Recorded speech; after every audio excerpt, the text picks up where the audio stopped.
You are watching the Vodka stream.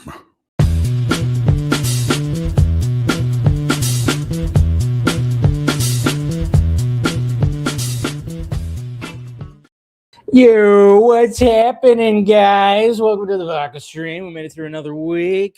How we doing out there? Great to see you. I don't know what it is. What is it about? This happened last year, too. And I know people are commenting about it as well. It does feel, why is it like even last year, maybe even the year before? I don't know. But I remember feeling it last year. Why does it feel like January lasts so long? I'm like, oh, shit. I'm like, hey, is it time to pay rent? What's going on? What are we doing here?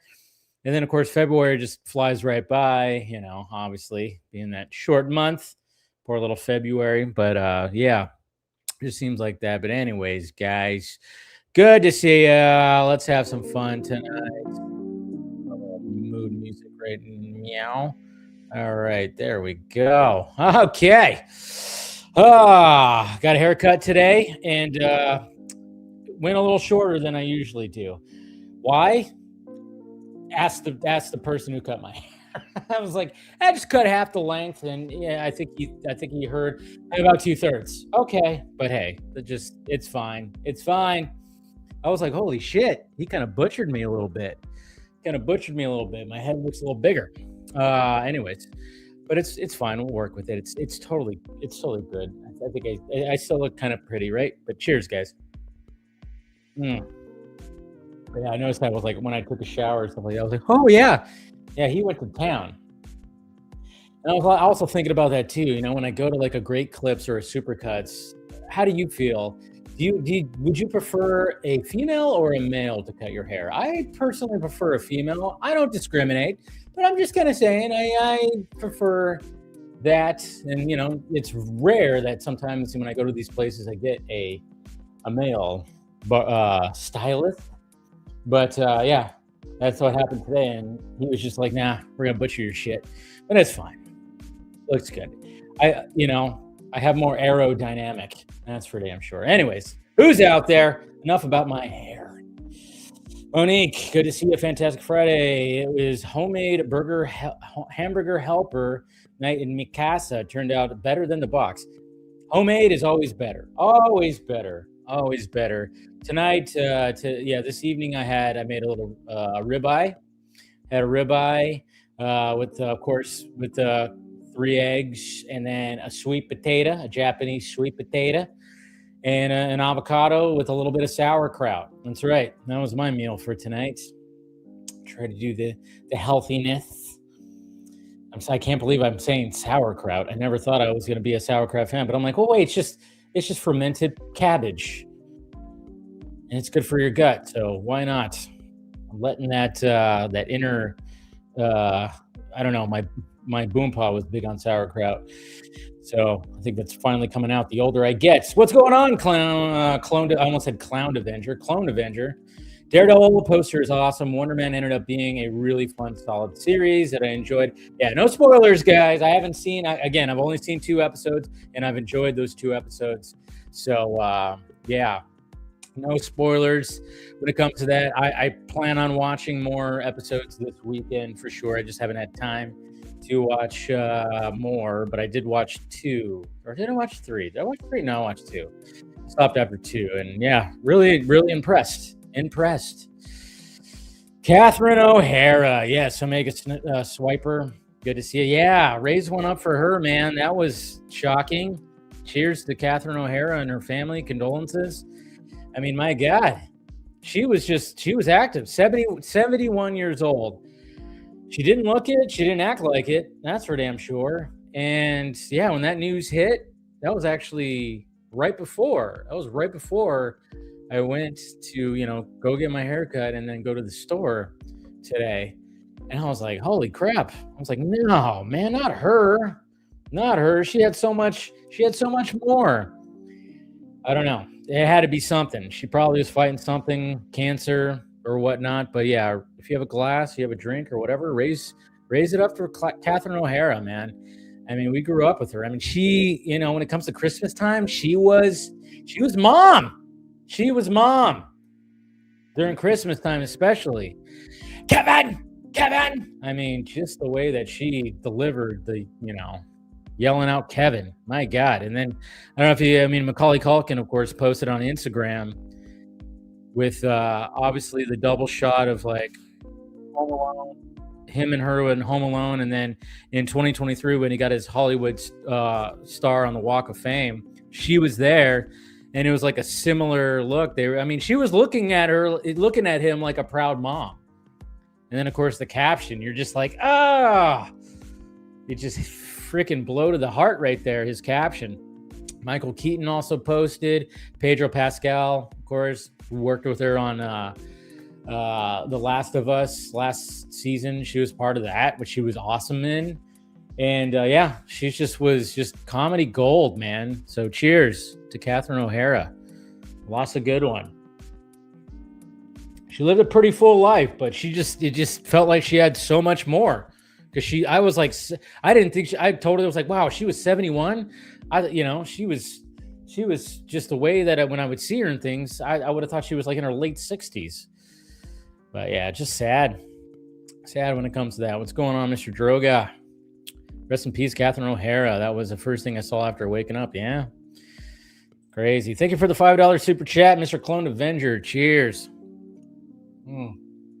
That Batman photo Zach shared is glorious. It makes me want to turn up the guitar riff. Yes, I know. When I went back I showed that off on Film Junkie Live a couple weeks ago when Zach was on and he shared the Junkie XL Batman riff. That bam, bam, bam, bam, bam, bam, bam. Yeah, so cool. What's going on, Ghoul?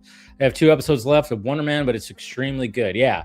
Like I say, we're not going to dive into spoilers because, like I said, I haven't seen the whole series yet. But, of course, we'll definitely talk about it. And, yeah, rest in peace. Taladia plays rest in peace, yes. Hey, there's Steph. Miss Nighthawk, yeah, seriously. Good to see you, Steph. Yeah, I know, rest in peace to her. Versus, what the hell is your profile picture now? Is that Tyrone Magnus? I don't know exactly what that is, man. That's what the hell is happening with that? We could have had Battinson, Chris Pratt. That's pretty funny.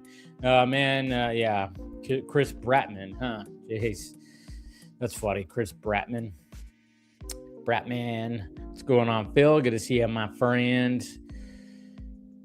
He's literally late. Oh, and then you have my profile picture as this. Man, I tell you what.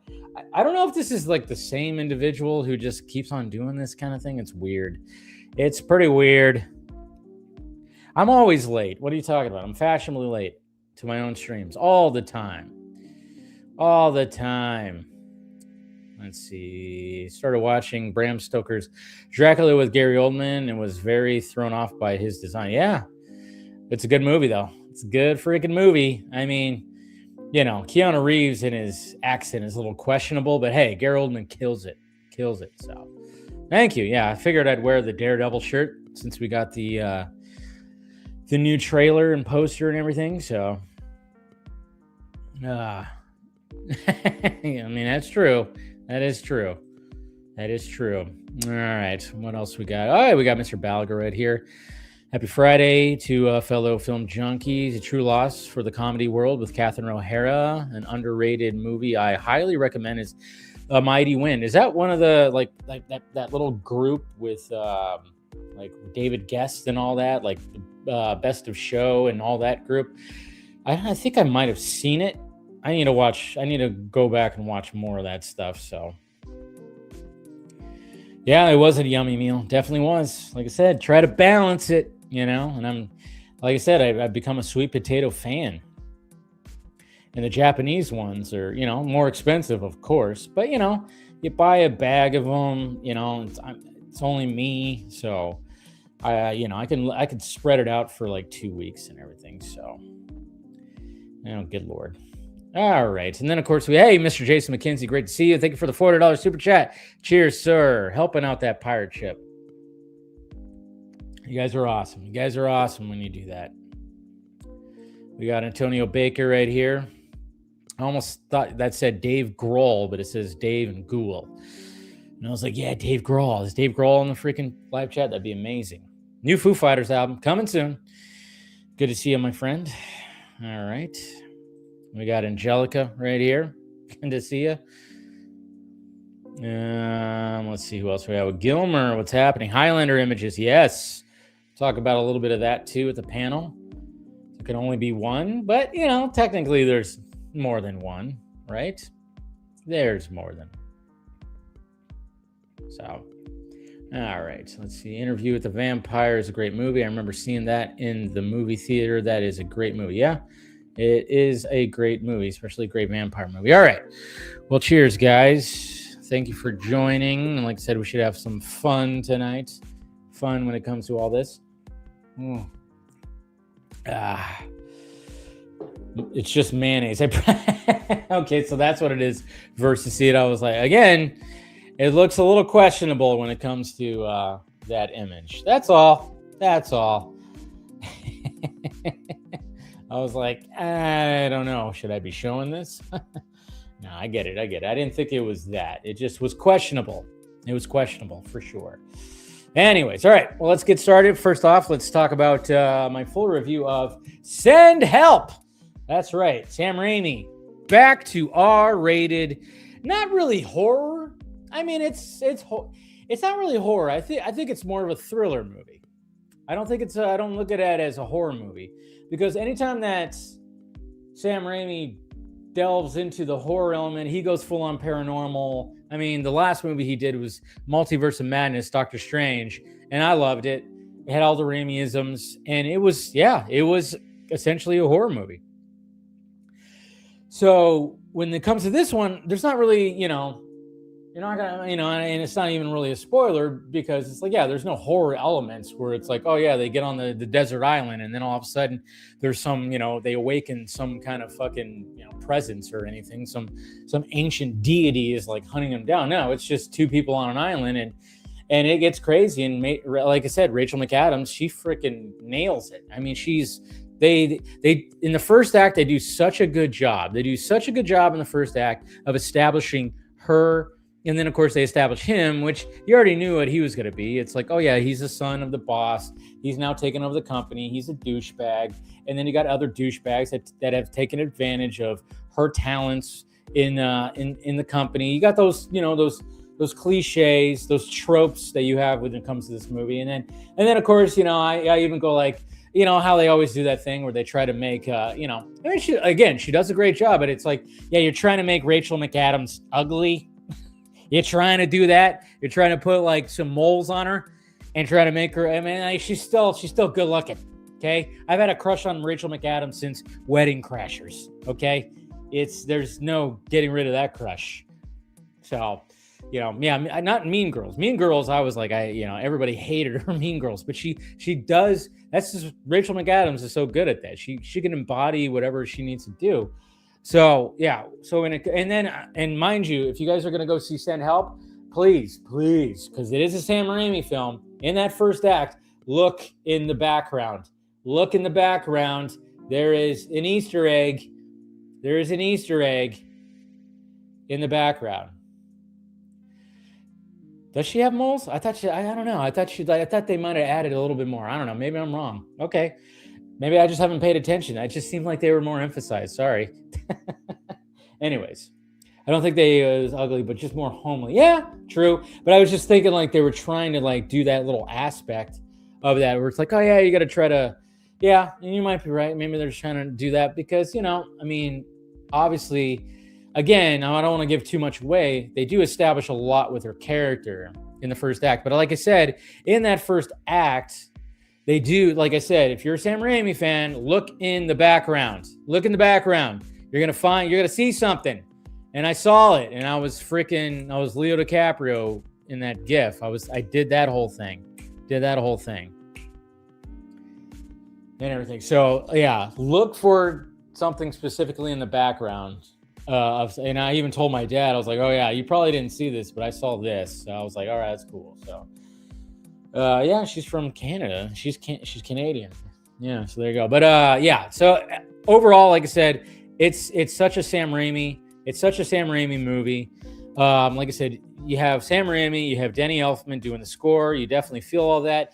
The CGI, not as sharp as you might hope it would be, because there is some CGI moments that that have that, and it's kind of like, and it's not as sharp as maybe it should be. But again, I don't even know what the budget for this movie is, but it moves well, and you're constantly going like, okay, what's the twist? What's this going to happen? Obviously, there's going to be some tension, and then of course, it's like, oh, it's just the two of them, so there's probably going to be some kind of connection.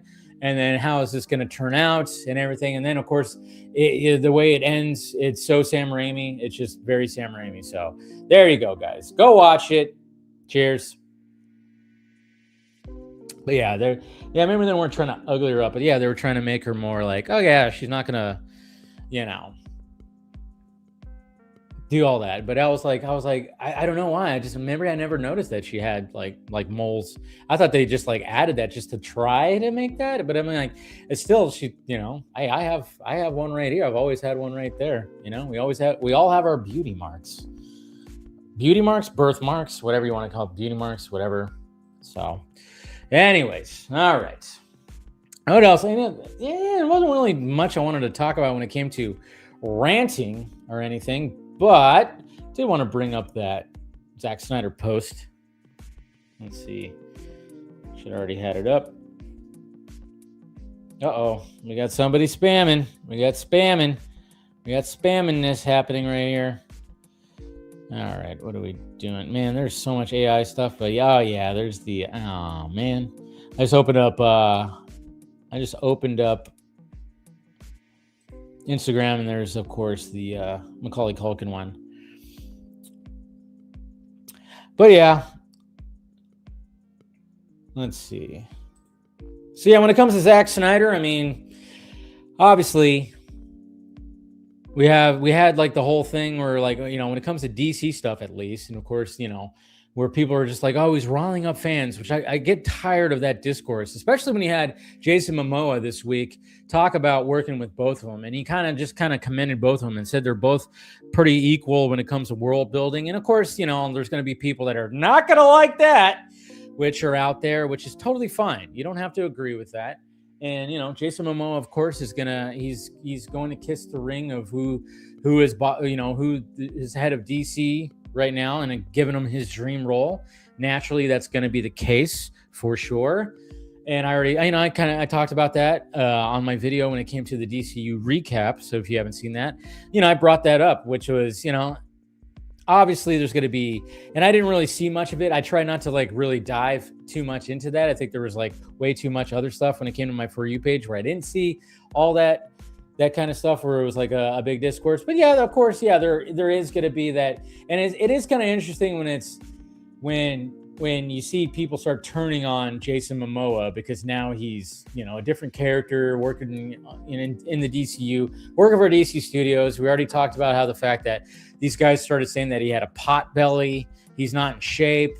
And I push back on that and just go like, well, I mean, he's still in better shape than most of us, because the dude is very active. He rock climbs, but he likes his Guinness. Okay. And and he's going to probably not hold back on, food and stuff like that. When I watched him on Theo Von, he even said that, oh yeah, he's like, yeah, trying to keep the weight off. It's not, but I also commend again, James Gunn for not being like, no, you have to be like ultra fucking 7.5% body fat to play this role. You don't have to do, and I hope that we get into that new era where it doesn't need to be that, it doesn't need to be that. And I've said that so many times where, obviously there's going to be certain actors that are going to want to do that, where you just, Hugh Jackman, of course, being one of them, where he just at 55, 56. And if he's going to play Wolverine again, I'm like, are you going to just like do the whole thing again where you're taking whatever and then you're going to get dehydrated? So then you have your oily shirtless scene. I mean, don't get me wrong. That scene in Deadpool and Wolverine where, he's doing that and his, shirt rips off and he's just full on. Even Deadpool, they made the joke where Deadpool was checking him out. Sure, it looks great. But at the same time, I'm like, Okay, we get it, dude. This is now, how many times do we need this? Same with Chris Hemsworth. How many times do we need that too? It's like, okay, we've seen you without your shirt. We know what you look like and everything. So it's just like, I don't know, stuff like that. But I think Momoa, like, if you look at him, I plan on watching The Wrecking Crew. I mean, obviously he's shirtless on there. And I just kind of go like, hey, he still looks, he's not fucking peeled, but he's still got definition. He still looks good and everything. So, but I mean, I know, like, when it came to the era of the MCU, and then, you know, and even when it came to like Zack Snyder films, I mean, Zack Snyder is all about fitness. He works out with his crew, and he'll like put in the work too, because Zack is all about fitness as well. And yeah, even like when it came to Rebel Moon, I mean, look at Ed Skeen, where like he got ultra peeled. Like, he looked ridiculous. Like, it looked like he was like 3% body fat. Absolutely insane. But, you know, and then of course, you know, what's funny is, okay, so naturally, when it came to posting this Batman image right here, boop. So we have this shot right here that he said, of course, Batman seeing this frame projected in IMAX makes a difference immediately clear. The retained detail and physical scale of the image are overwhelming in person, which I'm sure it is. I'm sure it absolutely is. And then, of course, like, oh yeah, that's your magic right there. The Batman we need in a solo film. Again, he wrote a solo film 10 years ago. I don't know. And that's one of the things I actually wanted to talk about. And then, of course, posting more images right here. I think it's from 300. Yeah, Spartans. Yeah, Spartans, large formats, Polaroid, black and white. And you know what's funny too is, like, you know, I'll see stuff like this where people post because they don't care about any of these other images. They only want to see DC images, which sucks. And then, of course, there's Zach right there. Chingaza. It sounds funny. Chingaza National Park, Colombia. High ground. Thin air. Looks a little brisk right there. So it's funny because, you know, when you see that, it's a beautiful Batman image. Batfleck. Just everything about that just screams Batman. And he's like the best looking cinematic Batman in my eyes, for sure. But it's also funny too when you, like, you know, when the Rip came out 2 weeks ago, and naturally, you know, Ben Affleck had his very own shirtless scene in the first act of the Rip, where, you know, they're in the bathroom, him and Matt Damon, and then he's like got to change his shirt. So it was like one of those things where and even Matt Damon busted his balls a little bit about that and said, oh yeah, I remember that scene because, yeah, I remember, like, it took a little while to set up the lighting to get all the shadows right, which I loved. Again, the press tour for the Rip was great because you have two best friends that would shit on each other. And then, of course, Matt Damon was making fun of that. But it's so funny too, because I don't know how many times, you know, again, when we're talking about physiques and everything like that, you know, there was people that were like going like, oh yeah, people can't say he can't play Batman. Look at how great a shape he's in. I'm like, yeah, for sure. But he's like 25 pounds lighter than he was when he played Batman. That's the thing. I mean, they even mentioned that in the press tour that he gained. I mean, I think Matt Damon said 35 pounds. I don't know if it was that much. I think it was like 25 to 30 pounds of muscle that Ben Affleck gained for Batman. And it's kind of funny because it's like, okay, again, I don't know how many times, like when we even, again, this past week, when Robert Pattinson talked about how people were talking about how he was too thin, he was too skinny to play Batman. And I got a lot of those guys when I was looking forward to it and I was promoting, you know, and I was pushing for the Batman. And I got a lot of people in my mentions commenting on his physique, saying he's too skinny. And then, of course, they would post, you know, in my mentions, Batfleck images like, this is a Batman, this is a man. And I'm like, just come. And I don't know how many times I'd say it. I was like, just come out of the closet already, man. I mean, what are we doing here now? But, you know, and it's funny because when I saw people like, yeah, he can still play Batman, he's still in Batman shape. I'm like, yeah, he's still in shape, but he's about 25 pounds lighter than he was in BVS, mind you.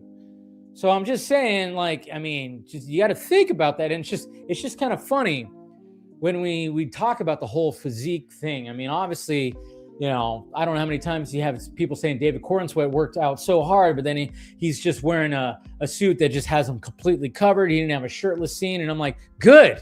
I think that's good. I think that's nice to change it up. And that's what I'm liking about James Gunn, is the fact that he changed it up and said, yeah, we're going to have I don't want to have what make you look like you have a wet t-shirt on. We're not going to have the shirtless scene. Maybe in Man of Tomorrow, there'll be some kind of shirtless scene. I don't know. But at the same time, I don't even think David Cornsweat cares to be like, oh yeah, let me just put my muscles on display right there. And let me do the whole day where I have to be like dehydrated to show every little fucking, crease and everything. It's like, I don't know. I just don't think that's needed. I don't think that's needed anymore. So I don't know. That's just me right here. It's just me. I don't think that's like really for the sole purpose of a certain scene. I don't think it's really just like needed anymore for both the guys and the girls. But at the same time, I'm like, hey, if they want to get in superhero shape, by all means do that. But but at the same time, I'm like, if Ben were to don, I mean, even like when it came to the Flash, Ben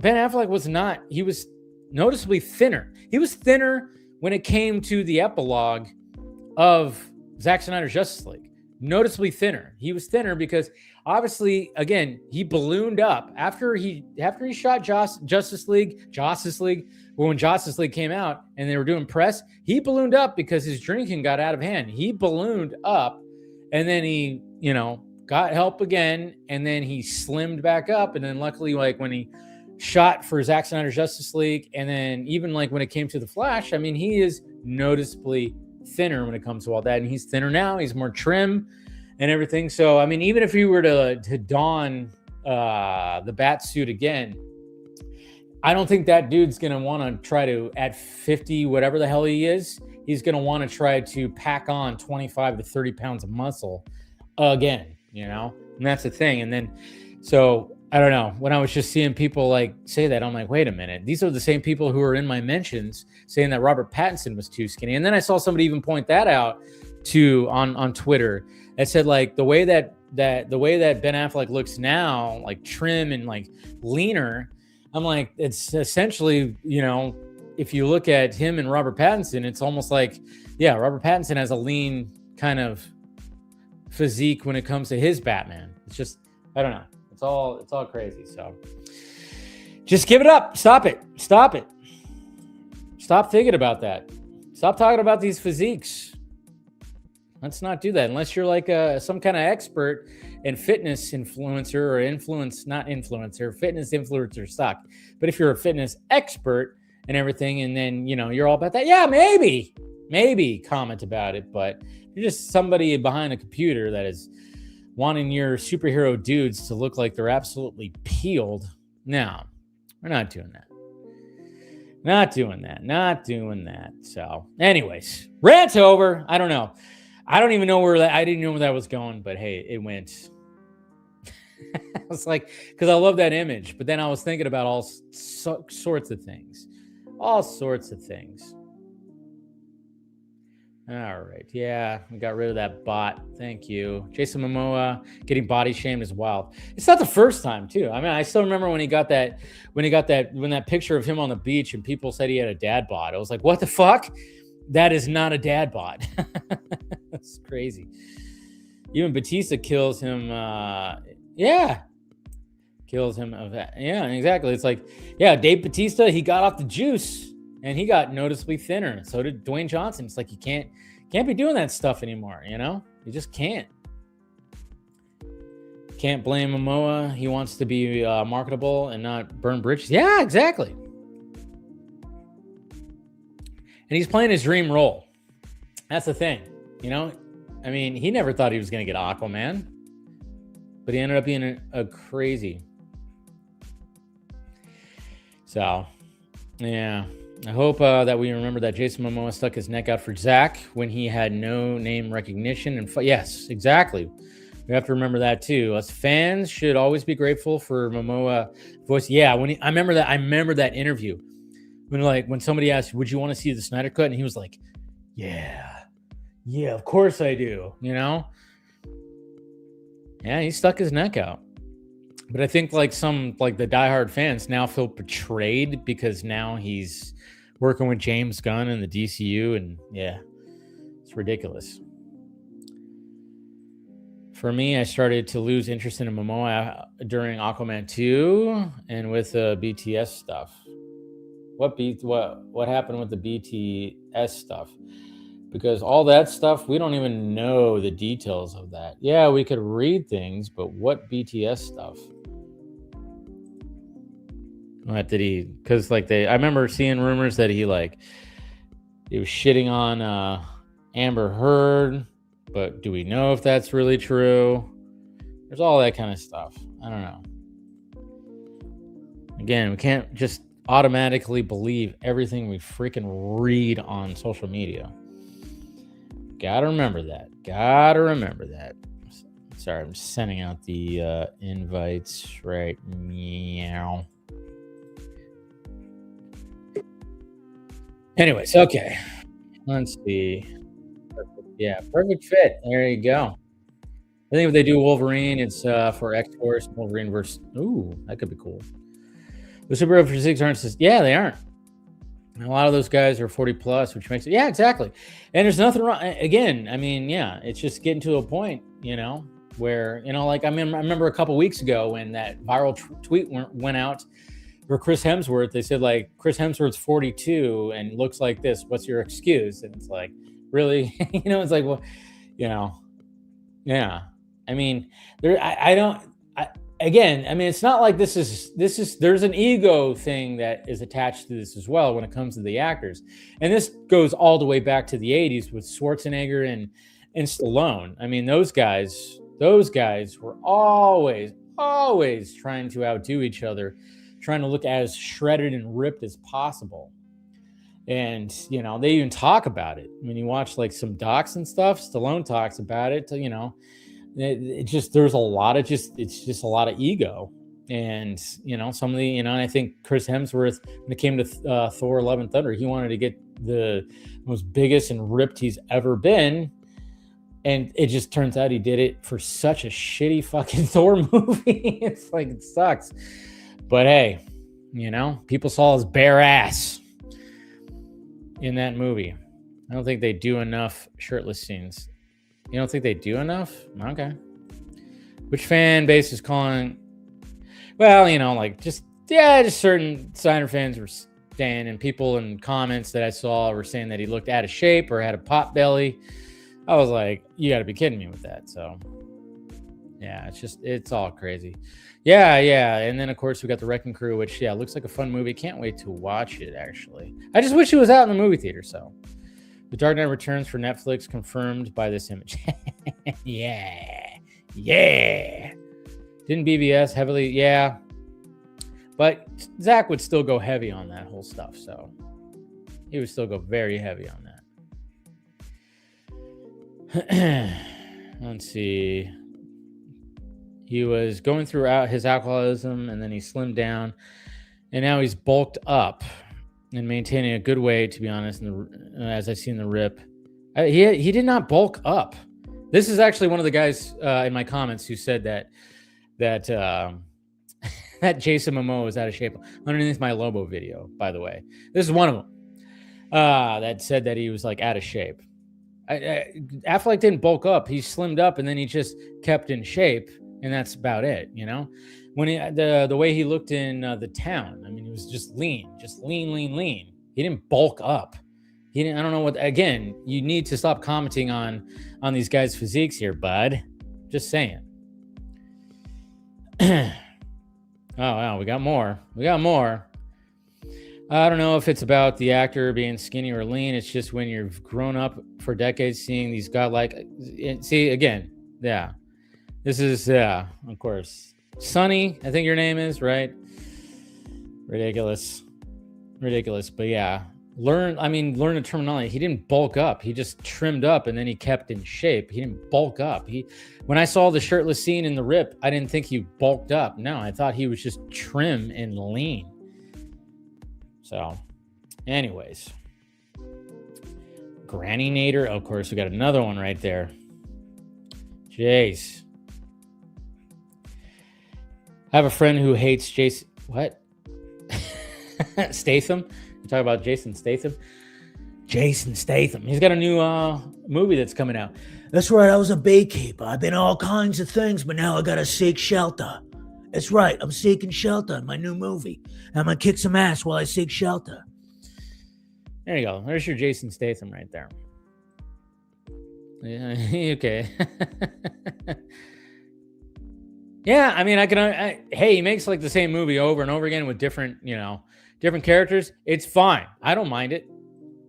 I don't mind it at all. So, anyways, okay. Enough about talking about other dudes' physiques. My God. Brightness. All right. Turn that off, and let's go ahead and start bringing some people in here. First off, let's see here. Scott! Of course, you bring me on after you start talking about other guys' physiques. I thought you were going to talk about mine. I feel so left out now. I know, it's all good. You don't have your camera on. What's happening, Scott? Okay, I was prepared to have to explain this. Okay. So I had not had a day off since the 17th, and I did an overnight last night as my final shift at my current store. That resulted in me being up for 27 hours continuously. So I have slept from 8 a.m. to 2 p.m. today. Got up for about a 2-hour period to do carpool and get pizza for my boys, because pizza is every Friday night. Like, that's just our Friday night dinner. It was a way to stop them from asking for pizza every night, as we just said. We just proclaimed Friday. Nice. So we do Domino's. It's cheap. I can pick it up. And then I was eating 2 slices of my pizza, listening to a podcast, and then I just, like, it hit me again. And I went, so we're talking like 4:30. I went back to bed, and I didn't get up until 8. Oh, wow. So I am laying on my couch in my den in an oversized sleep shirt and Batman PJ pants. And this is what you're getting tonight. Nice. This is what I have in me. So that's fun. So 27 hours straight awake after not having a day off since January 17th. This is what you get tonight. But I saw Send Help before going into the overnight, and I promised you on Fanimated that I was going to be here tonight. So here I am. Yeah. So what'd you think? Okay. I enjoyed the movie, but I wish Raimi went harder. Wow. Okay. I could see how you could say that. Like I say, I think he did kind of, he kind of pulled back a little bit until the third act. The third act went Raimi. Yeah, third act definitely did. See, and that's the thing, is I guess I was just hoping it was going to be more Raimi-ish throughout the film, and there'd be like a shot here, a shot there. But it wasn't until the third act, when the shit's going down, that Raimi brought his Raiminess. And then the rest of the movie just kind of felt like a normal, like there wasn't Raimi's touches in the first 2/3 of the film. So it just felt like a movie. Well, the plane crash felt like it had a little. No, I agree with you, and that's what I was saying. There was touches here, there was touches there, but there would just be this long shot, and that's not me. That's not me dissing the film. It is a fun movie. Rachel McAdams is delightfully insane in this movie. Yes. God damn. Yeah, she chews up the every scene. It is great. Mannerisms, everything, man. I mean, I was like, good on. I was like, this is why I like even the subtle makeup job to make her skin look dull and give her like some moles and if you know Rachel McAdams, you can just tell something is just off. Like they did. Yeah. They made her just a little bit more homely. They Yeah, made her that's what just a Monique was saying in the chat. Yeah, earlier. Yeah, and they're and it homely. was and it was subtle. It wasn't just clothes and I put on glasses. No, there's actual like makeup involved and a little prosthetic here and there to just slightly alter her appearance so she's not just ooh, there's Richard McAdams, and it worked for the character. I liked it. It's not like the old '90s high school things where it's like, oh, the girl just has glasses and that makes her horribly unattractive for some strange reason. And all she has to do is take off the glasses and she's hot. Oh yeah, And yeah. What was that? Not another teen movie that spoofed that. well, because that was like she's all that, Yeah, you know. yeah. But that was like a funny scene where like they do like the whole like dramatic, and she just like takes off the glasses and then takes her ponytail and she whips her hair and like there, perfect. And it was like, yeah, that's what was happening in the late '90s, early 2000s. Yes, it With those was. type of Yes, it was. movies. It was like, oh yeah, she's ugly, but you just put glasses and her hair up, and it was like, okay, yeah. But no, they did a good job of like kind of just It wasn't like it wasn't like they were trying to like totally make her like ugly, and they were just like you said, like, and even what Monique said in the chat was like make her homely. It's like because it's like her hair looked like it wasn't like it was all done and she had it It was always like dull. up. It was Yeah. dull and dry, and Yes. yeah, it was subtle things. They never made her. They made sure, however they dressed her, she looked frumpy and she's sitting there like there's even one scene where like she's got on is like a shirt, a bra, and her underwear, Yeah. but it's not sexy at all. Like it's not sexy. It's just there's a normal woman in a situation where she's stranded on an island and she has a particular set of skills Yeah. to quote taken.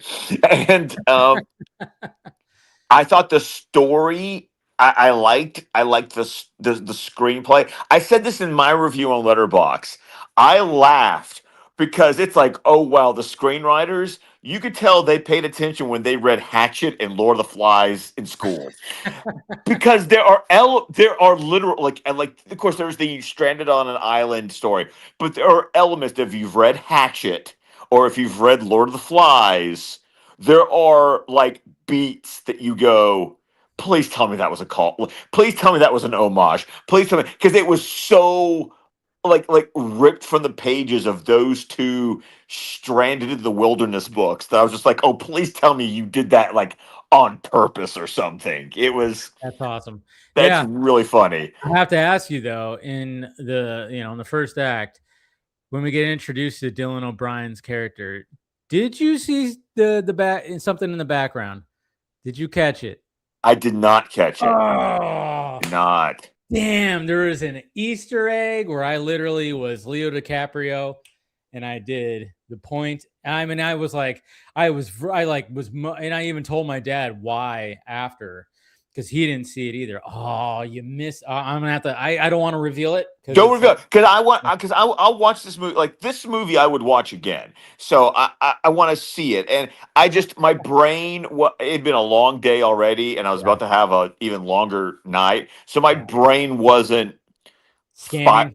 Yeah, my brain wasn't scanning. Oh yeah, it was something in his office, and I saw in the background. I went, oh, of course. I was like, yep, this is definitely a Sam Raimi movie. Well, exactly, and I think that was another thing. It's like the movie didn't have it's formulaic, it's cliche, but it didn't exactly have all of the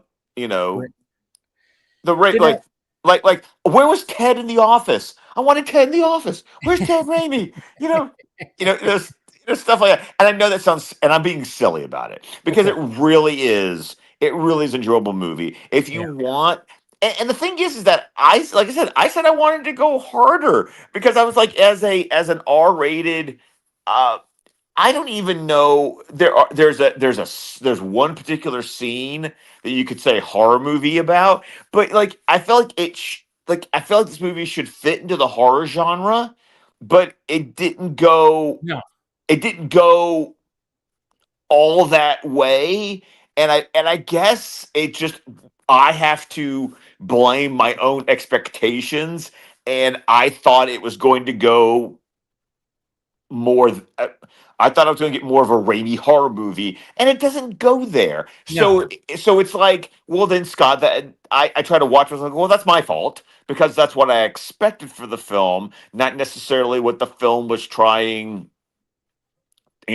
to be. And also, this is a movie that Raimi's directing that he didn't have a hand in writing. So No. that's No, the also two screenwriters we have been trying to pitch this thing for a while, and they, which is cool. I love that. I saw I think we talked about it on DC Fan is like they took a picture in front of like the Burbank AMC, and they were like, "Hey, we finally got this," and it was like, "Oh yeah, that's so cool." That's so. Yeah, I mean, yeah, I even said that too, where it's like I don't. This doesn't fit into like a horror film. It's more of a thriller in my eyes. yes, Like, yes. if it would have went harder on, because it's what I like about what I really liked about this movie is like they have great chemistry together. By the way, Dylan Oh O'Brien yes, and Rachel yes. McAdams do very well bouncing off each other. But yeah, there's elements of like, oh yeah, we're gonna have the moment where like, are they gonna like, something gonna happen? Yeah, you're gonna have those elements, and then of course, but yeah, when it gets to the final act, that's when it starts really feeling like, oh yeah, now he's starting to lean into a little bit more, and of course, it gets all twisty and turny and everything, and then you're just wondering like, okay, and then of course, the way it ends, it was like, yep, that sounds about right. And I think that's what Raimi would probably do. But then, maybe it wasn't, I don't know. It's kind of interesting. Like I said, I'm right there with you. I really enjoyed it. But yeah, I do agree. I kind of do wish he went a little harder. But at the same time, I'm like going, well, I don't know how much harder he could have went because it's just the two of them on the island. And unless he was going to introduce some kind of, there's like they uncover some paranormal thing and then, some ancient I just wonder if I guess I just wondered if the obstacles that they ran into, the situations they ran into were just uh, uh I don't know. I felt like it needed to it okay. I hate these phrases because I'm sounding like the people that I don't like when they review a movie. Um I guess my expectations were that the situations would have gotten progressively, the stakes would have gotten higher Yeah. than what they did, and the paranoia, Yeah. it could have been as the different incidents happens throughout the film. If it was going to go harder, the paranoia would needed to have been notched up every time because Yeah. there is you as the viewer get paranoid in this movie, Oh yeah, for sure.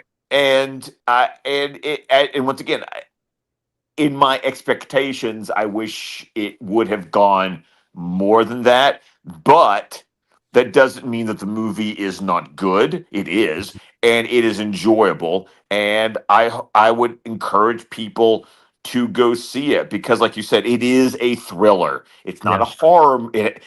Raimi will put his horror elements here or there, but it is most definitely more of a almost psychological thriller. Yeah.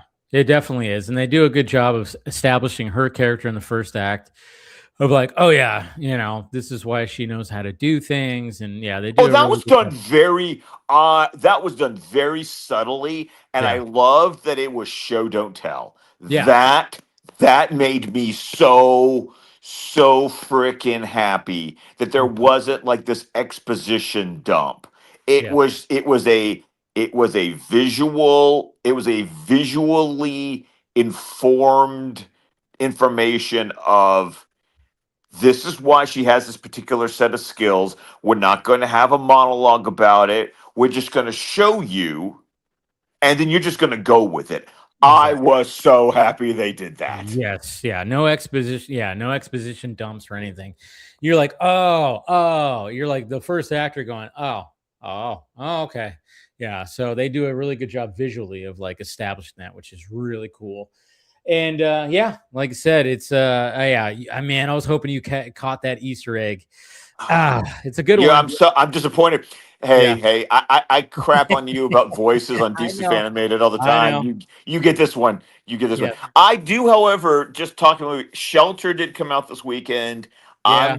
I want to catch it. I mean, like you said, a Statham movie is a Statham movie, but you go to a Statham movie because it's a If you want Statham to see him movie. beat up bad guys, you're like, there's just something you want the cheesy one line. I mean, Statham is the last, like, he's that last action hero that's basically an 80s action hero where Which is he's so funny because it was in the Expendables. yeah, So exactly. So like, I mean, that's what's funny. It's like, I mean, yeah, it's like anything that he's in, it's like, oh yeah, you're just now you're this, now you're that, It's like, yeah, I was a beekeeper, now I'm a working man. Now I gotta seek shelter. It's like, what your are we doing Statham is here? really good, by the way. That's a Thank you. Thank really you. good Statham. Yeah. I mean, yeah, I summoned the Statham in me, so I appreciate that. But yeah, and it's just even my dad wanted, he was like, hey, there's a Statham movie coming out. I'm like, yeah, but it's coming out tonight. It's the same movie. He's like, man. And I was like, yeah, I mean, we could maybe see it next week, but I don't know. We'll see what happens when it comes to that. So, all right. There's our send help talk. Like I said, we both enjoyed it. Yeah, we have like I think we would kind of agree that Raimi did pull back a little bit, but Raimi does go Raimi. And then of course you have Danny Elfman doing the score, which I totally forgot that he did. I The didn't even score. know he did. I just saw his credit on the screen, Yeah. but it's one of those Elfman scores where it doesn't sound Elfman. It's Yeah, just there's some points that it does where it kind of even reminded me of like Spider-Man-esque kind of stuff, but for the most part, he does some interesting things where he, obviously, Elfman's almost in his 70s or is in his, I don't know. Dude's like up there and it's like, yeah, he always wants to try something different and new. And it's like, yeah, so sometimes it's not going to feel like an Elfman score, but there are other times too that it does feel like an Elfman score, on some points at least. So, but we got Jared. What's up? League of Comments showing in right now. What's happening, sir? Not that much. Just chilling. Just reading comics. Yeah, as you should be. Yes, as exactly. You should be, right? It's good for you. It can be good for you. I know. I got to do it way more than I actually do now. But yeah, good to see you, man. How are things? How are things going with your book? Good. It's switched over. Funded, and all of the cards from last I checked are funded as well. So everyone that backs is getting trading cards of all the characters. Oh wow, that's cool. So you get Jared. So you have a Kickstarter going on right now? Yeah, yes, he does. I do. Yeah, I do. Athena, the Goddess of Thunder. It's basically my tribute to Wonder Woman. Okay, I'll have to go. I am a Kickstarter connoisseur, so I'll have to go. I'll have to go check it out. I actually just had a conversation with another a comics publisher who I think I have backed every single one of their Kickstarters for like the last 10, 15 years. There you So go. it's You're loyal. well, it's getting to the point the publisher knows who I am, and it was on their latest book that ends in I think 24 hours. I asked to be a villain in their universe, and he was messaging me, and I love it. He was like, "So just want some back? Here's some are there any special power sets you want? Do you want any special elements? Don't worry about pictures. We've got your pictures from your other appearances, so we have all the reference shots we need." And I'm just sitting there going, "Yeah, this is when you go. I've been doing this way too long." Yeah, exactly. I occasionally do back a lot of Kickstarter books. If it's like a buddy of mine, I'll do it, or I'll have them on my channel to back stuff. And this is the first time I'm doing it myself. Awesome. Okay, so you said Athena, Goddess of Thunder. Yes. Okay. I will go search that up and see. I appreciate that. It will at least cock my eyebrow. Yeah, of course. And then we got Ronin joining right now. What's happening, man? What's up, y'all? How's it going? Not much, man. Just being aware of what's happening. I think I caught up with a little bit of some books I've been reading. Good. I've been editing nonstop these past few days because of Wonder Man's drop and all that. So. Oh, dude, I know. Yeah, we'll talk a little Wonder Man. I mean, I've only watched 2 episodes, but so we won't dive into it it's good so far. Yeah, but I'm like, I was pleasant. Scott, you probably haven't watched Wonder Man yet. I'm glad you acknowledged that, Dave. I'm glad Yeah. you. Yeah. Well, no, I'm just saying because, like, I mean, it's one of those series that, like, it wasn't on my radar. I was like, what the fuck is this gonna be? But then when I started seeing the reviews where people were like, this is unlike anything else that the MCU's done, and blah blah blah, and yeah, it's great, and him and Ben Kingsley are great. And then I watched the first 2 episodes. I can't wait to see how this thing wraps up. It's like, it is very unique. It is like, oh wow, look at you, Marvel Studios.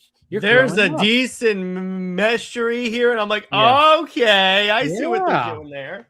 So it's like kind of like, it's surprising, to be honest, where I was like, oh wow, you're kind of poking fun at Hollywood, as well as you are like, you have this, and basically bringing the, I mean, I don't know how many times, it was kind of getting annoying after a while when I was seeing like numerous Twitter handles that were like going like, Christopher Nolan exists in the MCU, and they were saying like all these like different, like, this actor or this director. I'm like, shut up. Okay, we all exist in the MCU. They're trying to be like, this is like a little bit of a meta thing, as well as they're trying to tell this little mystery story too. There's a mystery within it that, within the first 2 episodes, you're like, oh fuck. I mean, that's what actually is intriguing about this, is like, oh, it's not just a meta thing. Yeah, it's meta, but it's also like, oh yeah, there's something here too that's going to slowly be uncovered throughout. Okay, that sounds interesting. That always reminds me. Whenever people do this kind of genre, based on what I've heard of Wonder Man, like I said, I'm very ill informed.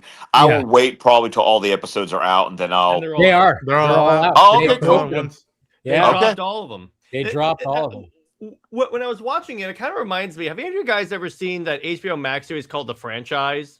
I Yes. did not watch it, but I wanted to watch it. If you watch it, the funny part, so it's based on actual stories from people making Marvel and DC films. They straight up do the Ayer thing where they were making another movie behind the director's back. That sounds about right. Wow. Yeah. Oh no, it's there. I will say, Jared, I'm not sure if you, because I remember starting it when it came out, and then it was one of those that like I caught up later after my life kind of settled down, and I finally finished it, and I just felt like the gag got old. Like I understand why it didn't get renewed for a second season. Like it didn't. I got bored with it. Repetitive. Yeah, it got a little repetitive. But I agree with Jared. Like that, I thought about that. But what I always go back to, because I'm going to go back to an old school movie that's I feel like more people need to see. But because it's in the Criterion Collection, so you can watch it on HBO Max. But it's with Tim Robbins. It's called The Player. I've heard of this. Player. Yes. Oh, yes. Robert Altman or something like that. I could be wrong. Robert Altman. Robert Altman directed it. There you go. It is. If you want to talk about like that genre of behind the scenes, this is how the movie industry a movie about how the movie industry works. And if you like things like the studio or the franchise or kind of the genre that Wonder Man is apparently playing with based on what people have told me, but you want like the mystery, like what's going on kind of thing, y'all go to HBO Max and watch The Player. It is a fabulous, it's like dark mystery, but also satirical about Hollywood. And it's a great movie because Tim Robbins plays this producer that like something's going down, he's trying to unravel it, and while unraveling it, you're getting exposed to characters that are satirical caricatures of these different Hollywood types, and it's done in that sort of very conversational. It just kind of goes like if you've seen enough Robert Altman movies, a lot of times you feel like Robert Altman just turned on the camera and it's just sort of film, and he just kind of. That's how I feel about MASH. I love MASH, the movie, and I'm just like, all right, that's him taking the Mickey, pulling the Mickey out of the army, and be like, guys, come on now, like. Well, and that's even based on a book from an actual Korean War veteran. I will admit, I tend to like the TV show more than I do the movie. Same. Because but I also love Altman's last movie where he did a fictional version of the last episode of the Prairie Home Companion. That was a fun movie. But no, check out The Player. I would say if you enjoyed the studio, if you're enjoying Wonder Man, do yourself a favor and check out a Hollywood classic that kind of was a grandfather of that genre of the mystery happening in the middle of Hollywood, but we're also going to satirically poke fun at all the Hollywood types that you would encounter. Yeah, like I haven't seen the studio and I want to watch that badly, but people are saying, "Oh yeah, if you like the studio, you'll dig what Wonder Man's doing." And again, I want people to go into it as cold as possible. But the best compliment I can give this show is that I had my expectations low. Yeah. And then those initially those teaser trailers came out, and it barely got any push marketing wise at that time. But I saw them like, ooh, that's interesting. I like movies of Hollywood, the making of stuff and like following stuff around. Like Once Upon a Time in Hollywood, that's you follow two dudes and be like, yo, what's gonna happen to them in 3 days if they hang out around LA? And the best thing I could give this show is that it is different yet doing similar things. What WandaVision accomplished, what Loki accomplished, and to me, it's up there with those shows and X-Men 97 and Werewolf by Night and the Guardians Holiday Special. Like those are my foundational. If you want to see what Marvel could do, like going forward and like good writing, good moments, great acting, whatnot, effects, all that stuff, those are the project I would push me like here. There's different flavors, and this show feels like a pure Marvel comic. It's like, okay, why am I going to follow this guy with he's trying to be an actor? Oh, there's a flip to it. And then again, I don't want to spoil stuff, but like if people really, really dig this, they can use this as an example of like, oh, you can do this later on down the line where you're in the Mutant Saga and there's a particular character, if you're any X-Men fans that and I'm hinting at like, oh, you can do similar things with this with said character. Yeah, and it's like because I'm tangentially aware of Simon Williams, who he has as a character, because I've read like New Avengers, Ms. Marvel back when it was Carol, so I knew the basic plot of who Simon Williams is, and this is one of the shows that I'm like, why are they making a Wonder Man series that no one's going to watch? As soon as I boot it up, I'm like, oh, that's why. I see. I like that. This is actually really good. So I'm going to eat crow on this to say Jared was wrong. This is one of the rare occasions that happened.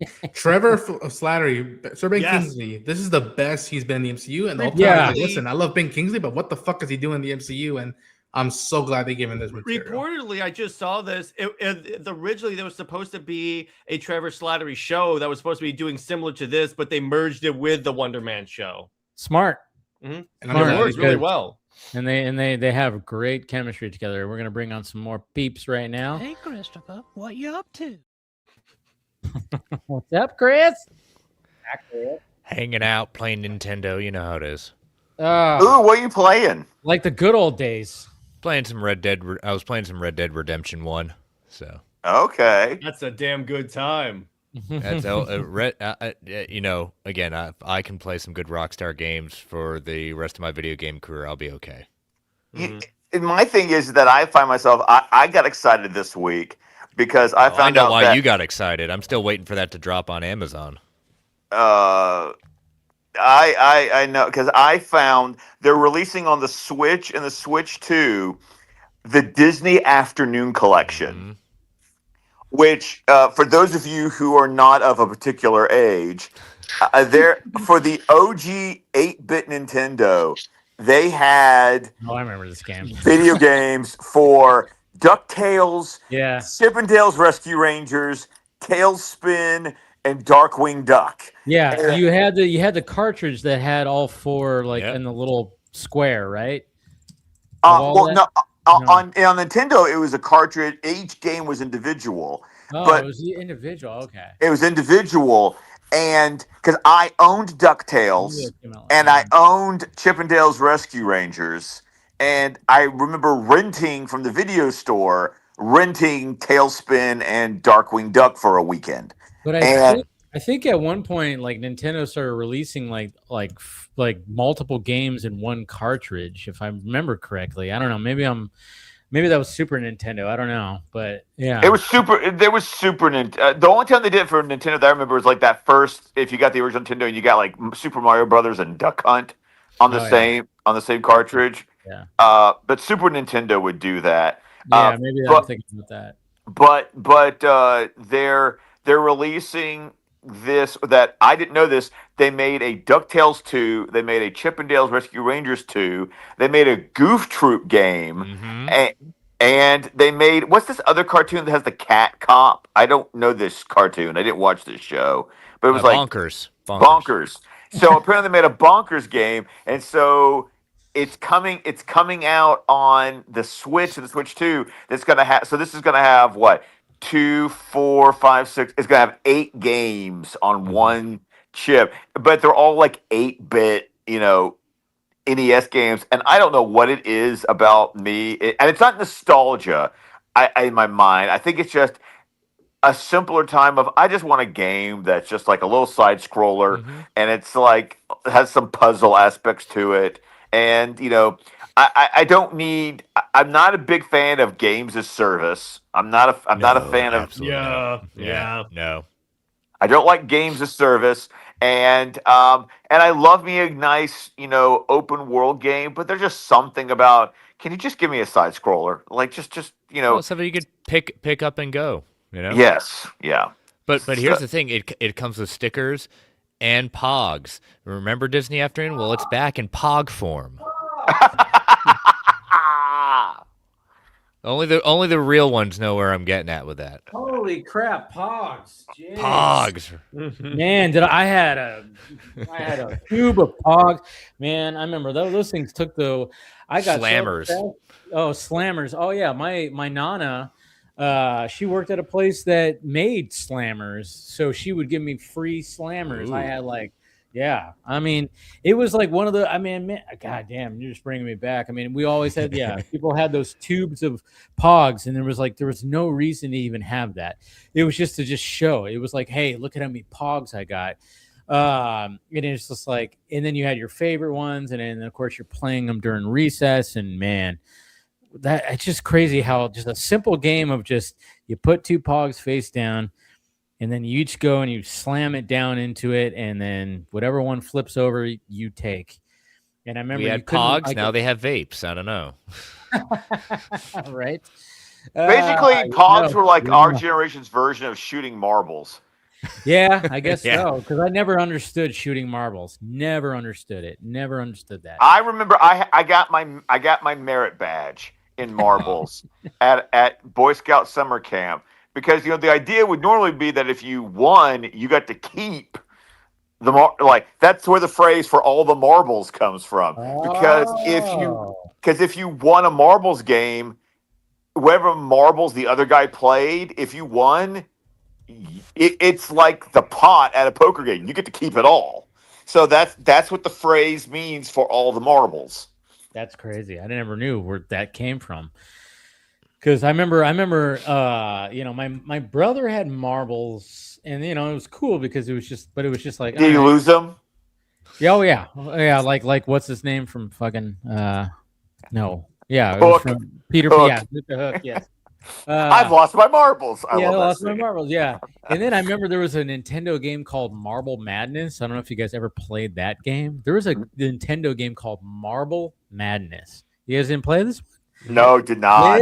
This was one where you are literally a marble and you're controlling the marble going through these different tracks. I think Xbox had one a while back. I think they probably revived it at one point. I think I remember seeing that. But Nintendo, yeah, it was difficult because you were literally watch some controlling. You can watch some good marble stuff on ESPN The Ocho occasionally. So right, The Ocho. You can watch some dodgeball tournaments. If you can dodge wrenches, you could dodge a ball. I love that movie. I have not heard that reference. That's one of my favorite movies. See, we got somebody. Yeah, it was also on Genesis. See, some people out there know Marble Madness. Yeah, it was like a game that me and my brother would play a lot, and it was difficult. He was way better at it than I was because it wasn't like controlling a race car. It was controlling a fucking marble. So when you're going through these elaborate tracks, so they get harder and harder, of course, as you go. and you're just, I mean, it got difficult. And then of course there would be like things where you get launched and all this stuff. It was actually a pretty cool game. It was a really cool game. But yeah, I mean, I guess they were trying to be like, hey, kids are playing marbles, let's make a game. And they were like, here it is, Marble Madness. And it was actually it was a difficult game. Like I could see people even now, if you have like some kind of emulator, people would be like, oh, that, or like they made an app or something, people would be like, yeah, this is kind of cool. Maybe we should pitch that to somebody. I don't know. Weird things, blow up nowadays, especially vintage things. But yeah, anyways. Oh, Chris, you made me so happy. You, Chris gets me. Get a room, you two. That's what. Isn't that what this is? Isn't this our room? Yeah. This is Yeah, we'll turn on. We'll go away if you guys want to have a moment. No, that private room, just to.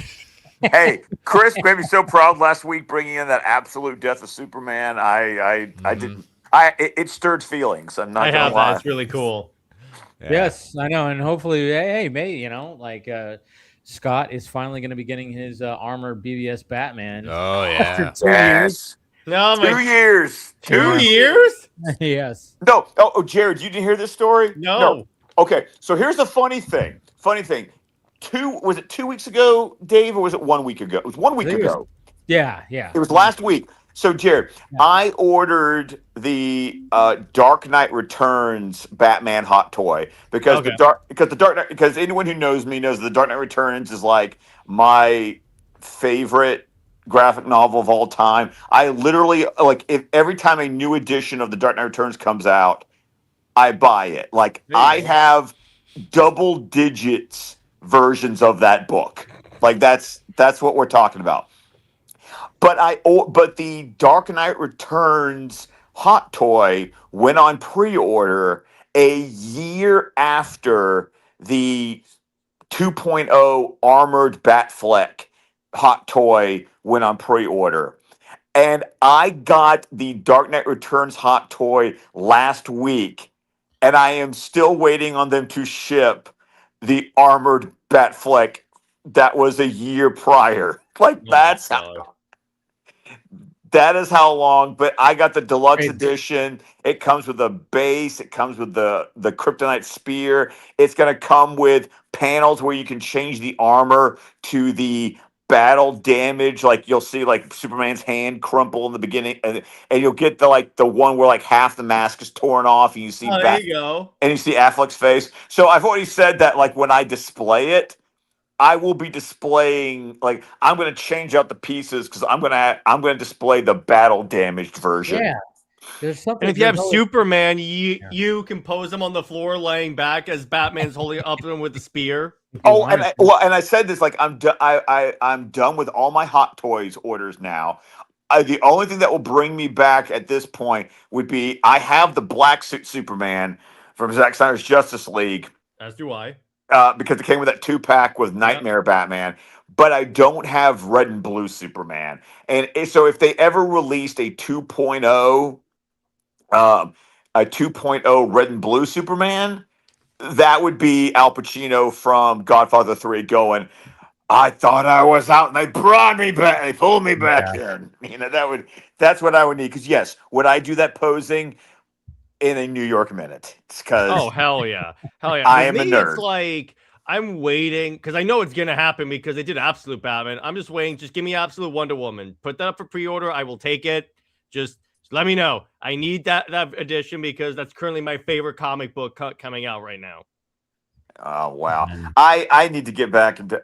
I've been too busy reading novels. And as Dave and I have talked about this, when I've been trying to claw my way back to my reading habits that I used to have when I was a teacher, I would clear 100 books a year easy. I wouldn't sweat it. I've been struggling to get to 70 the past couple of years, but I'm going to. But the beauty is now is that I start a new store on Monday, and my commute goes from 9 minutes to 30 minutes. Mm-hmm. So, oh yeah, suddenly my audiobook listings are like I can probably get through like a book a week now Yeah. if I'm listening to my book, an hour every day. Like I will clear a book a week, so that will free me up with I can go back to reading graphic novels again, or finally use this DC Ultra subscription that I've had that I pay for and I woefully don't use as often because It's surprisingly useful. it's wonderful to have. I just wish I was doing it. Like Yeah. I remember the last time I really used it was for DC Fanimated. Every time a Batman the Animated Series episode would come up that was inspired by a comic, I made sure that I was, I would read the comics so that I could, bring the knowledge for our Fanimated episodes.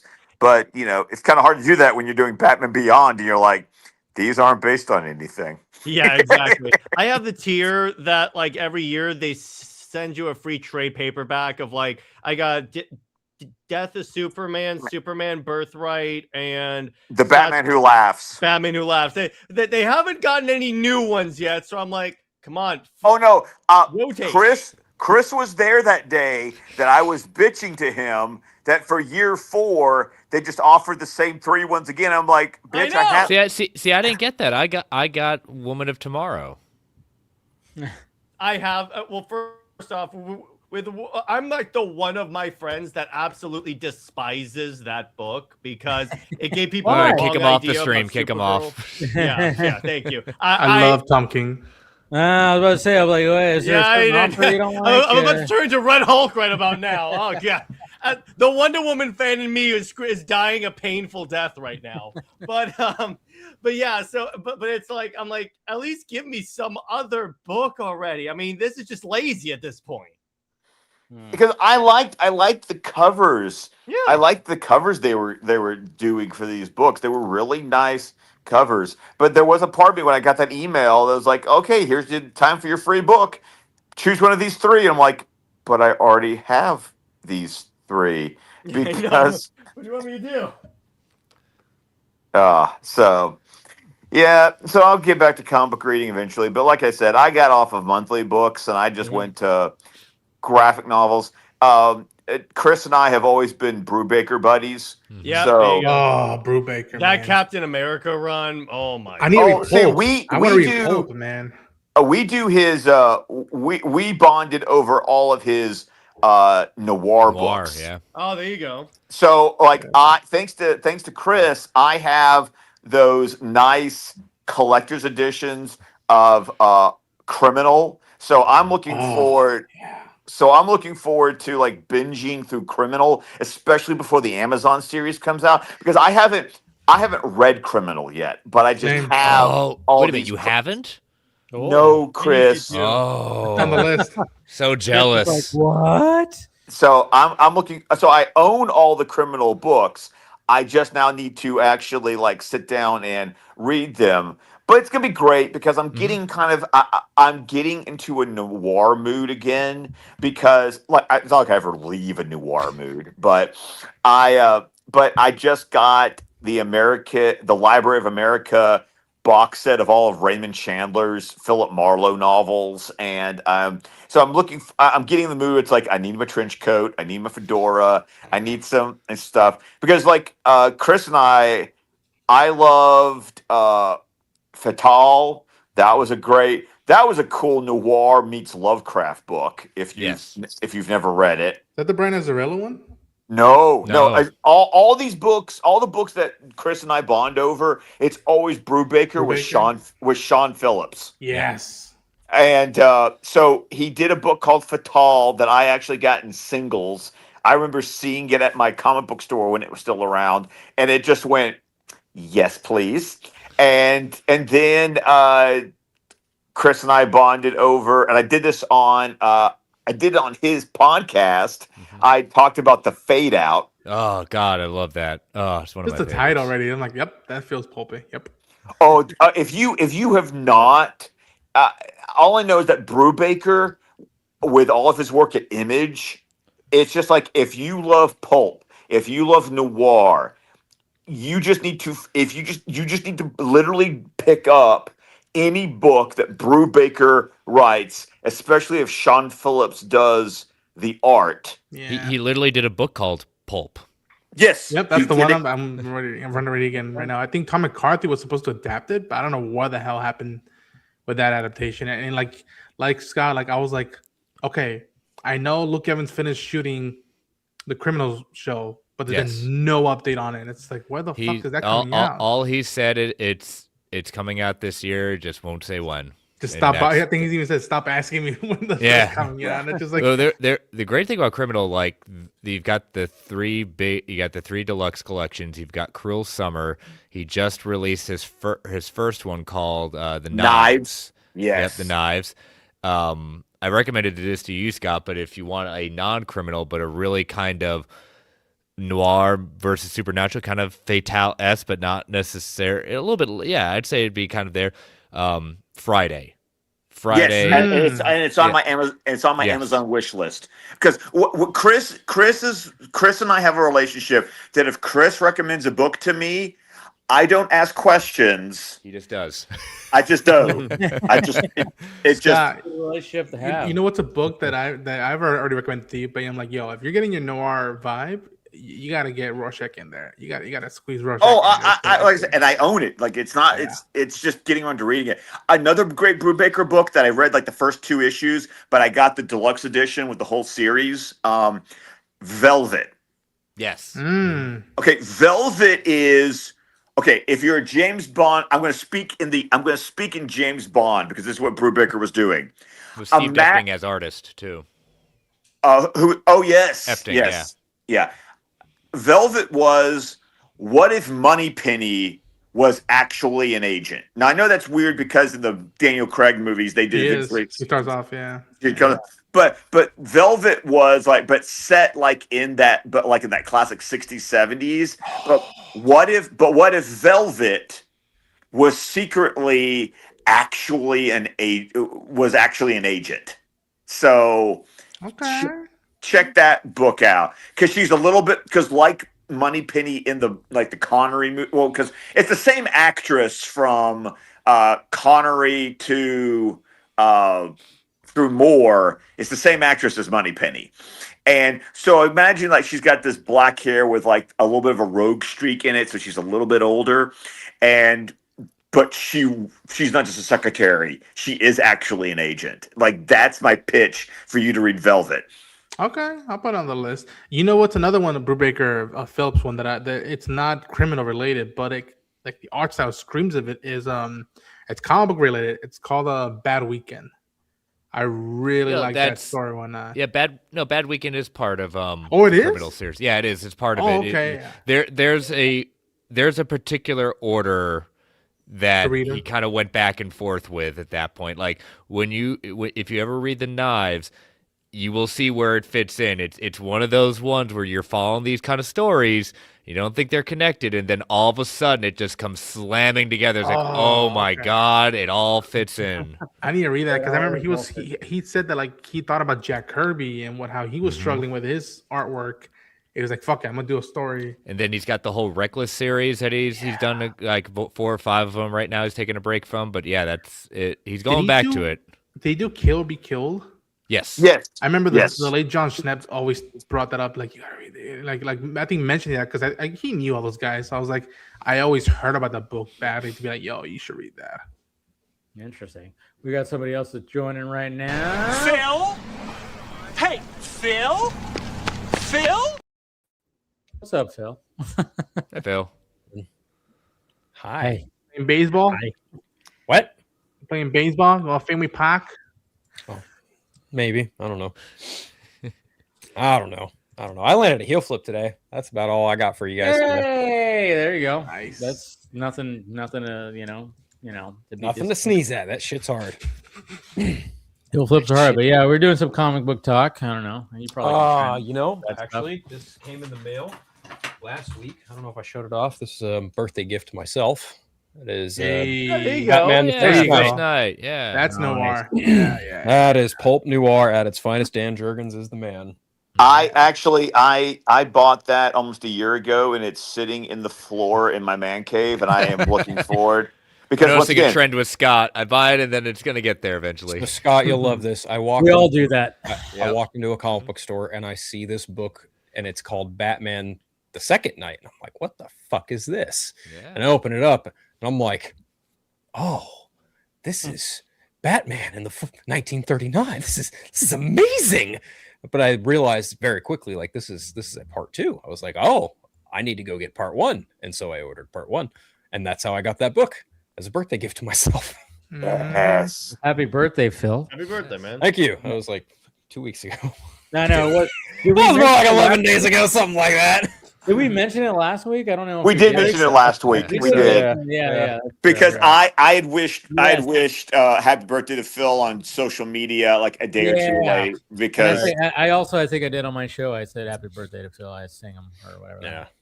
But yeah, I was like, wait, did we mention that? Because hey, let's face it. Sometimes with these vodka streams, I get a little my memory goes a little bit. I'm like, wait, did that? Sipping this stuff. So it happens. But yeah, but happy birthday again, Phil. Thanks, man. It's a birthday every day for Phil.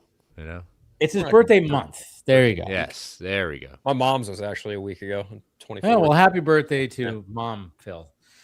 Mama Phil. Mama Phil. There you go. Mama Phil. Mama Film Junkie, Mama Phil. There we go. Yeah, see, there you go. So, but yeah, we're doing some comic book talk. I know I need to get back into it too, but even like what Chris said, I mean, you nailed it right there. We're like, sometimes I buy books and they sit there. Yeah. They can sit there for months, and then all of a sudden it's like, and you have it in the back of your head. Gotta fucking read it. Gotta fucking read that book. I mean, even like when Phil and I met, and I bought that Batman Resurrection novel, I still have it's right there. It stares at me, and I go, I gotta pick it up. Menacingly. Yeah, so it's a daunting thing when you're like, it's there, and I don't have to go out and order it or wait for shipping. But just like, you have to be in the mood to read something and like not be like, just sit down, turn everything off. Yeah. Well, and Ronin, to your point though, it's like I treat books, movies, music. People wonder, like, when people look at me and they go, "You're the kind of person that reads multiple books at the same time, aren't you?" I said, "Yes, I am," because for me, reading is like a radio station. Yeah, I'm not in the mood. No, I don't. I know I'm in the middle of that, but I'm not mentally there. I need this. It's why I've been, I just made it to page 437 in Shogun because that thing is dense and epic, and you don't just sit there and blow through it. Like you take a bite and then you step away and then you take another bite and you're like, and that's why I started that book back when the miniseries came out, and I'm still like, I'm 37% through the book because you know what? You just kind of have to you have to nibble it. But then you get something else that's like, oh yeah, I'm going to read this in a day because this is just popcorn. Yeah. And you're like, and that's what my brain wants right now. It wants pure popcorn that I will finish in 2 days. And I'll be like, that was fun. Moving on. Yeah. I just finished up Gail Simone's Birds of Prey Omnibus Volume 1, and man, that took me back to those days. Oh man, what a ride! I can't wait for Volume 2. But there's books come out. What's that? What year did those books come out? Early 2000s, late 90s, something like that. Yeah. Oh, no. Yeah, the early ones. Because she did Batgirl later on. Yeah. New 52 Batgirl was her thing. She also did a pretty okay Wonder Woman run. It's not my favorite, but it wasn't horrible. It's just like, I'm like, there are too many creative choices where I was like, why though? Why? Yeah, 2003. Yeah. Okay. That tracks. That's what I thought. Yeah. Wow. Read her Wonder Woman Conan miniseries. That is good. I love that one. That is good. The way they do that I like is the way Gail makes it so at first you think that like Wonder Woman was part of Conan's world, but then it's like there's that switch flip, and I'm like, oh, okay, I see what you could have done it this way. It would have been like, okay, fine. But he was like, that'd be too obvious, right? Well, yeah. Currently, what I picked up that I'm looking forward to reading is I got this trade paperback of The Nail, which is essentially Yes. Oh yes, Yes. super. Yeah, it's right there. It collects both The Nail and the sequel, Another Nail. yeah. Yes. And the premise is, what if the Kents never pick up the Superman baby, i.e., Superman doesn't exist for time, and it's like, what does the Justice League look like without Superman? It sucks. And it's But called, and of course, It it's gets called dark fast. Yeah, and it's called the nail because they don't the Kents don't get there because there's a nail in their tire. I figured, I'm like, it must have to do something with a truck. Yeah, exactly. Yeah. And then the second one turns into a full blown crisis event, and I'm like, what? Well, this escalated quickly. Yeah. Yeah, Jared, I've got that one, but I got the hard. I have the hardcover of that exact edition that you have. Yeah. Because of the news right now, I was like looking at a book that I always heard about. I was like, eventually I'll get to it, but I'm like, Camilla and Johnny and Emily Gordon are gonna do Sex Criminals. Sex like, Criminals. Yes. Oh yeah, Matt Fraction. Yes. Yeah, and oh my gosh, his wife, but she also did Bitch Planet, which I was always like, I gotta read that book. I don't know what the fuck that book is, but like, I gotta read that.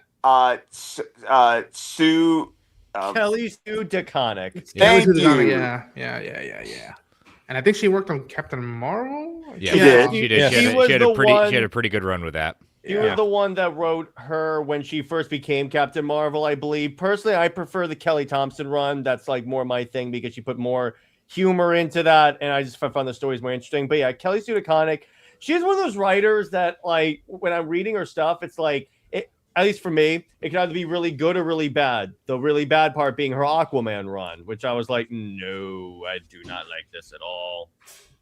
Yeah, Sex Criminals always gonna be like, and I heard the concept like, okay, I'm intrigued, but I'm like, I don't think I can read this. The world building they do with it is just wild. Like I only just know the concept. I only just know the concept. My older cousin mentioned it to me years ago, and when I had heard earlier that they were making Amazon was making a show out of it, I was like, oh yeah, this premise will sell. Like, there's no way that people are not going to be interested in this, because the premise is, woman has sex. When she has sex, she stops time. So she finds a guy who also, when he has sex, stops time. So what do they do when they stop time after having sex? Rob banks. Wow. Yeah. Yeah. So that has Amazon Prime written all over over Robert it. Bank after that. Yeah. But that's also, but Fraction is also a writer that when he does his, like we just talked about with Brubaker, when he does his noir stuff, it's like, I'm in. When Fraction does his high concept sci-fi stuff, I'm like, dude, like I'm trying to remember a couple of his books that where he went like. Well, he's currently writing Batman right now in main continuity for DC. I'm enjoying it. It's really fun. But his older stuff, I know for sure Matt Fraction wrote a Hawkeye book that a lot of people really enjoyed. Yes, he did. The Yeah. show up that like was based off. Yeah. Really good. I like it. I think I read his. I think he did. He did some Fantastic Four. I think. And I think he did X-Men at some point. I believe, if I remember correctly. And he co-created Monarch, the TV show. He did X-Force as well, Uncanny X-Force. Yeah. The Monarch TV show. I believe he is a producer on that. He is. His name is in the credits. That's right. Yeah. Another thing that Chris, I still need to finish season 1 before season 2 comes out. Yes, you did. It's really good. You were doing well for a bit, and then you dropped off a bit. I did. It was a summer. I remember it was like a 4th of July week that I was. Summer is easier. Because like when I have time off, it's like there's not other things like carpool and stuff like that. Responsibilities. Those adulting things that you have to do. Yeah. But I mean, going back to like trying to find the time where you just like sit down, read. Yeah, it's hard for me sometimes because I'm always like, oh, I got to put a clip out. I got to do this. What's happening right now? And sometimes it can be like, I was like, shit, I got if I want to sit down, like when it came to Supergirl Woman of Tomorrow, I finally was like, you know what? fucking leave my phone over here by my desk. I'm gonna sit on my chair. I'm gonna I'm gonna have the window open so I get some nice breeze and some neighborhood sounds. And then I was just like, I'm just fucking reading this. And thankfully I did. I mean, I think like probably about 25 to 30 minutes in, I was like, all of a sudden I was getting that, oh, what's happening in the world? Should I break this? You know, and it was like one of those things, but you know, it's hard. I love how you're like 25, 30. I love how you're like 25, 30 minutes, and I'm like 3 hours later. Okay, I think I need a break now. Yeah. It's hard. It's hard. How did the world blow up? You know what's funny is like I picked up Absolute Batman 16 this week, and the time I found to read it was right before going to the gym. See? Yeah. See, that's a good thing too. Yeah. That's one of Sometimes the I even have to reasons leave the st- house to read stuff like this. Like sometimes I'll go to my like local Barnes and Noble just to get away from the house. Be like, all right, I'm not in my normal setting. Good You have a book in your face. Get to it and just suck in. And like I have my MP3 player. And like, it also depends on like soundtrack. what you're trying to read and how you want to read it too. Right, I mean, to Scott's point, right? Like you can, you know, audiobook it, or you can do what Dave did and just sit down and chum it out for a half hour, contemplate picking up your phone. Don't pick up your phone. Go back to reading. Do the smart thing. And it's really all about preference. I mean, I didn't even consider audiobooks until I started talking and hanging out with Scott. I got to give the man the credit where credit is due. Audiobooks have changed my fucking life, and I have Scott to thank for that. So yeah, that's how I finished Dune and Jurassic. Jurassic. I mean, Scott. Yeah, that's how I finished Dune and also Dune. You know, and that took a bit for me to like, the whole book. It took me a bit, but I was like, you know what? The teacher sent me the book. I'm gonna fucking do it. See, I'm gonna do it. I bought the book first. Yeah. I tried reading it multiple times and I just couldn't keep up with it. So I was like, all right, I'm gonna audiobook it. So I ended up getting a free token and I bought Dune with it, and that's how I finished the book. It was great. It was amazing. I stopped when I was like getting stuff. Like maybe it was right before the movie came out. The first Villeneuve movie came out. I was like, maybe I shouldn't read ahead because I already knew something about the Doctor, and I'm like, maybe I shouldn't know because I'm like, oh wow, you're gonna get tell you, But the thing, and Phil, I'm wondering if you do that because one, Phil, that means a lot. That really that warms my heart, and you know, the former English teacher in me goes, yes, I did it again. I did that, but I'd like to do the thing also where I will listen to the audiobook when I'm in the car. And then I'll pick up the physical copy when I'm not in the car, so I can keep I jump between the two. So it's also like if you have a Kindle and you do Audible, there's Whisper Sync where the apps will the Kindle app will literally flip the pages to the page you stopped on listening to the audio, and then if you're reading on the Kindle, the audio will start at the top of the page that you stopped on. So it's really great so that it keeps it going because I love audiobooks, and I finally started the new Dresden Files novel. It's the 18th novel in the series. He's been writing them since 2000, and James Marsters narrates the audiobook, and I will buy the hardcover day one. But I listen to the audiobook because I'm like, James, read me a story. It's like there are series. You know, it's kind of like with Ray Porter and the Terminal List series. It's like there are certain series that when a certain narrator is committed to reading the entire series, it just gets to the point that you're like, I will own the book because I want the shelf trophy. Mm-hmm. But I love this narrator so much that it's like, I want you to read it to me. It's just the way it is. Some people have that voice where it's like that's what you want to hear when you're And man, I miss that guy. Man, I miss Ray. I'm looking forward. He's going to have his cameo in Project Hail Mary, so I'm looking forward to. Mm-hmm. Is he going to be in that? Yeah.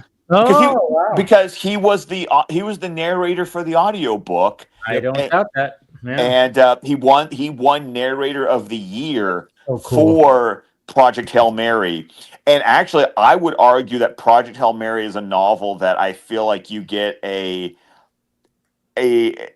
enjoy the audiobook experience because of a plot element that I will not ruin, but there is a plot element in the novel that made listening to the audiobook, in my opinion, almost a superior way to experience the book. Project Hail Mary. I mean, I saw something probably a few weeks ago. Right? I mean, they're already saying that this movie is going to be like a hit.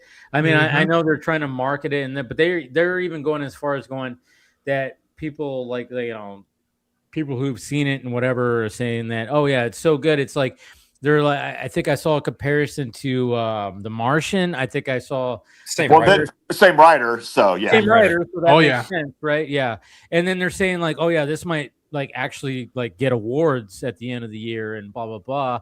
And I was like, damn, they're really pushing. I mean, I was already sold. It was in my top 10 anticipated because it fit all what I love in a movie. I'm like, oh yeah, mystery, alien shit, space, yeah, fine, sci-fi, I'm all about it.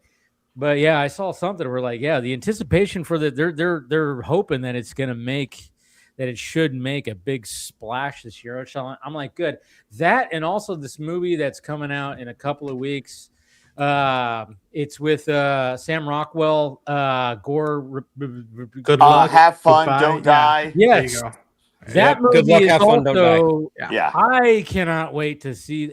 I've been hearing people are going, I was blown away by this fucking movie. It made you think, and it's like, it's probably going to get demolished by the Wuthering Heights movie that's coming out the same, and then also that Crime 101 movie is coming out, which is what I'm most likely going to see because my dad was like, oh, we got to see this movie. I'm like, damn it, I want to see the other movie, but I know he wants to really see that. So I'm probably going to have to it's going to be a double feature for me in the next, because I really, from what I've seen from that movie, I'm like, this is right up my alley. Holy shit. And it's Sam Rockwell, and he's looking like a fucking nutcase.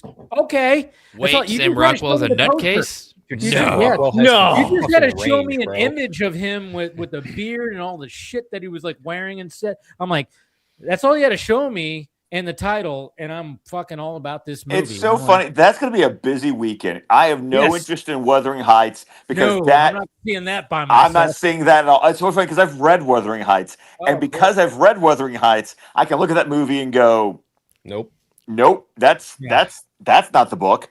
Same with Margot Robbie's wife or husband. Anyways, sorry. Yeah, I have a ticket to go see Crime 101. I don't have my work schedule yet for that weekend, so that's the reason I don't have everything locked in yet. Because I want to see Crime 101. I have a ticket that hopefully I get to keep. I want to see that new anime Scarlet because that looks really interesting. If y'all haven't seen, I heard about this one. Yeah. You need to see All You Need Is Kill, Scott. You need to see that.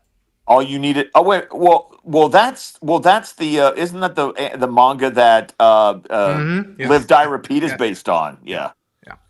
It is so good, man.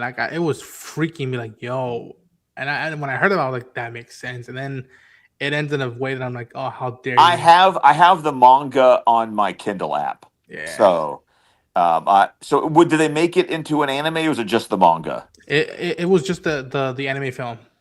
Oh, there is an animated film? Yep, Okay. Yeah. Okay. I knew about the book, so I was going to read the book. I finished a full manga in like a week right before January, right before the new year. Which one? So it's a book. It's part 7 in an ongoing series called JoJo's Bizarre Adventure. It's the Steel Ball Run chapter. Steel Ball Run part of it. It's broken up into parts. It's been ongoing since 1987, and the current volume, the current part is called JoJo Lands. It takes place in Hawaii, but the part that I read called Steel Ball Run, they basically have a intercontinental horse race from San Diego all the way to the East Coast of New York. But along the way, the main character has to find 7 pieces of the Holy Corpse of Jesus Christ. Yeah, you're aware. All right, awesome. Yeah, they're turning that into an anime. It comes out March 19th. I can't wait. I've seen those pages, and I'm just like, brother, let me tell you something. Gyro Zeppeli is going to make women wet. That is a factoid. that man is going to spin some balls, and women are going to get wet. I promise you that. And I have just killed Ronin for the night. Ladies and gentlemen, you're welcome. It wasn't just that. I think it was Dave was like, whoa. He's like, I wasn't expecting that. Oh, that good, huh? Okay, dude, it's wild. The pages are fucking. Hirohiko Araki is one of the best artists of the modern time. This man has come up with some of the most insane shit I've seen in manga panels, and I'm talking. This is coming from a guy who's read Dragon Ball all the way up to the Moro arc, and I've seen some wild shit. And I can tell you without a doubt that when JoJo's Bizarre Adventure Steel Ball Run comes out in March, people are going to lose their collector shit when they see what comes out of this. Yeah, I think it's fun is stuff. Netflix putting it out, or is it? Okay, yeah. If they play the cards right, this as someone who didn't read JoJo or seen the anime, but I know how big it is, it can do just as big as Demon Slayer, as Chainsaw Man, and all. So here's the thing, it is equivocal. So what JoJo's Bizarre Adventure is to David Productions is what Dragon Ball is to Toei Animation, et cetera, et cetera. Yeah. A lot of these big Japanese animation houses, they do smaller stuff based on the big stuff. So for example, the reason why it took so long from Stone Ocean Part 6 to now Steel Ball Run is because David Productions was busy doing other things like Fire Force and a bunch of other shit. They didn't start working on Steel Ball Run until like late 2024, maybe even mid 2024. They announced it in 25 and it's releasing in 26. And the funnier part is the next chapter after that, JoJolion, is the longest part currently because Hirohiko Araki is still writing JoJo Lands. So it's going to be interesting to see. I don't doubt one bit that David Productions is going to animate JoJolion. I don't. What's going to be interesting is when they do, how much longer will Araki have? When is he going to finish JoJo Lands for that to get animated? Because I guarantee you once JoJolion wraps, and if JoJo Lands is not done, fans are going to be like, well, fuck. It's going to be George one of those Martin. things. Yeah. No, think about it this way. Akira Toriyama, Dragon Ball. Yeah, because it's going to be like that. Have you guys... Go ahead, No. Go for it. I was going to go on Did you guys see it started blowing up, I think, yesterday, at least on my feed. But did you guys see the 30 seconds, 40 seconds footage of the new Ghost in the Shell anime? No. Yeah, dude. They're putting out a new anime in July. And, like, the Major's back. And I'm like, wait a minute. Is this a continuation? You're going to have to forward me this. I'm going to have to look I'll send it to you right now. But I was like, it looks good, man. Like, different palette and whatnot. It looks closer to Shiro... I'm not gonna butcher his name. I'm not gonna do it. But it looked closer to his designs in the manga than what the 95 movie did. And I love the 95 movie. Okay. Yeah. Dragon Ball is kind of doing something similar where when they did Super initially, they were the Toei Animation was really busy and they got backed up, so they cheaped out on some of the animation in the early days of Super. So now they're going back and kind of retreading the same foot, but they're doing it with better animation, and they're calling it Dragon Ball Super Beerus before they jump into the next arc, which is called Dragon Ball Super Galactic Patrol. All right. And there's our thing right here. Now I was just looking at some things. I mean, we have to, if you're holding a drink, we still have to, Catherine O'Hara. Yes. Rest in peace. Rest in peace. And TMZ, you can eat shit for posting that audio. That was unbecoming and awful. Of course, that's TMZ. It's what they do. They post all the fucking. Apparently they posted the 911 call. Yeah, they posted the 911 audio. I didn't even see that. Why would you do that? Because that's what they do. That's what TMZ does. Yeah. TMZ is all about slop, fucking stuff like that. But that was a shock because I was like, what? I'm like, she was so active. She seemed like she was so, energetic. Yeah, I was like, I didn't, but I mean, I saw something that she might have been taking cancer treatments, or there might have been. They just said like brief battle with an illness, and they kind of left it like that. So I'm sure it'll come out in a couple of weeks. Always fucking cancer, man. But I mean, like the biggest thing, like because, obviously she was so freaking talented, and we could talk about the numerous things that she's been in. And some people say like, recently with like Schitt's Creek and Last of Us, and there's all this kind of stuff. But I mean, the biggest thing was like, oh, she's mom. Christmas mom. Yeah. She's Christmas mom. Yes. That's the McCalling's thing. post broke me. When it comes to the holiday season, it's like, oh yeah, she's mom. And and in Beetlejuice too. That was her first movie. That's Yeah. how she Yeah. got her big break. That's true. Yeah. She was At least fantastic in the movie in that. business. I always thought I heard this while ago, like SNL stories, and she was on SNL for a week. Yeah. And It so was during the 80s, right? yeah, just for 1 week, and then she Yeah. quit at the end of the week because had nothing to do with creative difference or anything like that. She decided to go and do SNL because SCTV, they were between broadcasts and they didn't know if they're going to get picked up again. But when she got the call saying, "Hey, we're being picked up," she said, "Hey, I got to go back to my people." Yeah. She's kidding. And that was Yeah, it. That was SCTV. she said nothing about that at that point. Well, I think people don't realize that SCTV created, brought us some of the greats like your Yeah. John Candy's, your Martin Shorts, Rick and your Moranis. Catherine, Yep. Rick Moranis, Catherine O'Hara. Yeah, I mean, people don't realize that Canada up there, they had their own version of sketch TV that brought us some of these great people, and she many was times part of that. could many times superseded what SNL was. Oh, of Like, course.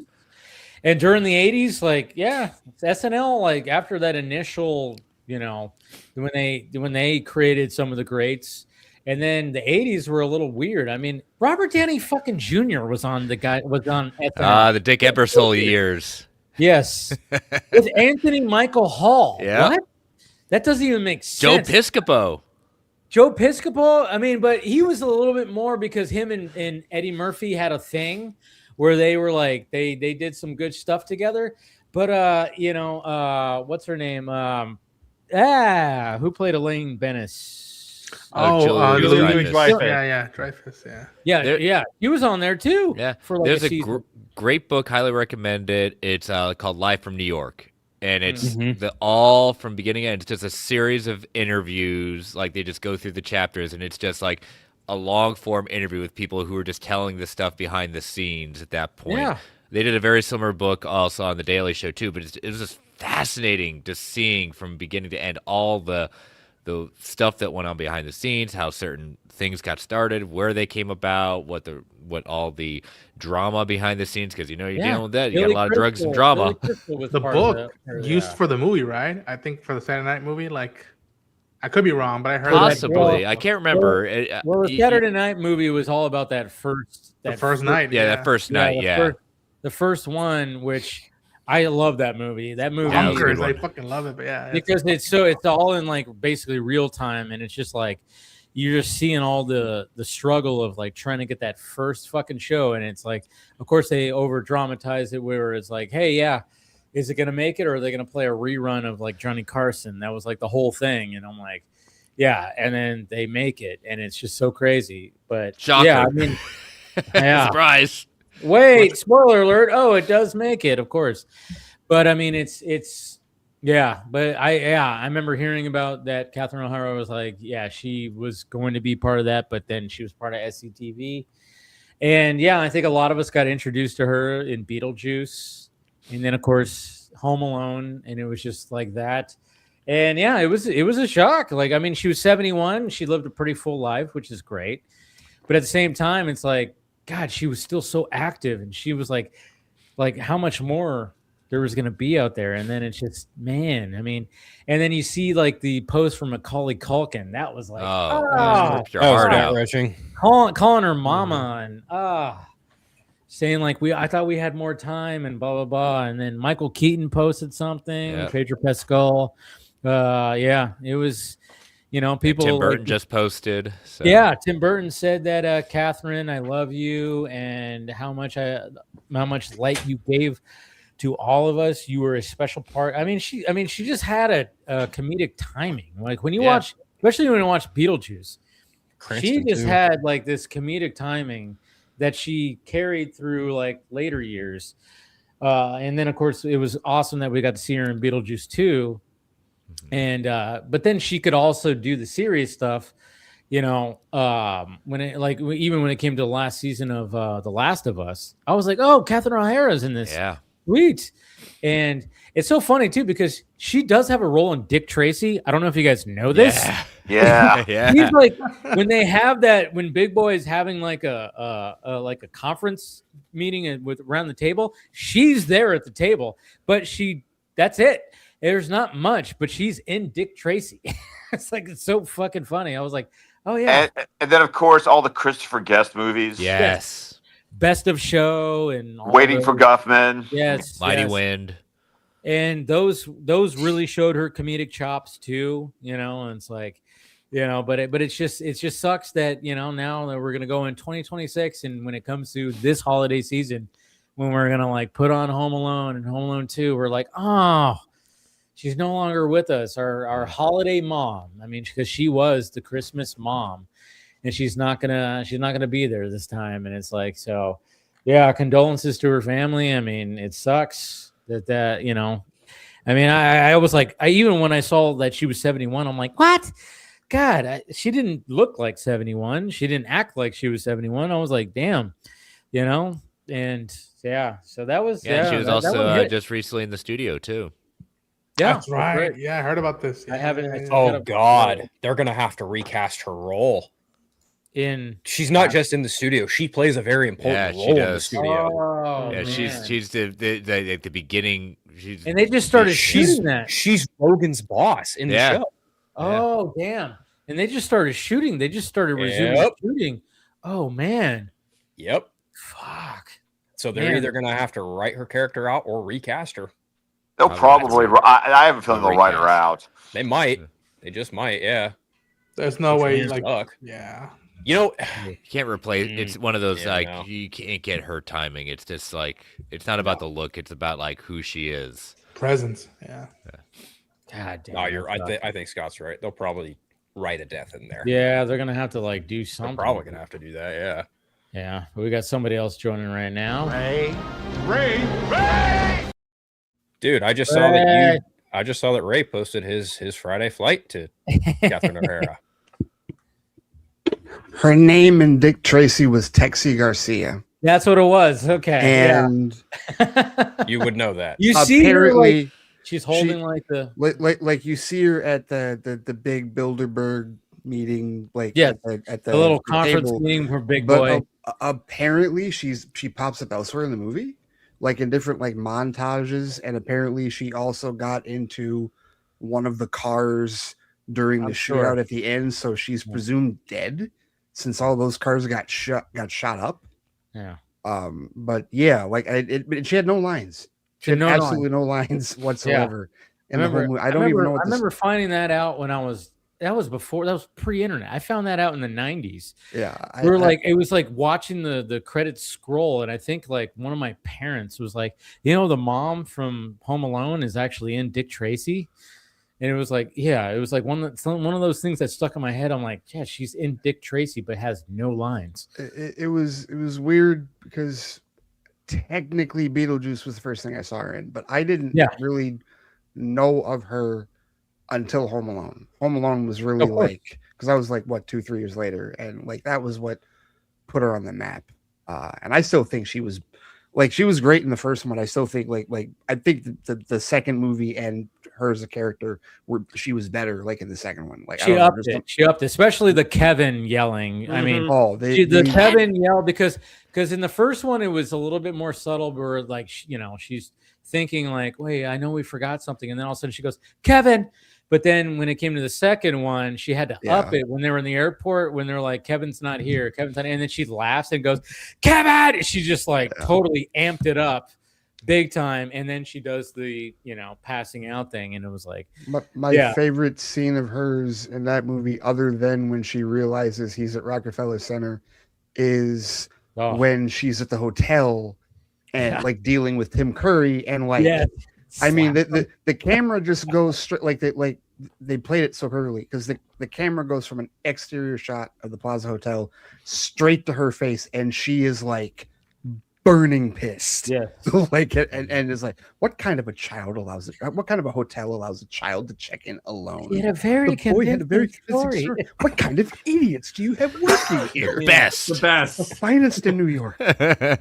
And like Curry keeps interrupting them, and first it has could you stay out of this, please? And then she's like, I'm going out to look for him. Peter, don't worry about it. No, the way I am right now, no mugger or murderer would dare mess with me. Adam, there are hundreds of parasites out there, armed to the teeth. Slap. just I don't know, just and then he almost cries. Well, because his lip starts trembling right after. Tim Curry is so fucking perfect at that. We'll do bundle up and toughly, and then he's like, he looks over and he's just like about to fucking cry. Yeah, it was. Oh god. Yeah, it was. She was fantastic. But I mean, both of those moments were. I mean, those were like the. It was like the great moments of Home Alone was when she shows up. At home in the first one, and then they, her and Kevin have that moment, and then I mean, again, they had to amplify everything else when it came to Home Alone 2, and it was like, and it was almost like almost a better moment because that's what I love. Like you said, that scene where she's going around. And then she gets to find those cops, and then the cop goes, "Well, put yourself in your son's shoes. Where would he be?" And then it hits her. She goes, "Oh my god, I know where he's at."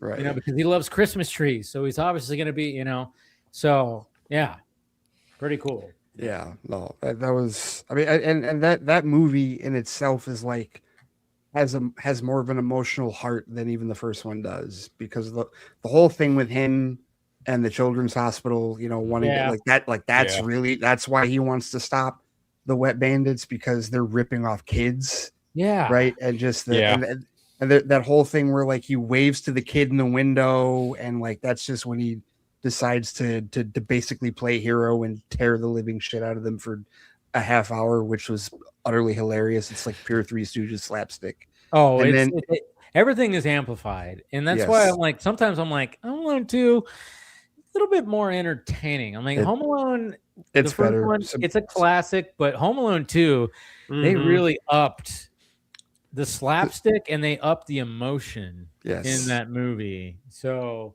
if you really want, everybody goes, it's a rehash. It's rehash. Yeah, it's got similar beats, but they really did a good job of upping like what they needed to up, which was the emotion and the slapstick. Because yes, they upped. I mean, literally, they have a part where Marv's like touching the when he's like touching the faucet, and then he gets electrocuted, and they literally cut to a skeleton, right? And it's like, yeah, it's ridiculous. They're going, yeah, this is stupid. Anybody would die. These guys would die if this would happen. Many times. Many times. I've seen videos where the bricks would have taken them out. Yes. I was just going to say that. The bricks would have taken them out for sure. Yeah. But I love those memes on Twitter. That's like, who's more dangerous with prep time, Kevin McAllister or Batman? Yeah, I love those. I saw one recently that was Kevin McAllister or John Wick. Oh my god, that's a new one. That's a fun one. I mean, those three. John Wick has guns. So good. I'm really glad the last big screen thing I saw Katherine O'Hara was Beetlejuice 2, and I saw it with our friend Paul too when I was in Boston. Oh yeah, I remember you guys did do that. Yeah, Alamo Draft House. We saw oh no, that was Ghostbusters. We saw the trailer for Beetlejuice 2. Oh, that's what it was. Yeah, I remember. You both hit me up about it. Yeah. Yeah, but I saw Beetlejuice 2 after the fact, and it's just like, there's just someone with really intricate comedic timing and their delivery, and Katherine O'Hara just had that about her. And if you really want a great example of that, watch Schitt's Creek. She is fabulous, fucking hilarious in that show, dude. I shit you not, no pun intended. Like that show is an excellent display of her comedy and Eugene Levy. Like her and Eugene Levy just have the best chemistry. Oh, they came up through SCTV. Bingo, exactly. Yeah. And that was like when I was like, I found that out. It's weird because like NBC used to show SCTV in syndication when I was a kid, and the only reason I'm up late at night on a Saturday and I pay attention to it, not even because of her. Like I missed that she was in it. I saw Rick Moranis and like Eugene Levy and Joe Flaherty because they were all in other things. Like flip it. I've talked about this on my Friday flight.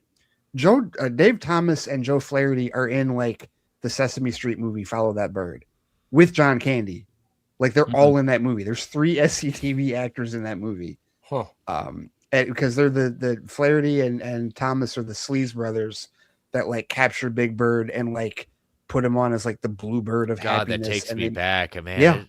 I forgot about that movie. And then after he escapes, the cop that pulls them over is John Candy. Yeah. So it was like this total SCTV connection. But that was why. So that was why I watched it, because I think I'd seen Honey, I Shrunk the Kids. I'd definitely seen Little Shop of Horrors. Yeah. And I think I'd seen Spaceballs. So that was how I knew Moranis. And it wasn't until later, like a lot later, that I was like, wow, Catherine O'Hara was part of this. And it's like, okay, well, that's where the comedic timing comes from. Her eulogy of John Candy is just gut wrenching. I haven't watched that documentary. I have not screwed up my courage to watch that documentary yet. It's so good. So I good. really need to. Number one. Number two, I saw someone, like, when the news posted that she had passed away, someone immediately shared an image from Home Alone 1 of her next to John Candy, and they were like, this is probably what it's like right now. I'm like, motherfucker, are you trying to make me cry before I go to the gym? Because you're working. They were so close. They were such good friends. Yeah. God damn it, man. Well, that's why he was in the first movie. That's why he was in the first Home Alone movie, right? Yeah, which he got paid basically nothing to be in it, which did it was as a favor. Great. Yeah, right. He did. Yeah, he filmed for like a day. He filmed all that he did in a day. So. He originally was also supposed to be in Ghostbusters, but he kept on trying to like change it over into like he wanted to have like big German Rottweilers and things like that, and it just kind of like Ivan Wright was just like I just it wasn't connecting, and that's how Rick Moranis got the part since he dropped out. Yeah, because he was supposed to be Lewis originally. Yeah, and I mean I love John Candy, but I like the way that worked out. Yes, it worked out really well. Now because Rick Moranis did such a good job with that. I agree. Yeah. That whole entrance when he's going through the party and introducing, that is all ad lib. There is no script for that. Rick Moranis just did that whole story. Yeah. Ted and Ned, that's all him. Oh my goodness. If there's one reason why I'm watching Spaceballs too, it's Rick Moranis. Of course. Oh, yeah. Honestly, that's like you love everybody else, but like that's the reason he is literally coming out of retirement to do this movie. And it's like, he didn't do it for Ghostbusters. He didn't do it for Ghostbusters. He did it for Spaceballs. Yeah. Right. You know what? If I had to venture to guess, it's probably Mel Brooks who was like, please. Come on, man. And Mel Brooks is 100 years old. I was about to say, his 100th birthday is like, we were talking about this at work earlier because that movie's not coming out till next year, and we're like, we hope Mel next year. Yeah, it's 2027. Wow. And we're like, we hope. Yeah, I don't know. It's weird because they finished filming. Yeah, it's already wrapped. Well, you know what? More power to him. Let him simmer on some of the special effects. Let him. Okay. But we're just hoping Mel. We're just hoping Mel hangs out. I know for it. You know what I mean? Because because he and Dick are up there now. Dick's 100 now. He's 99. So here's irony for you. So not only is that movie releasing next year, Star Wars Starfighter is releasing next year, and that release is 50 years on the Star Wars anniversary, and Spaceballs is a parody of Star Wars. That might be another reason why it's next year that they're releasing it. They might be trying to time it up with the 50th, which isn't a bad idea. It's not a bad idea at all. But yeah. Yeah, talk about that for a second. The other silly thing that I realized why did I not realize until he got cast in Spaceballs 2 that Lewis Pullman is Bill Pullman's son? Yeah. Why did I not realize that? His birthday was yesterday, I think. I think so, yeah. But it's like either yesterday or the day before. It's the dumbest thing. I see Thunderbolts, right? Yeah. Think nothing of it. And then as soon as I see that, I look at the face like, well, duh. Fucking duh. Like, look at his face. He's a spitting image of Dad. Completely. It's the same thing with Wyatt Russell. Yes. Same which is why it's great that they play this. I'm sorry, but in Monarch, when they do the dissolve from Kurt Russell into Wyatt Russell, it's seamless. It's just like, if you didn't know they were father and son, that one dissolve should have made you have gone, no shit, Sherlock. Yep. I still haven't seen Monarch, but yeah, that was another one. Like really good. The revelation after Falcon and Winter Soldier was just like, oh, well, shit. Yeah. Okay. All right. Go watch Overlord. Very underrated film that people should watch. So it's a Bad Robot. It's World War II and J.J. Abrams zombies. Yep, I know exactly what you're talking about. Yep. And that movie 22 Jump Street. That's a fun zombie movie right there. I love Overlord. Yes, Wyatt is in there. That was when I got introduced to him too. I was like, oh, Kurt Russell's son is in this, and that movie is insane. It's a I remember when that came out. That was a fun one right there. Yeah. So, but I love that, and I know that Lewis Pullman's going to be in Spaceballs too. That's right. I'm like, yeah, and it's like, all right, that's really cool. And Daphne, we just talked about it, right? Zuniga, because she was just a voice in this week's episode of Batman Beyond. Yes. On Fanimated. Yeah, so we were talking about, and because I was like, who's because sometimes I don't catch the voices. Sometimes it's been bad. Sometimes I've caught them pretty quick. LeVar Burton. Yeah, that was my worst one. I know. Good job. But when I didn't pinpoint LeVar Burton, I was like, oh, was that the Worryman? Yes, it was the Worryman. Yes. Yeah. And I was like, I recognize the voice. Why can't I pinpoint it? And Scott was like, you're gonna hate yourself. And once he said it, I went, I was like, how did I? That's become our bar for Dave not being able to recognize voices. That was the worst one because that was the worst one. It's supposed to become like but it's not as bad as LeVar Burton. Yeah, that's. Because, I mean, not only did I, watch with my dad Next Generation, but I watched so many Reading Rainbows. I mean, come on, when I was a kid. I mean, like fucking shit. I mean, come on. Well, that dude was my childhood. And his voice is unmistakable. Like he just has one of those where it's like, don't change your voice, just do your voice, whatever it is. So that is my biggest disappointment of not guessing a voice on DC Fanimated. And he was in Roots, right? If I'm not mistaken. Yes. I remember seeing Roots as a kid. I saw Roots as a kid. Wait a minute. You saw Roots as a kid? Okay. Your name is Toby. Oh my God. Okay. Kunta Kinte. Yeah, that scene. Oof, yeah. Fuck, that was rough. That was well, and that's the other thing is like it's when he was at Motor City a number of years ago, Motor City Comic Con up here, and he brings both of his Emmys, and it's just hilarious that neither of them are for Star Trek. No. His one is for Roots, the other's for Reading Rainbow. Of course, it's for Reading Rainbow. Reading Rainbow. By the way, really great documentary about that on Netflix called Butterfly in the Sky that you need to check out if you want to know if you want kind of like the history of Reading Rainbow. It's awesome. It choked me up. Oh, and it's just about it's about reading and about the importance of reading, and it was so great. But just like what they went through to make that show, like the drama behind the scenes of making that show. Always a struggle. I mean, I remember like back, I was part of the book fair, the book club thing. Remember when you got the button? Remember the button that you got where you got the stars? And then once you got all the stars, you can get a free your personal pizza at Pizza Hut. Oh yes, that was like such an accomplishment, and I remember getting that. I love the meme that's like, some of y'all didn't have to read 10 books to get a personal pan pizza, and it shows. Now you just go. Sadly, it does. Yes, it does. Now you could just go anywhere and be like, "Yep, let me get that on my." Now you get a personal pizza, and you get to pick your fucking toppings. It's like, yeah, man. Back in our day. I love that. Remember, it came in that fucking like iron skillet kind of, or like it did. Yeah, and then you had your own little spatula for all 4 slices. I mean, it was fucking great because you were like, I accomplished this. I got it. This is a free pizza for me. And this was when Pizza Hut, you actually sat down in the restaurant. Man, the food didn't taste like shit. Huh?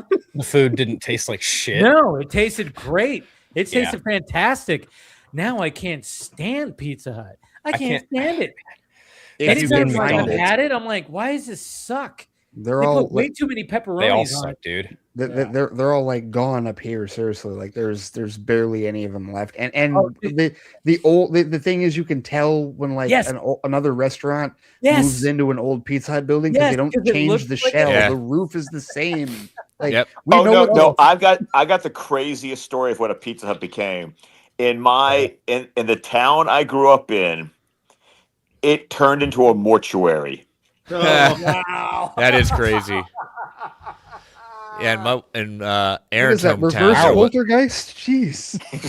And Aaron's hometown, there was one, and now I want to say it's a deli now, but you're right, it's still the roof. They changed the color of the roof, but that roof is, you know what it was. Well, that's the thing. Yes. Is like back in the day, like these restaurants, they were their own personality. Now everything looks the fucking same except for it's got a different logo on it. And I remember, I think it was in a group chat you and I were in, Dave, they would point it out. Well, they all look the same because they want the buildings to be recyclable. They want them. So if like a restaurant like doesn't do well, they can move somebody else in there. And this wasn't apparent to me until I saw a TikTok video. Yeah, where people were comparing all of them, and I'm like, son of a bitch. Yeah, that's what they're sterilized now. Yeah, Starbucks, Taco Bell, McDonald's, Burger King, McDonald's, the same. Oh my! It's awful. I hate it. Yeah, I absolutely hate it. Now design the building so then if it leaves, somebody else can move in there. You won't even notice because I think they were like, oh yeah, look at all the because like I said. I mean, I remember when you went to Taco Bell, it looked like it was like a Mexican fucking like house, and it was like it had the bell up there, and it was like they had dinosaurs one near me. So, they had like that 90s Azteca on the yes.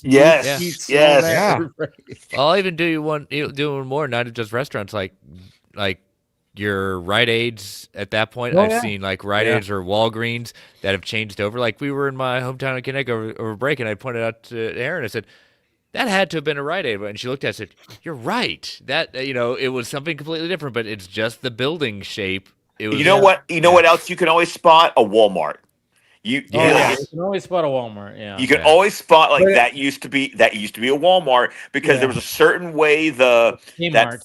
Kmart, yes. Kmart, yes, definitely. Absolutely. The Kmart's, man. Kmart is no longer a thing. That was like the place to go. That was Walmart. Well, it was like that was a precursor. Walmart came before, but Walmart rubbed them Kmart out. was like Walmart ran them out. Absolutely edged them out. Kmart always had the little Caesars like inside it, which is cool. Like you got the blue light special. The blue light special. Jeez, yeah, but no, the stuff that you would buy from the stuff you buy from Walmart now, you totally bought from Kmart then. Yeah. So we had a Kmart right next to a Walmart where I grew up, and then like when I was like 7 or 8, naturally the Walmart towered over the Kmart, cleared it out, and now I think it's a public storage thing. It's fucking empty now. You know what? We've got one that the same thing happened, turned into a public storage thing. That's crazy. Why are they? I actually know of a furniture store. I was actually in. I was in Irondale, which is the city where I went to, where my high school was, and it was great because I took my kids to this old burger place that's been around for just over 30 years. It's not a chain; it's just a local burger place with some of the best burgers. Dave, this is one of those places that, like, when you eventually come to visit, I'm taking you to hamburger heaven because. And it was just weird driving around going, nothing is the way it was in the 90s. Because I was like, that was a Walmart, that was a Burger King, that was a Sam's, and none of them are that anymore. And it's just so weird. I was driving up a road, and I was totally being the old guy going, that used to be that used to be that. Because that was like my day. Back in high school, But, it was funny because I was talking to the lady behind the counter at the Hamburger Heaven going, it's been probably 20 years since I've eaten here. Food still is good.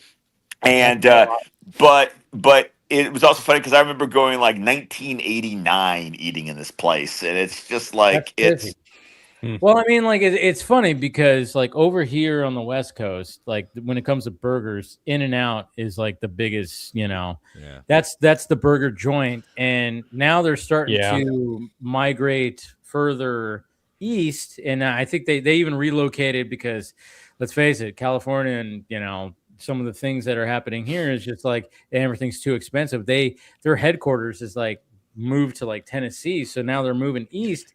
And it's so funny because like it's so but it's so like it's crazy like because I mean, when I at the last place I lived at, I had a In-N-Out burger, right down the street. I mean, there would be sometimes if I had the windows open, I could smell it. Oh, dude. And it was so good, I have two 15 minutes worry. away from me in opposite directions. Yeah. I get within 5 minutes away. I can smell the burgers, bro. Yeah. Yes. But I mean, I worry about if they get to be more, national, that it's like, oh, is the quality going to diminish? Because the whole thing about, I was even listening to a podcast before today where they talk about they were talking about how when you go to McDonald's and you go to some burger place, Burger King, stuff like that, you can't see what they're doing in the kitchen, and God knows what the fuck food you're getting. In-N-Out, the kitchen is, you walk in, you see the kitchen. They want you to know. They want you to know that everything is fresh and great, and look at how we work this thing. It is beautifully done. And hamburger heaven is the same way. You can see you can see, you watch them. You can see them put the patties on. You see up here it sounds like Five Guys. Yeah. Oh, Five Guys. Oh, I love Five Guys. Yeah, we have Five Guys here. I'm not a fan, not particularly. I'm not even a fan of In-N-Out fries because they taste like cardboard. They are the Five Guys fries. You got to ask for them to be cooked more. No, dude, the animal style shit too. Can't stand it. No. Ask them to cook them more to get them more crispy. That's bad. That's the thing right there. Yeah, make them a little more crispy. You're like, hey, can I get some crispier? Yeah. The late great Bourdain, Anthony Bourdain, one of the things I remember, him giving a shout out to he loves In-N-Out. I was like, damn. I was like, of all people, him shutting it out, and that place, it's very Cali for me. And every time I go back to LA, there's one In-N-Out near NoHo where it's literally blocks away from palm trees. I mean, yeah. The one I used to go to is blocks away from the comic book shop I used to go to. So either I go get my books first and then go eat, or I usually would go eat and then get my books first. And it's I don't. And the smell. Yeah, you get that. But there's always a line in the drive-through. I mean, it's always even the next town over that has an In-N-Out, it always spills out into the main road, and I'm like, God damn. It's crazy how that place is still flourishing because you want a good burger, you're gonna get a good burger there. Yep. Yeah, I mean, people are and I know, Phil, everybody, people say fries are kind of, but the trick is can I get crispier fries? And then you ask for that, you're gonna get better fries. It's gonna be a little bit better, but for the most part, the burgers, I always get a 4x4, and I'm just that's it. You just get a 4x4, and it's less than $10. You get 4 patties and a burger, and it's try that once. I got lockjaw, and I was like, never again. Yeah, I usually get 2 doubles, and I'm good to go. Yeah, we do that too. Wash it down with some. It's a good road trip meal because I'm you're set for the next few hours. You go to Vegas, it's right there. Yep, right there in not Bakersfield, but Barstow. Yeah, right there in Barstow. That's where everybody goes. If you're ever driving to Vegas from California, you get up from Barstow, and they have a bunch of restaurants. So many people go to that fucking In-N-Out right there. It's crazy. There's always a line, but you don't wait that long. That's what's so great about they. I mean, you want to talk about, when you watch. I mean, especially when you watch you watch the movie The Founder about McDonald's. They perfected it. Ray Kroc. But then when it came to some of these fast food restaurants, you just kind of go what the fuck am I eating? What's going on? In-N-Out is always kept with the quality and and then people who work there, they start off not with minimum wage. They get benefits. I mean, it's, that's what I worry about when, if they're going to go more national, it's don't, sacrifice, the quality of your product, please. And I don't think they will, but, that's the hope. Yeah. That's the worry. That's the worry that I would have for In-N-Out. So they're not franchised. In-N-Outs aren't franchised. They're franchised because they are all around California, and they reached Nevada. Okay. And I think they reached Arizona. Yes, now. Predominantly West Coast. Yes, but I know their main headquarters now has moved to Tennessee because it just because California and how crazy right now. Yeah. So now they're trying to be now we're going to start opening up restaurants in that area. Taxes, I think, is also a big one because they're like, yo, taxes in California fucking suck, it's like, especially for businesses, so now, like, so I just, I don't think that, I think their whole thing is like, hey, this is our kitchen, you see everything, and we don't have frozen beef, we have potatoes, and that's the thing, is like, even though there could be a line, it doesn't matter. They have such a good system that you're not going to still wait that long. You might wait 10, 12 minutes, even if it was like a line. They just have it like so, just nailed down, so, and then you're getting, it's a good product. It's a why good do you don't make me hungry right before I I go know, to I'm hungry. I'm getting get some hungry right now. now. I'm like, God damn, I do need to go to bed, but I do want to propose one topic before I go, because I need to talk about it. Yeah. We talked about it slightly on Fanimated, but I want to get the whole panel on it. Those Henry Cavill Highlander images. Yes! Oh my god. Yes. Only be one. Okay. I said this to Dave. Yeah, you did. And what I loved is that after I said it to Dave, somebody on Facebook had created a meme expressing exactly what I thought. So we have the two images that Henry Cavill shared. My favorite one is the one that's got all the red lights in the background, because that image goes so hard. That one. But what I love about that one is, if you watch the TV show, that gives such Duncan vibes in this shot. So I was talking to Dave about how what I love about what Stahelski's doing in this movie is, like, as a Highlander fan, every time Stahelski talks, I have that no bullshit meter that goes, you know what you're talking about. Yeah, they're fans. Oh, that one looks more. But this image right here does really go hard too, and I recorded like a little clip about it too, and I was like, oh yeah. This gets me excited because they get it. Yes. So just speaking as a novice, because I've still never seen a second of the movies or the shows of Highlander, but just as a novice, that picture is reminiscent, just from my perspective, of the first bank vault shot of him as Superman. Oh, yeah. It is. Yeah, okay. There's a lot of aura. There's a lot of aura there. Yeah. I think the one where he's standing in front of that, we're standing in front of the safe. Yeah. Like the very first shot. Because the other one is cool too. It's like in a church, and he's got the sword, and but you have the boom mic, so it's like very, behind the scenes. But this one right here is like, that could be a poster. That could be a poster. The one with all the red, because he's walking, he's got a look on his face. His hair is kind of messy. You could tell he's probably walking away from like a fight, or had some kind of fight. And he's got that trench coat, which was what Scott was referencing, the fact that when it comes to because I never really watched the series. I've seen things. I remember when growing up, because I think I had a friend of mine that liked the show, or my dad. I can't remember who, but I remember seeing some of the show, but I never got into it. When it came to the movies, I've watched all the movies, but of course, mainly the first one. And I even watched the first one probably like a month ago, because it was just like on, and I was like, or it was Hulu recommended it. And I was like, you know what? I haven't watched Highlander in a long time, and we got a new, and it's, I never got into it too. I've never been, but at the same time, it's like, I don't know. This movie is like, there is something there that hopefully Chad Stahelski is going to be like capturing, and he could bring that into the modern day. And I think having Cavill as Connor is probably pretty good. The thing for me as such a hardcore, I've seen all the movies. I've seen every season of the TV show. I've seen the spin-off series. I am hardcore into Highlander. But when you get an actor like Henry Cavill, who, dude, when he gets a role, he commits. He goes full in. He goes all in on the role. Plus, so much that he injured himself with this one. right, exactly. Which is funny because there was an interview with Russell Crowe when Nuremberg came out talking about how he was actually.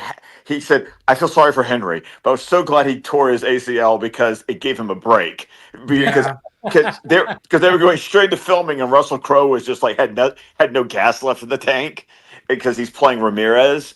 But what I love about Henry is that The Witcher showed that he can do his own sword fights. He could do his own choreography.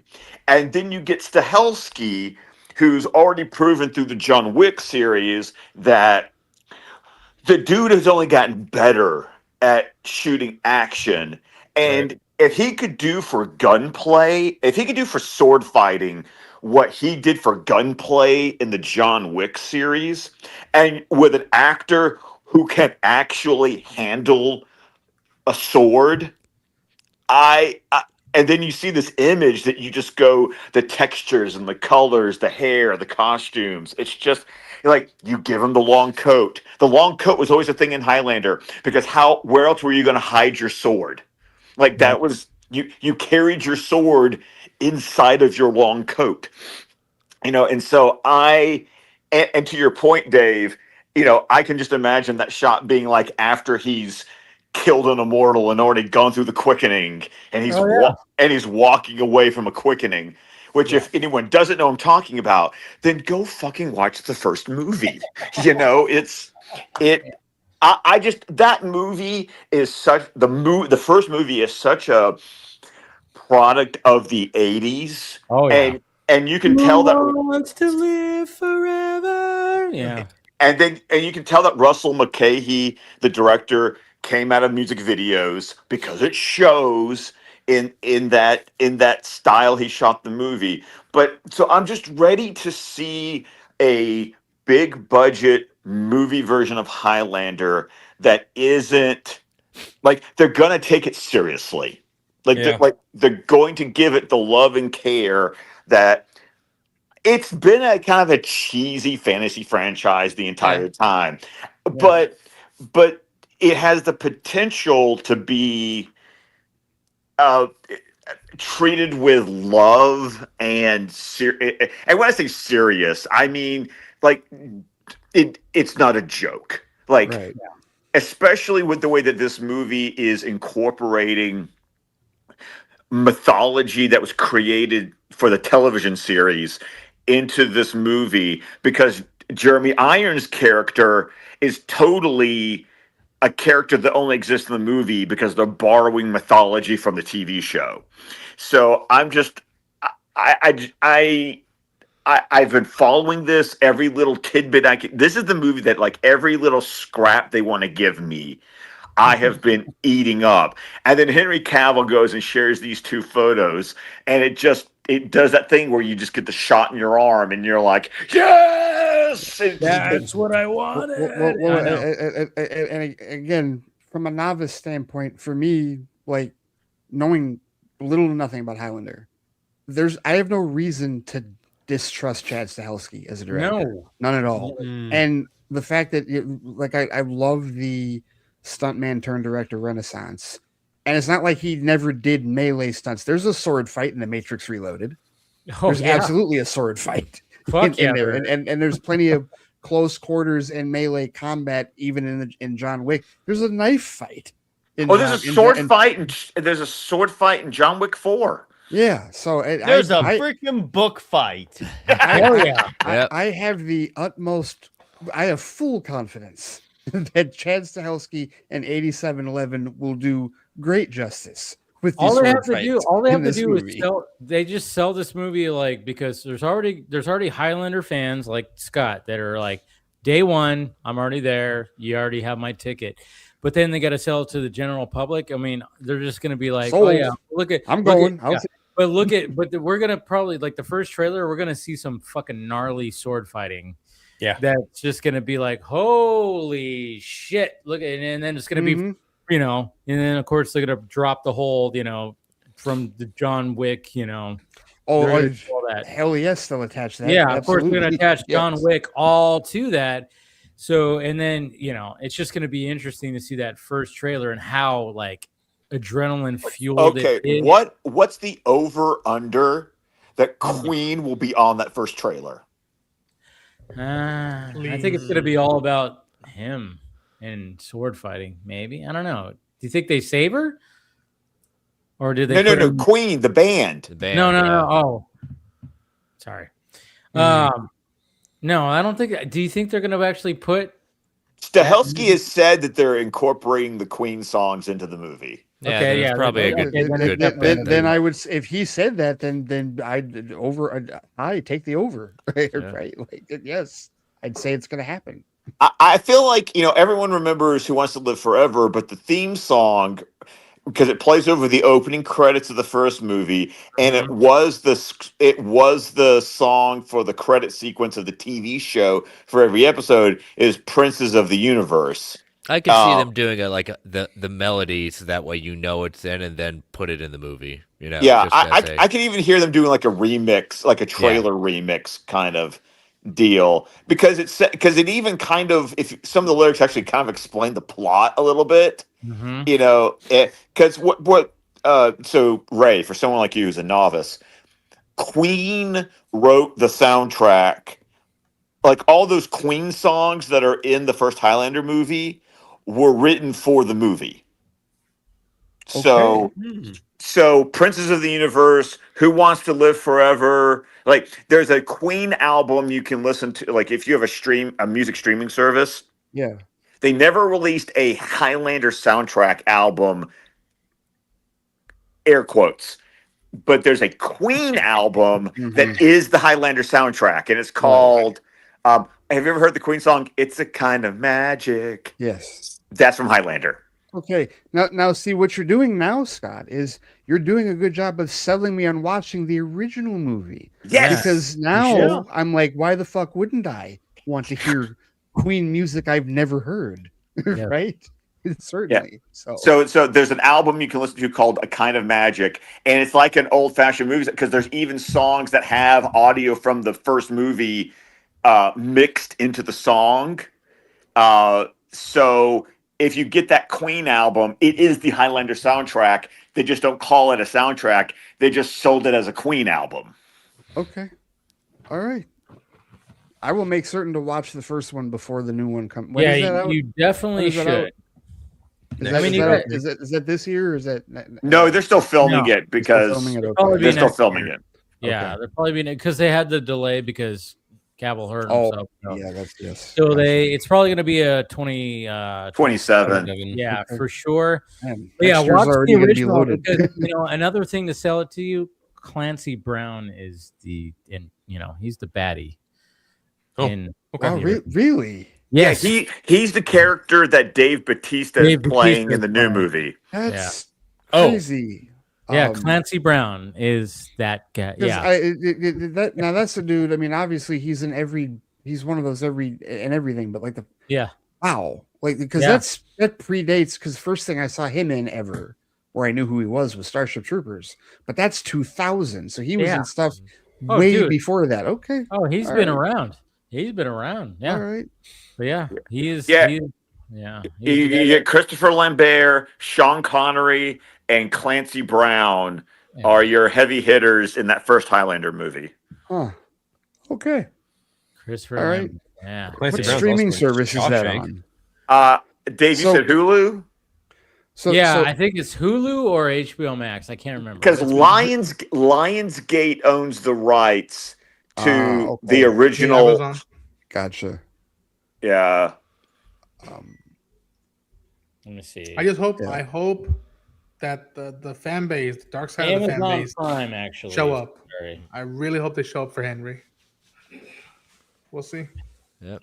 I mean, they couldn't bother showing up for Black Adam, so I don't think they're going to bother wasting their time here. Besides, they're too busy clamoring for a Ben Affleck Batman movie. That's never going to happen either. Oh, right. Yes. but Ronin, to the point though, is that Henry has thankfully, he has, between after Superman and then Witcher, and then even kind of like into Enola Holmes a little bit, like he has, like, you have people who are following now Henry. Yeah. So I'd count Fallout. He's got like 5 million followers on Instagram. I'd count Fallout in that too, Scott. Yeah, oh yeah. But you've got people who now like love Henry and would go see it. You know, it's kind of like how I can get my wife to go see a movie because, you know, Ron Gosling's in it or something. You know, it's like I know how to manipulate my wife to get her to go see a movie with me. So that's how you're going to get her to see Starfighter.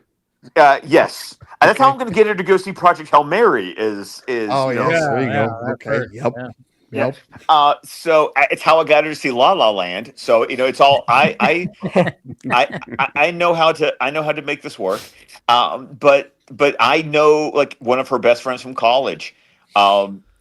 Henry Cavill does things to her, and I just know that like that will get her to go see the movie. It's like Henry has had a lot of ups and downs, but he's got enough of a fan base on his own that people will turn out because it's Henry. And then so what I'm hoping for this Highlander movie, my great hopes for it is that you've got the old school Highlander fan base, you've got the John Wick fan base, and you've got Henry fan base. Yeah. And I'm hoping that those powers combine. Plus, and then you've got, of course, you know, maybe just general fantasy, you know, kind of, you know, fan base, sword wielding, fucking, you know, action movies with, like you said, give me a trailer with a lot of cool ass looking sword fights, which really is what this movie. It's the only thing this movie can be, because that's literally the shtick of the franchise is, you know, you can only defeat them by cutting off their head. So it's like everyone has a fucking sword, and the cool thing is that you get all these people from all these different time periods, from all these different cultures. You get to see all these various swords. You get to see all these various sword fighting. Like that's where I think Stahelski is really going to bring something even better. Is like, just imagine all these different stunt people with all these different types of swords and all the various styles of sword fighting, because people around the world in different time periods have vastly different swords and vastly different styles of sword fighting based on the swords that they're carrying. Because, you know, some swords are, you know, stabby, some swords are hacky. You know, it's, you know, it depends on, do you hold it with one hand? Do you hold it with two hands? Like, Stahelski has the detail from his stunt work that, like, this is the kind of love and detail and attention that could be poured into this movie. And I just feel like it has the potential of a whole lot of different kind of fan bases to, like, make this successful. At least that's my optimistic hope for the future. Well, I'm confident the John Wick fan base will be there. I'm quite confident of that. I'll be there. We will be there for sure. This is good. We're getting Tsushima, man. We're getting a Ghost of Tsushima movie, which I know he's been wanting to do that movie for a long time. So yeah, I'll be there for this one. Yeah, and it's like, you know, it's one of those things, like going back to the whole Henry Cavill like fan base. I mean, him having a hit movie, he's kind of had a rough patch when it comes to movies. I mean, this was something Scott and I talked about. It was like, you know, obviously when it came to, he got screwed over with Superman. He got screwed over big time. He should have had a trilogy of fucking movies, for fuck's sake, and he didn't have that. But luckily, like, we got Zack's, we got the Snyder cut to see that original vision of that, but we should have had more in, you know, when it came to that. So we missed out on that. And then when it came to The Witcher, we got that. And then, of course, you know, he was just one of those that was like, hey, I want it to be more like this. You guys want it to be more like this. I can't deal with this.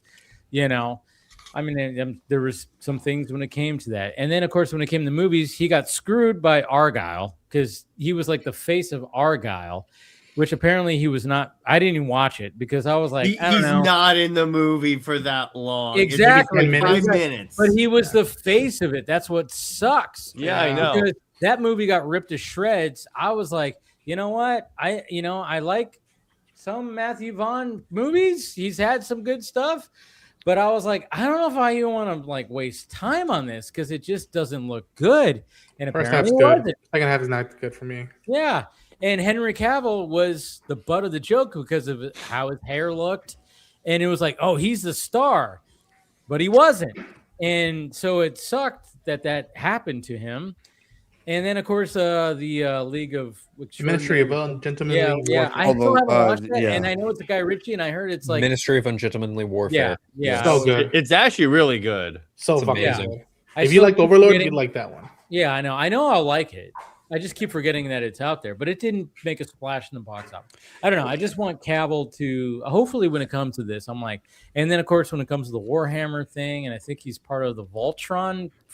He is part of the Voltron movie. Yes. Yeah. So I think Highlander, with it being I think this is probably his best shot. Like as far as a potential like blockbuster franchise possibility, right? Because Guy Ritchie is not a blockbuster. Nah, director. not really. Like He can be. I think. Like for me, Man from U.N.C.L.E. is a very underrated movie, and like him is phenomenal. No, Guy Ritchie makes really good movies. They just don't make blockbuster numbers. Like Man from U.N.C.L.E. didn't do. It's more cult numbers. classic kind of exactly. And even his earlier movies like Lock, Stock, which is like one of my favorites. There's only one movie he made that made a bunch of money, but that's not even really on Aladdin. Exactly. Aladdin. Yeah. Mm-hmm. Right. Exactly. I'm curious. What about the Downey Sherlock movies? How did they do? those. I like They those. did well. They succeeded, but they weren't like they weren't Aladdin numbers. Of course, Yeah. Yeah. But no, they did well enough to at least do Game of Shadow. Did they do a third one?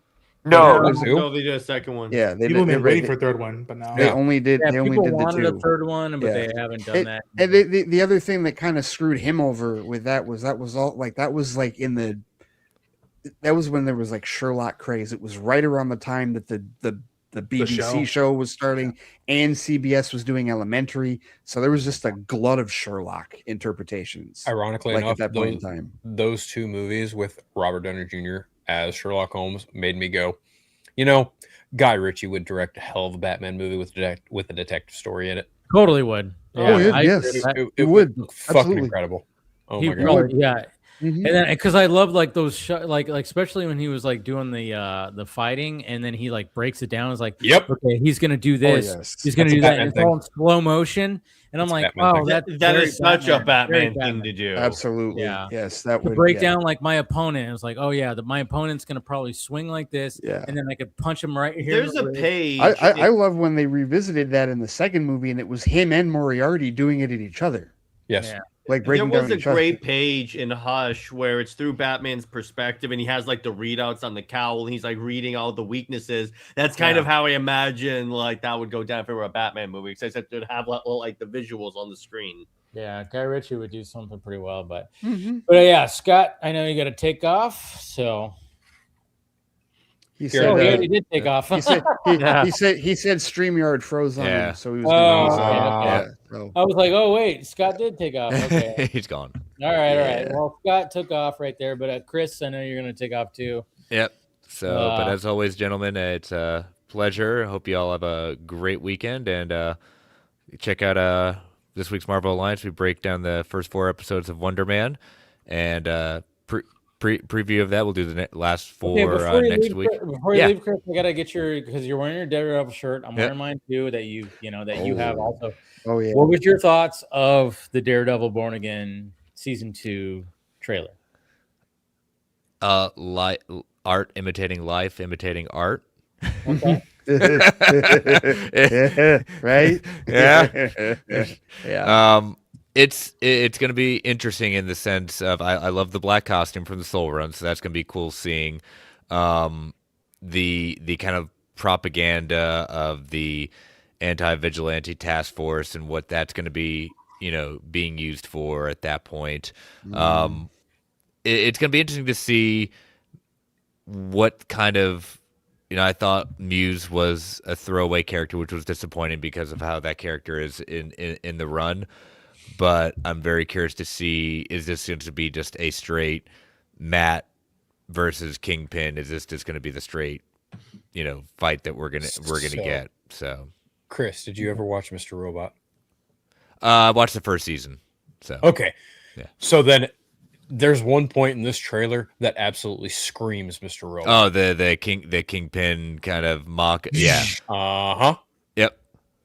I want to know more about that. Yeah. Behind that. Yeah, that looked creepy. That looked really creepy. Like, oh, okay, what is this, right? But yeah, and that's like there's a lot of nuance. Like Chris, I love how you put that art imitating life, imitating art, because a year ago we would have had a very different reaction to what we're about to see. Now it'll be very interesting what the discussion is going to be around this season when it drops. But that's so there's all these intricacies while everybody was really just fawning over Kristen Ritter being back. Oh yeah. Like that was a big part like of the trailer. Which is fun, cool. I love that. Yeah. Oh yeah, it's great. It's just that was like the big flash pan thing out of that trailer. And seeing Dex / Bullseye there in the diner. I said this last night at Marvel Alliance. Like they're putting a lot of that image on that cherry there. Remember, this is a man who can turn anything into a weapon. Trust me, that cherry is going to be used as a weapon. Cherry stem. Yeah, cherry stem. Yeah, he's going to use it as a weapon. Yeah, all right. So a lot of fun. Yeah, looks like a lot of fun. Yeah. Well, thank you, Chris. And yep, absolutely. And y'all have a great weekend, and see y'all next week. Back at you, bud. Take care. Bye-bye. Easy. And Jared, I know you got to take off too. I will go because I'm tired, but I need to watch more of Wonder Man. But yeah, I will see you guys later. Have a good one. All right, take it easy, Jared. Appreciate you. I finished Wonder Man.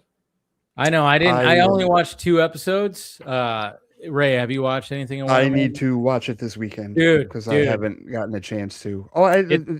Yeah, you've heard of all the how. Here's the thing.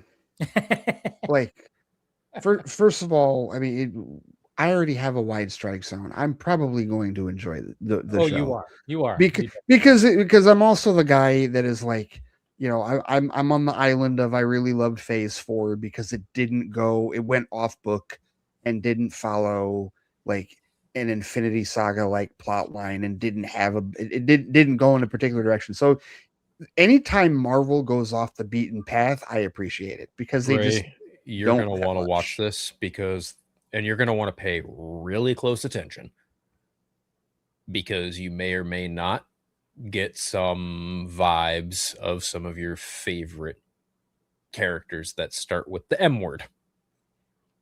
And I'll leave it at that. Don't toy with me, Phil.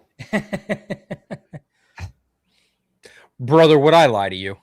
No, I know that. I'm just saying. So I might. So what you're telling me is that there might be some uncanniness in this. Possibly. All right. I will also say that as a staunch negative support, and actually, what's the opposite of support? A hater. As a staunch hater of Iron Man 3, I will say that this series does absolute wonders for Trevor Slattery as a character. So much so that when it ended and when things happened at the end, I was like, I like that. Okay, thank you for bringing that up because I got into because first of all, I think I forgot that you were a staunch hater of Iron Man 3. I do not like that movie. It's awful. Because I am the polar opposite. Yeah, I like Iron Man 3 isn't you do like that movie. It's in my like top tier of the MCU. But what I find funny is because I've seen that sentiment about Slattery, and I think it's hilarious to me that Slattery was so hated by a lot of people right after Iron Man 3, and then it was like Shang-Chi just fixed it. And what I find funny about that is that a character like Iron Man, and it wasn't like an argument. It was a slight disagreement because I made an offhand exaggerated comment about how Iron Man had 3 fans before 2008, and I'm not speaking in terms of like the comics. Obviously, there are fans that have been reading Iron Man comics for however long. I'm speaking of the general audience. Right. And just the notion that because that was the thing that never made sense to me about the complaints about Iron Man 3. Like, however people feel about the movie, just the whole Mandarin complaint and how they were so upset at how this villain had been butchered and wasted. And it's like, how many of you cared about the Mandarin like that before 2008? 10 years ago, yeah. Right. And so it's interesting to me that now 13. all is forgiven, essentially because of Shang-Chi. And I get it, because it totally does retcon what had the whole thing in Iron Man 3. Like, he even Wenwu made a joke about it during the dinner scene in Shang-Chi. And I appreciated that. I have no issues with them doing that whatsoever. But I was never mad at that twist in Iron Man 3. It never bothered me. It's just interesting that the people who were so pissed off about that are like, now it's all is forgiven, and apparently even further forgiven because of what essentially happens with Slattery in this show. I'll say this in regards to Iron Man 3 and why I'm not really big on that movie. It largely is a lot to do with the fact that it's Shane Black coming in and Jon Favreau being burnt from Iron Man 1 and 2, more so Iron Man 2, and not wanting to come back and direct because he wanted to do something different with the Mandarin.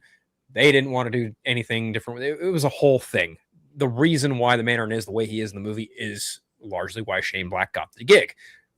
Jon Favreau was not, from what I understand, Jon Favreau wasn't exactly like pleased with Iron Man 2 to some extent after everything shook out, and that's why he opted not to direct the third one. I don't blame him. I don't either. And when it comes to that third movie, I just think that there's a lot of Shane Blackisms in there that I'm just like, that's what I like about it. And that's what I like about it too. And I just don't, I think the end credits are really obnoxious and goofy and stupid and over the top. I'm really not too keen on like Iron Man building like a faulty suit and continuing to test it. The whole PTSD thing, I can kind of get and understand. The whole Aldrich Killian thing and AIM, I was like, I had to squint past my eyes just a little bit, because even at the end, he's got these goofy tattoos. He's like, I am the Mandarin. I'm like, this is fucking stupid. I just walked out of the movie just feeling like it was a waste of fucking time. And for the first time, we're on movie 7 now. I was like, I don't think I like this movie from Marvel Studios. This was the first time I distinctly remember telling myself, like, I wasn't a fan of that. Something from Marvel Studios. And it would be something that wouldn't happen often, but it would continue to happen. It would, to me, it would solidify that Marvel Studios was not the impervious, indestructible, infallible thing that people online claimed it to be. Well, that movie for me was my own, like, they really aren't all they're cracked up to be. Well, I don't know that they had I think they were building, because Avengers was like the year before that. Right. I think they were building that perception. I don't think that perception was quite that unwieldy yet. It was getting there. And the reason I say that is because people have been trying to rewrite history about Guardians Volume 1. No, most of us thought, my circle, my friends, we thought Guardians was going to be the first bomb. We thought absolutely we thought it was going to be the first bomb, and we were pleasantly surprised that it wasn't. But with respect to Iron Man, to me, Iron Man 3 was definitely a course correction subjectively from Iron Man 2. And it wasn't that I disliked Iron Man 2, it was the weakest link for me. At that point in the franchise, was by far the weakest link for me. Iron Man 2 sets a precedent that unfortunately Marvel Studios never kind of shook, and that is, we're just going to redo things from the first movie and the second movie, but kind of change things up a little bit. Well, and I'll tell you, we got Black Widow at least. We did, but yeah. I'll tell you the biggest character, the biggest thing that annoyed the shit out of me in Iron Man 2, Justin Hammer. Every time his ass was on screen, go the fuck away. Hated him. And that is nothing against Sam Rockwell, because Sam Rockwell is a great actor. Hated that character. Still don't really like that character. And I can understand that, because that's exactly how I feel about Aldrich Killian in 3. Yeah, and that's the weird part, is like Killian is like kind of non sequitur for me. He doesn't necessarily move the needle for me as a villain. He's a plot device villain, but he doesn't piss me off like Hammer does. Well, Hammer just really pisses me off. Wasn't even so much like pissed off. It was more so just like, I don't give a shit about you as a villain. It was that kind of thing for me. Right. See, and I would agree that I didn't necessarily give a shit about Killian. The problem was, I hated Hammer. Like, there's a difference between not giving a shit about a character and hating one. Like, Killian is like, okay, you're saying things, whatever. It's not the big of a deal. I wanted Hammer to shut the fuck up. Like, he just would not stop saying stupid shit. That was an interesting change because if I'm not mistaken, Justin Hammer, typically in Marvel Comics, he's an old guy. He's like an older cat. Like, if they would have done that, you would have basically had Obadiah Stane all over again, just not dude in the suit. You just had another old, angry, So that's why they went. Yeah, okay. So I'd have to imagine that's probably why. But I do get. So I get that. I do. But here's a loaded question that I will ask you. Sure. And this has to do with Shane Black. How do you feel about the Lethal Weapon movies? I've only seen one of them, and even then, this was a long time ago. Okay. Which one was it? I think it was the first or second one. Might have been the first one. Okay. I think. Have you seen Nice Guys? Yes. Okay. Did you like that? Nice Guys was cool. Yeah. Okay. So we're trying to determine your Shane Black quotient because you clearly did not like what he did. Yeah, no, Iron Man 3 is kind of the outlier. Like, the more I think about it, like, The Predator was fucking stupid. That movie The Predator was awful. sucked. That's where I'll even say that Shane Black dropped the ball on that one. It could have been studio, stuff too, but yeah, I remember going, oh, Shane Black's writing this Predator one. He was in the original. He literally was an actor, in the fucking first one. I'm like, this is gonna be, and then I remember walking out going, oh fuck, that was not, no, that wasn't it. Okay, so inadvertently you have opened the door to another potentially explosive segue that it depends on whether or not I want to say this next sentence. Oh, let's see how this goes. All right. Because you're saying Shane Black, because I haven't watched The Predator yet. That's like The Predator and Prey, I think, are the only. At least watch Prey. Prey's I'm gonna watch Prey for sure. Watch Predator. I still need to watch Badlands. God damn it! Badlands is so fucking so good. Badlands is so good. I know. But it's going to be crazy for me to watch Prey because Badlands is officially my introduction to Trachtenberg doing the franchise, and that was enough for me to be like, okay, go ahead, give him the keys. So then I'm gonna watch Prey and probably be like, watch Killer of Killers. Killer of Killers. Yep, I gotta see that too. Yeah, but no, you were mentioning about how Shane Black did not, drop the ball with The Predator, and it reminds me of another director who is otherwise heralded as an incredible auteur that also is considered to have dropped the ball with a movie in this adjacent franchise, but I really like the movie. And this is where Dave might cut me off here. Dave might kick me out of the. I know. Yeah. Because it's Alien 3. Okay. No. I saw your clip. I forget what you were talking about that not too long ago about what, and I think were you quoting Fincher? What Fincher was trashing it or something? Yeah, because Fincher does not like that. But it was Cameron that was talking to Michael Biehn. Yes, that's right. About Alien 3, and they hated the like how did you because Michael Biehn was like asking like how did you feel about how they started, and then of course James Cameron was like, yeah, we like had this like ending, and then all of a sudden it's like, yeah, we're gonna start it off like this, and we're gonna put it like this, and it's like but I will say, like, when it came to talking about that on my show, because I did do a clip and I posted it. Obviously, I have to condense it, but in my full show, I went, hey, the director's cut of Alien 3, it's obviously better, 100% better. And I don't like go, oh my god, that movie fucking is dog shit. No, it's not. But I think the biggest thing was like when it came to Aliens and what James Cameron did, it was like, everyone got wiped out except for Hicks, Bishop, Ripley, and Newt. And it was kind of like a happy ending. And then all of a sudden, like, you start off Alien 3 with like, everybody's dead. And Ripley's got a fucking, now she's impregnated because there was like a fucking egg that somehow she goes to prison.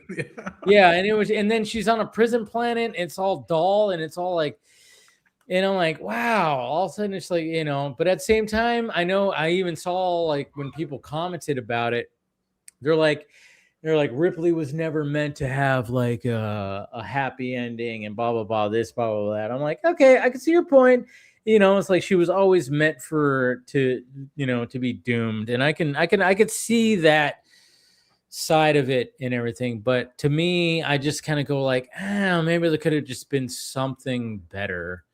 You know, when it came to that, I don't know. Aliens does that because if you see the I think it's the I don't know if it's the director's cut, but just the newer version that wasn't in the theaters initially, it shows you, oh yeah, she was a mom and she left her daughter back on Earth, and by the time she does wake up, the director's cut really like hits that the home. I mean, and I've said this before too. Is like Aliens is about motherhood. It is about motherhood. It's both about, sides, yeah. Because you get the fact that Ripley was like, oh, you find out she had a kid, and then she's been out in space for 70 plus years. So obviously, she can't even see that anymore. And then you have Newt, who, if you watch that director's cut, I mean, you actually see her pre.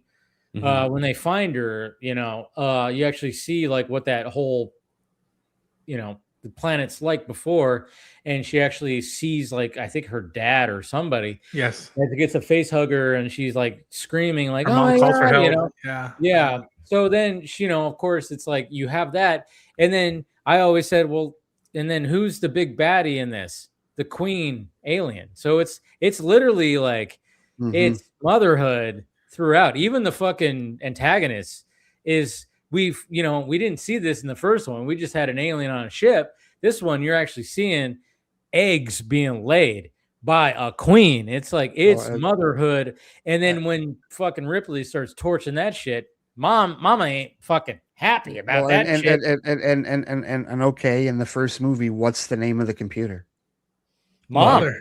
Exactly. Mother, Right. That's throughout the whole thing. I mean, and that's the thing is like, and I think that's what was so beautifully done by Cameron is like he took it and he made it more of an action film, but at the same time, he just progressed those ideas of like, oh yeah, I mean, this is all about motherhood kind of thing. So I guess part of the reason, maybe a big part of the reason that I have never soured on Alien 3 is because that was the movie that introduced me to the franchise. That's how I discovered the franchise. Because I have no issues with that. In 92, I couldn't get away from those commercials. Oh yeah, they were everywhere, and I'm like, what the fuck is this? And then you saw that poster. You saw that poster of like the alien that was like the alien was like in like a little spiral kind of thing, and it said Alien 3. Cocoon, it was cool looking poster. And so I remember my uncle. This is back when we had when bootlegs were on VHS. Yeah, and he had a guy, and the guy got him a copy of Alien 3. And this is when, like there were two ways that I was watching R-rated movies as a kid. It was either at home from like my dad's VHS collection or at my grandma's house through my uncle. And the R-rated movies that I saw through my uncle were far worse than the ones I was watching at home because my dad was watching like, Die Hard and Lethal Weapon and like Terminator and whatnot. Yeah. My uncle's watching Reservoir Dogs, Angel Heart, and Angel Heart. Good shit. Yes. Yes, exactly. The good shit. Yeah. Right. So he God. Yeah, that's how I saw it. Yes. My uncle showed me that fucking movie. That movie's fucking crazy. Yeah, so, if you guys look up Angel Heart, if anybody, if you haven't seen that, Mickey Rourke, Lisa Bonet, Robert De Niro, right? Robert De Niro in one of the craziest roles he's ever fucking played. Oh my god, absolutely! I watched the De Niro movie last night. Like the Devil's Advocate a little bit, I would say darker, crazily darker enough. than the Devil's Advocate, right. If you can believe that. If you can believe that, yeah. Phil, what De Niro movie did you watch last night? Heat. There you go. It's fucking. My uncle showed me Heat. My uncle Dave showed me Heat. One of, if not the greatest action movie ever made. Like, come on. Like, totally. No. I wouldn't say action movie. I would say heist movie. Okay, sure. It's and it's funny. I would actually say neither. I would say crime drama. There you go. Because that's probably a good way to put it. Because I mean, the action is not. I mean, if you were thinking, when I think of like action movie, I think of like Die Hard. I think Die Hard. I think of John Wick now. And stuff like that. Just like the big set pieces. I mean, in Heat, I mean, you've got the you've got the armored car robbery. Yes. You have the. I mean, it has good action. Every set piece just feels larger than life, even though it takes place in LA. It's grounded Totally. action. It's Yeah. grounded Yes. action. That's what it is. Yep. It's like when the fucking machine guns are just, brrr, you feel that shit, and that's what Michael Mann was like so good at doing. Dude, that. when they pop the cops in the beginning of the movie, when they turn around and he just shrugs and he goes bop bop bop. They triple shot was, in the chest. It was the first time that I was introduced to unsweetened gunfire. Yeah, because that's the thing that you don't realize necessarily. Like when you watch, like go back and watch 80s and 90s like action movies, the gunfire is like sweetened. It's like different Foley, right? And Man's like, no, you're gonna hear how a gun actually sounds, which is very jarring, very jarring, very loud. The machine gun, you just go, poof, Jesus Christ! It's like it's loud. My dad, he's got he's a big audiophile, has a ton of bass guitars and like a bunch of speakers wired in the basement. And one day he thought it would be a great idea to play the bank robbery scene at full blast in the basement. Yes. Oh my God. He shook the fucking I already house. Love your dad. He shook the fucking house. Oh, that's so awesome. My God. And that scene is unbelievable. People saying hi to Ray and Phil, you know. Yeah. What's up, John? Forever Okay, yeah. See, so did I. Yes. Yeah, see, but that goes in line with what you said. You saw Alien 3 before you saw the other. And so the thing Some is, people saw Batman Forever before they saw the others. And T2 over T1 for me. I saw Terminator before I saw T2, but that's because when I was 6, my babysitter was like, "Hey, you need to go to sleep. We're watching an adult movie," and I was like, "Oh no!" And she went, "Okay," and proceeded to play Terminator, and I was like watching fucking Michael Biehn and Linda Hamilton get it on. And I'm like, there's titties. Wow. Yeah. Okay, you know what? You know what though, Phil? I mean that's like literally like as a kid, like growing up, like that's how I saw so many R-rated movies. It's just mom and dad are watching it, or my uncle's watching it, and they're just like, just shut up and don't say the language. Right, that's it. Like, okay, you're not gonna go to bed. Just shut up and don't. That's exactly what. Because I saw T2 before I saw first Terminator. Okay. But you know, it's kind of funny because my dad and my brother, who was probably, I don't know, he was still young. He took him to that because I think he read up on it. It was like there's no nudity. It was all just bad language and action. So I remember they actually went to the movie theater and saw it.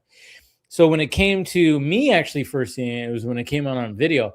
My dad was really cool because he knew of the 3 really graphic scenes of Terminator 2, which was the first one was when the T-1000 is the stepmom or the foster mom, and she goes right in Todd's mouth. And then of course when they actually show it and you see like, you know, it's through his skull. Yeah, right. Yeah. So that was like the first like really graphic scene. The second one was in the hospital, the security guard through the eye. Yep. You know, it was like, and then the third one was when he cuts the skin off his fucking.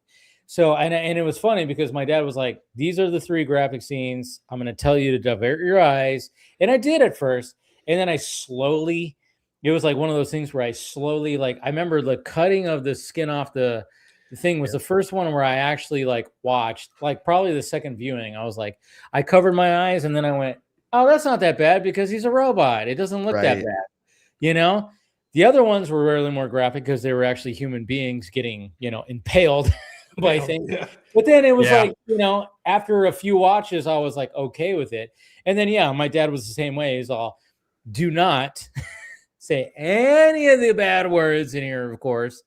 Because it was like, if your mom knows that I'm showing you this, she's gonna kill me, kind of thing. You know? My parents were in cahoots with it because they would still go see them at the theater. Like they were going to see Lethal Weapon 3 and True Lies and whatnot at the theater. So I was like, okay, no, it's as long as he's, you know, as long as I'm not being scarred by the violence, which I really wasn't. I don't know why I never thought that people were actually getting killed. I don't know what it was.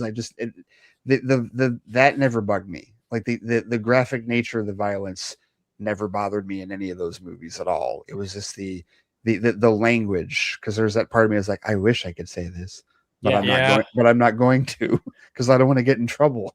There's a part of me that I know is just, I know for a fact I am just wired differently, because when the Terminator comes out of the flame and you see him in his full metal glory for the first time, what is a 6-year-old child? What do you think a 6-year-old child would do in that moment? Would they cower in fear under the blanket, or would they sit there and smile? Which one do you guys think I did?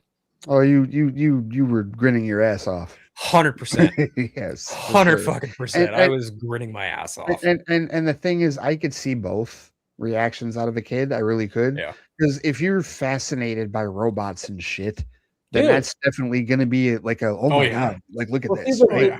The big thing about T2 was like it was so mainstream that I mean, there was like, I mean, the first Terminator was like not mainstream. It was like it did well enough because the 80s were just, the 80s were about horror, sci-fi, and but when it came to T2, I mean, it was like the biggest R-rated blockbuster like ever. And then so there were toys. I collected all these figurines. There were toys, there were video games. I mean, the T2 arcade game was like you beeline to that in the arcade.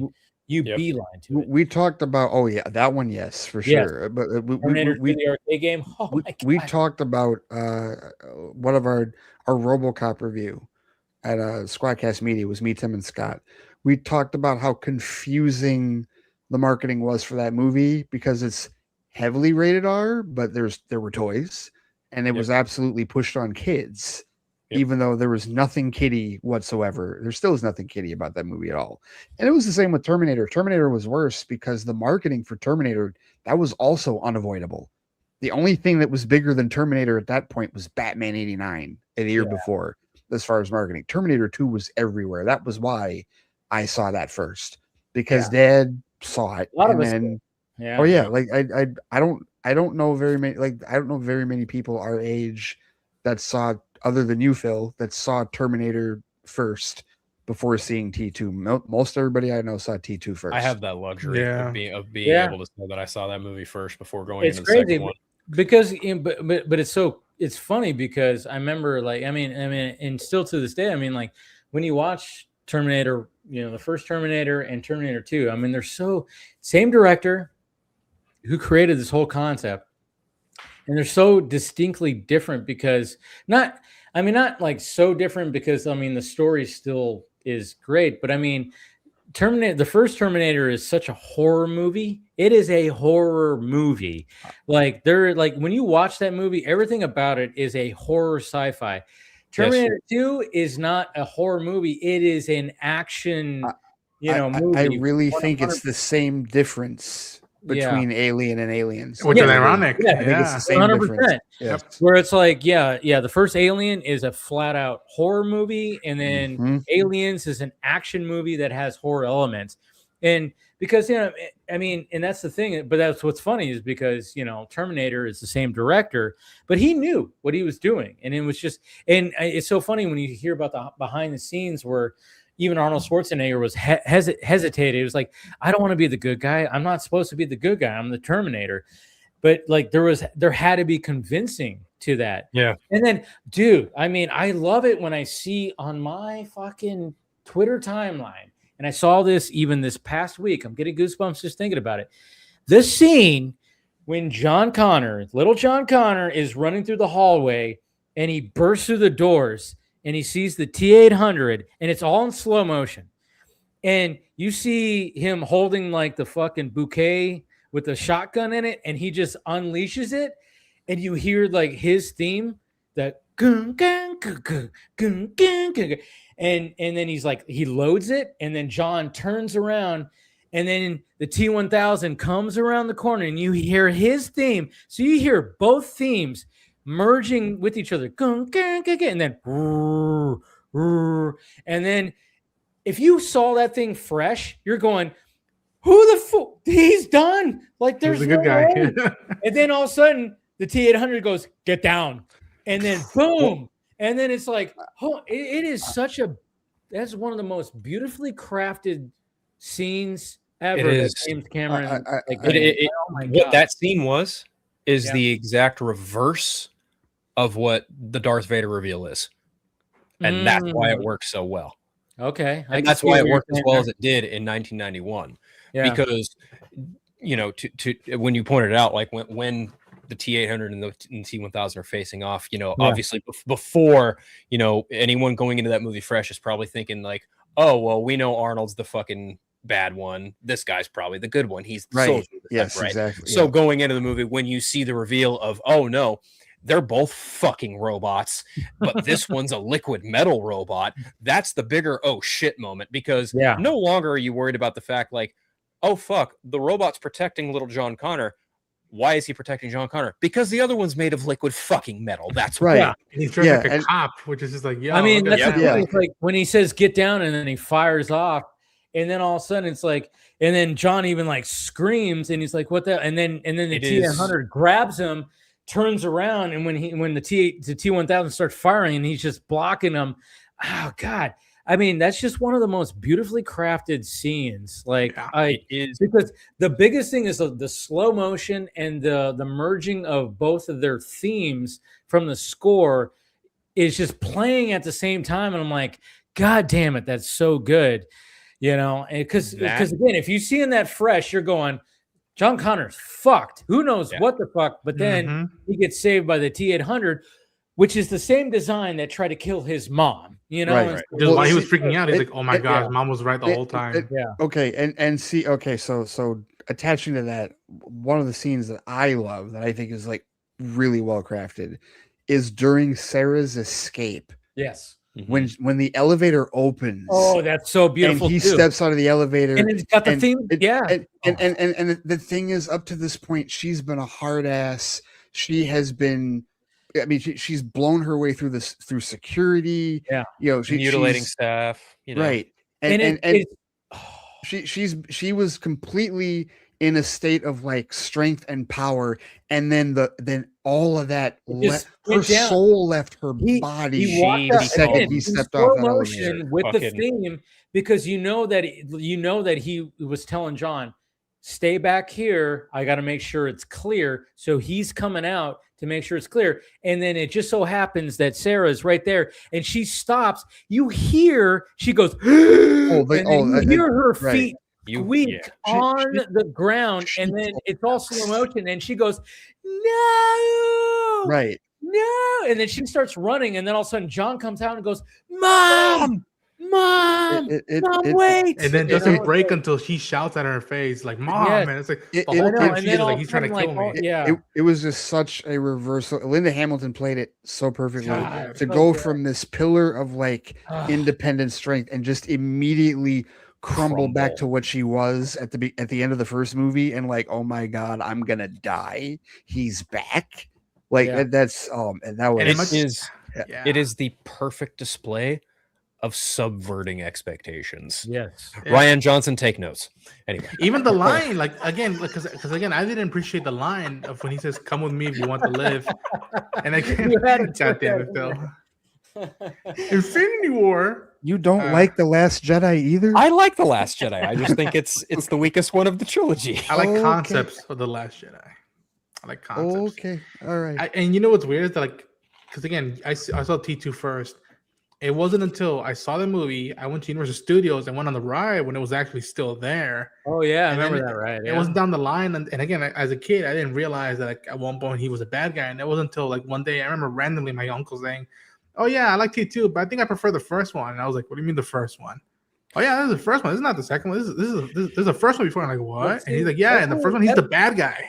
But that's what was so beautiful about T2 is like, and James Cameron knew that it's like, okay, we're gonna make this one bigger and better, and he goes, okay, when you watch it, they do a good job of explaining what happened before, you know, and then it's funny too because when you watch the director's cut, there's even more because Michael Biehn does make an appearance in a dream. Hallucination, in a dream that she's having when she's in the hospital. That, you know, and as much as I go, that's cool, I get why we don't need it because it's a little too much. It's a little too much. And I go, I mean, I would be all for it. And I'm like, cool. And I like this scene, but I get why he was like, nah, we don't need it because it's we're trying to show Sarah just like being in this, you know, confined, and she's very worried about her, and then the polar opposite of how her character was in the first Terminator, who was weak and just not, and then she's so strong in this one. She's fucking, doing pull-up. I mean, the first time we see her, she's doing pull-ups by, she's ripped. She's fucking so ripped. She's ripped. Right. How's the knee, Dr. Silverman? Yeah, He just fucking shuts the How's mic the off knee? and goes, Yeah. she attempted an escape and stabbed me in the knee with my own pen. And I'm pretty sure he probably took that Michael Biehn sequence off because he was like, listen, people who've seen the first one will come back and probably watch this, but I also need to get people new to this and not give them too much homework. Yeah, like and before the movie starts it was going. a little too much, I think. Yeah. I think it was a little too much for her to have this dream. And and I like the scene because now as a full Terminator fan, I like the scene, and it's cool. But I can understand when it's like, it wasn't really needed. Not necessary. Right. Yeah, it wasn't really needed for the final cut, which I I think he upped everything so much in that scene when he comes walking out of the elevator, and then the scene, specifically that scene where John just bursts through those doors and then sees him, and then he just busts. I mean, I don't know. Every time I see that scene show up on my feed, I'm like, God, this is like one of the perfection. Best ever. Well, It's so beautifully crafted. It's like, oh my God. And the character progressions and the story are fantastic because even after he tells her, "Come with me if you want to live," she's still like, what the fuck is going on? Like she remembers that, oh wait, Kyle said that too. Right. And clearly her son is alive, and no, it's like there's a part of her that is listening to that. But I also love it, and it's a tough moment for John. But I love how after they finally escape, she's like, it was stupid of you to go there. You almost got yourself killed. You can't risk yourself even for me. And he's like, I had to get you out of that place. I'm sorry. I can take care of myself. And it's really cold, and he doesn't take it well. He starts crying. And and then that's where and then I wish that the only part that I don't like about T2 is when the Terminator goes, "What's wrong with your eyes?" And then I'm like, wait a minute, you have detailed files about the human anatomy, but you don't know about crying? So that's where I start going, that little part right there. And I know where it's supposed to pay off at the end. I get it, but I just didn't like the fact that he said that. Okay, so that's my only little. Let me forward this. Let me forward this idea. So you're right. He does have like detailed files about human anatomy and whatnot. Yeah. But I doubt that in 2029 they're going to teach him about human emotion. Okay. At least not to that degree. He might know about fear. He might know about pain. He might even know about joy, maybe, because it's not really a joyous society.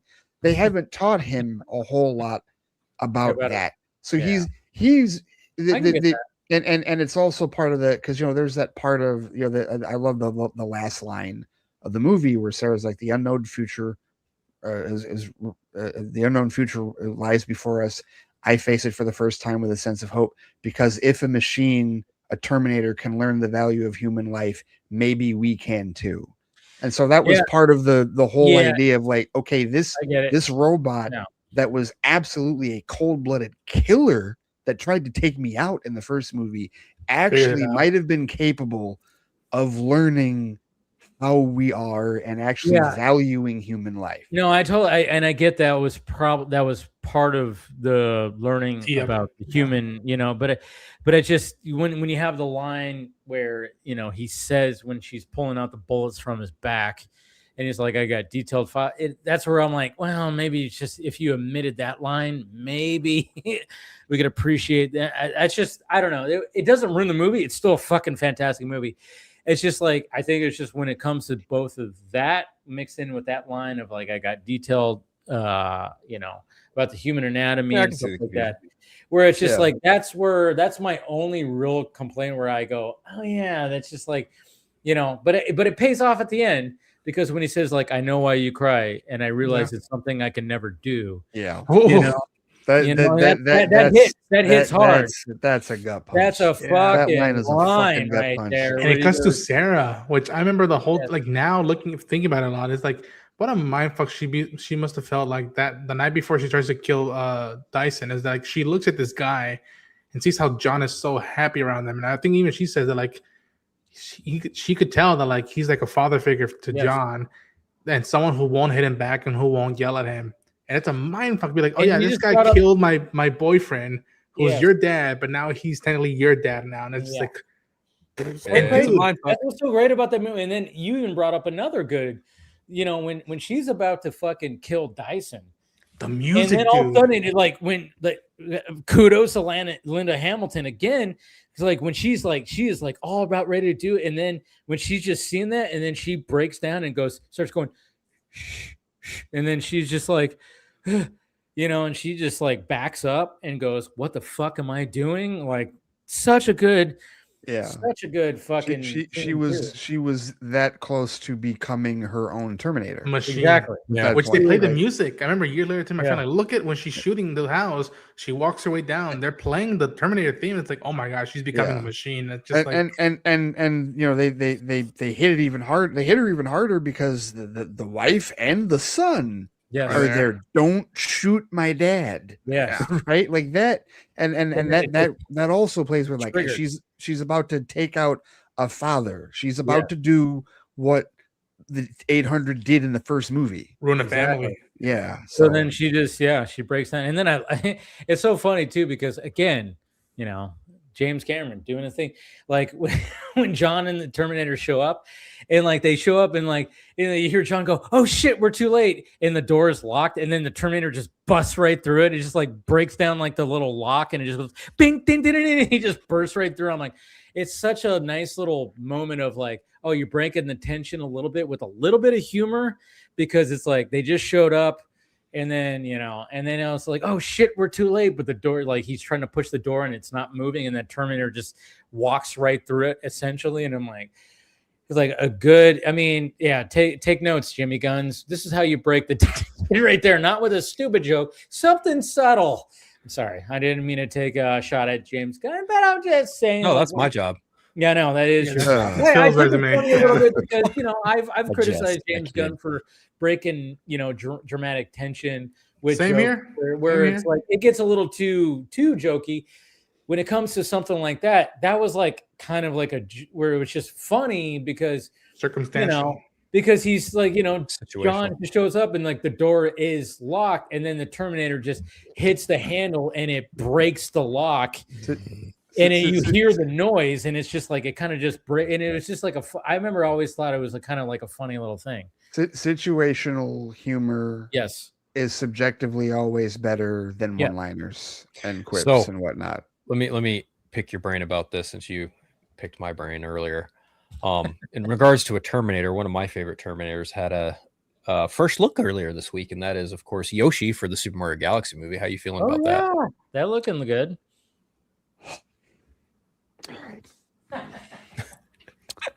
So we go back to what was it, 3 years ago, 2-3 years ago, when the first movie came out, and I'm already like the credits are rolling and I'm already in Nerdvana because I've just seen the greatest fucking Mario movie that's ever been made.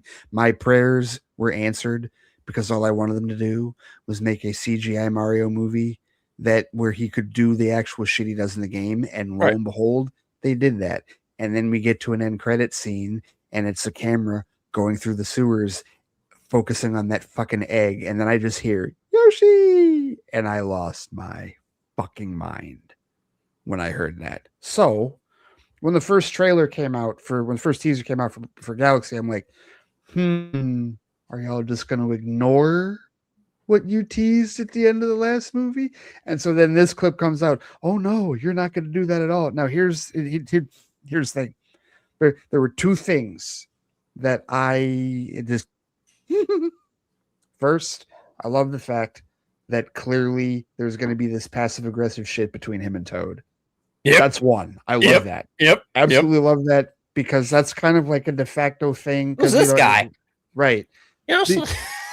because when you really think about it in the pantheon of the games, right? Switching from like Nintendo to Super Nintendo, he really did kind of replace him as like a side character, kind of, if you will, and a playable side character, if you will, right? Because Yoshi's an actionable, playable character as a sidekick in Super Mario like World. Alfred getting replaced with Robin.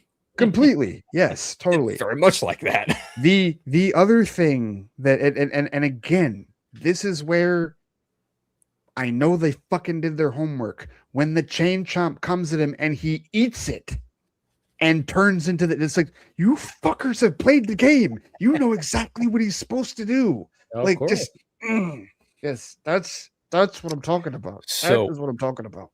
When they reveal you, the music. Oh my god! And then they show him peek out, and then they gave Mario and Luigi the fucking fire flowers. I was like, you know what's funny about that, Phil, is like it never even occurred to me that they never had the fire flowers in the first movie. It never occurred to me, and then I read articles. They didn't use them. It was right Peach who used it. Right, and so and just that shot of them in the, because they, again, true to the game, white hats, white overalls, no, white hats, red and green overalls. Yes, but just the costume change that they totally go through in the game when they get that ability is just so. I don't want to jump ahead too far, but someone did ask me, "What do you think they're going to do for a third game?" And I did think about this for a little while, but my immediate response, because there's no doubt in my mind that I think this is going to be a pretty big movie. Like, based on the first one, based on the popularity of Mario, I think for a potential third film, maybe they even get teased in this one, Wario and Waluigi.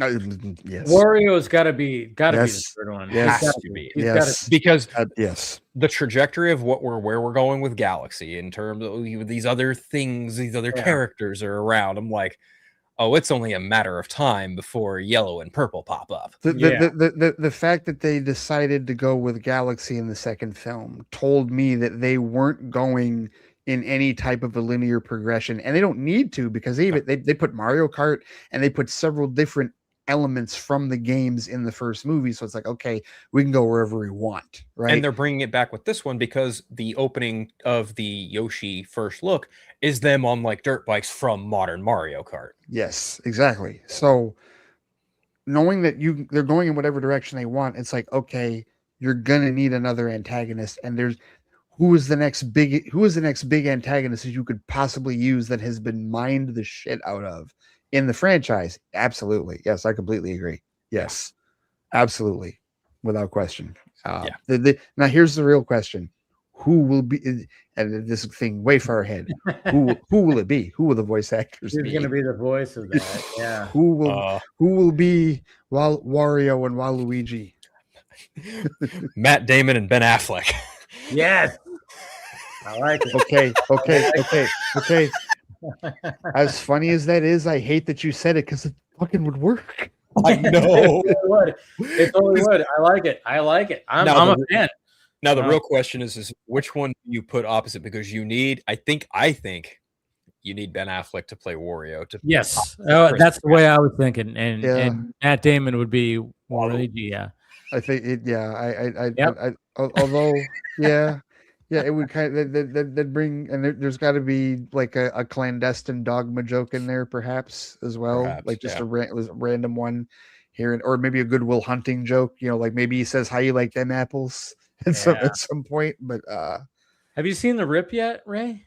Not yet. Oh, not yet. So it's funny because I saw Send Help today. And what'd you think? Sam fucking Raimi. Fucking Sam Raimi. Sam fucking Raimi. Dude, that guy. That was all I said when I left the theater. Sam fucking Raimi. It is amazing to me that he's like, he really is. He's a really underrated auteur, because he has such a distinctive style and he's had it for like 30 years, but you never hear him mentioned in the same breath as like Tarantino or like Nolan or any of these others, because he has a very unique style. And it's not even a style of movie that I would recommend to everybody. It's like you got to really be a fan of like darkly comedic shit. Because that's what he does best by far. And I mean, like, you can tell. Well, this happened with Multiverse of Madness. This happened with Drag Me to Hell. It's like whatever he does, it's like he's got signatures. Yes. That tell you without you, if you don't know it's him, you will know within 10 minutes it's him, right? The fucking have we all seen it? I have not. Just me. Okay. All I will say, Dave, is the tie. The necktie. Oh, yes. Yeah. When that happened, I'm like, oh, this is a fucking Sam Raimi movie. Yep, this is a Sam Raimi movie. But I gotta, but in the first act, when we get introduced to Dylan O'Brien's character in this office, did you see the Easter egg? Was it there? Where was it? There was an Easter egg in there. You didn't see it either because I was like, Scott didn't see it. I'll have to tell you off because I don't want to like spoil it. Is his car in this movie? Huh? The car he puts in every single one of his movies. That's what I was. That's it. It has to be, but I don't know where it would have. I'm not. That's not what I'm referring to. Okay, because that's in the movie. I'd imagine, right? Something where I'm like, I saw it. I literally was like, I like laughed, and my dad was like, "What the fuck?" And I explained it to him afterwards. But I was like, "Oh, there was like a very distinct Sam Raimi Easter egg." In the background of in the first act, when you get really introduced to Dylan O'Brien's character, I was like, "Of course!" It was like a literally of course. Damn it! I didn't. Oh man! It's gonna be one of those where I'm gonna be pissed when you tell me what it is. Yes, you are. You probably are. You probably are when I tell you what this was because, and then like I even told Scott, I was like, "Did you see that?" And he goes, "I didn't see where." And he goes, "I was kind of tired." I'm like, "But don't tell me because I want to watch it again." I was like, "All right, I won't tell you." But I was like, "Damn!" I was like, "Yeah, I'm gonna watch it again." But no, tell me. Yeah, my brain's gonna want to know so that I can catch it next time. But no, dude, I mean, I love Raimi's style, so like I had a blast. Seriously, it was. You know that for me it's good whenever if I ever start like if I'm laughing out of amusement at certain parts of the movie, it's just like right. There's a point where Dylan O'Brien, like towards the end of the movie, like a thing happens and he just has like this like I was just like, oh, that's funny. That's so good. Yeah. So this is ridiculous because there's so much ridiculous shit. The movie's unhinged, man. It's a fucking unhinged movie. Like just Rachel McAdams, she fucking nailed it. I said it's like Castaway meets Horrible Bosses. Yeah, and like that. Yeah, it really would Eyes kind of thing. Yeah, and it really would not Scott have mentioned worked. Hatchet. Yeah, Hatchet. I haven't seen Hatchet, but it's a book. Okay. I don't think it's the slasher movie, right? That came out called Hatchet. So Hatchet is a story about a kid named Brian going to visit his dad. He gets on a plane. Yeah. Pilot has a heart attack. He crashes in the Canadian wilderness and he has to survive until someone finds him. Okay. That's the book. That's Hatchet. I can definitely see that. But I mean that movie, like I have to give like Rachel McAdams and like Dylan O'Brien are like the cast. Of course. They're the cast. Yeah. And if it didn't work with them, then the movie wasn't going to work. They were both phenomenal. Great chemistry. And I think Rachel McAdams was just phenomenal. Oh my goodness. Sure. We're just like, and then, I mean, like, I think Scott and I kind of agreed that, we wanted a little bit more of Sammy Raimi kind of, but at the same time, I mean, I get why it wasn't like a full on, like, oh yeah, it could be a little bit more, but it was like, oh yeah, but this is more of a thriller. It's not a horror movie, and I have to, and I'm kind of like, I've been saying that. I'm like, it's not really it has horror elements in the third act, especially for sure. Yes. It has like a horror element, but when it comes to the first two acts, it's like, it's more of a thriller of like, oh yeah, I was like, how are these two going to like manage on here? We have somebody who's like this and somebody like this. And then it's like, yeah, there's some like interesting things.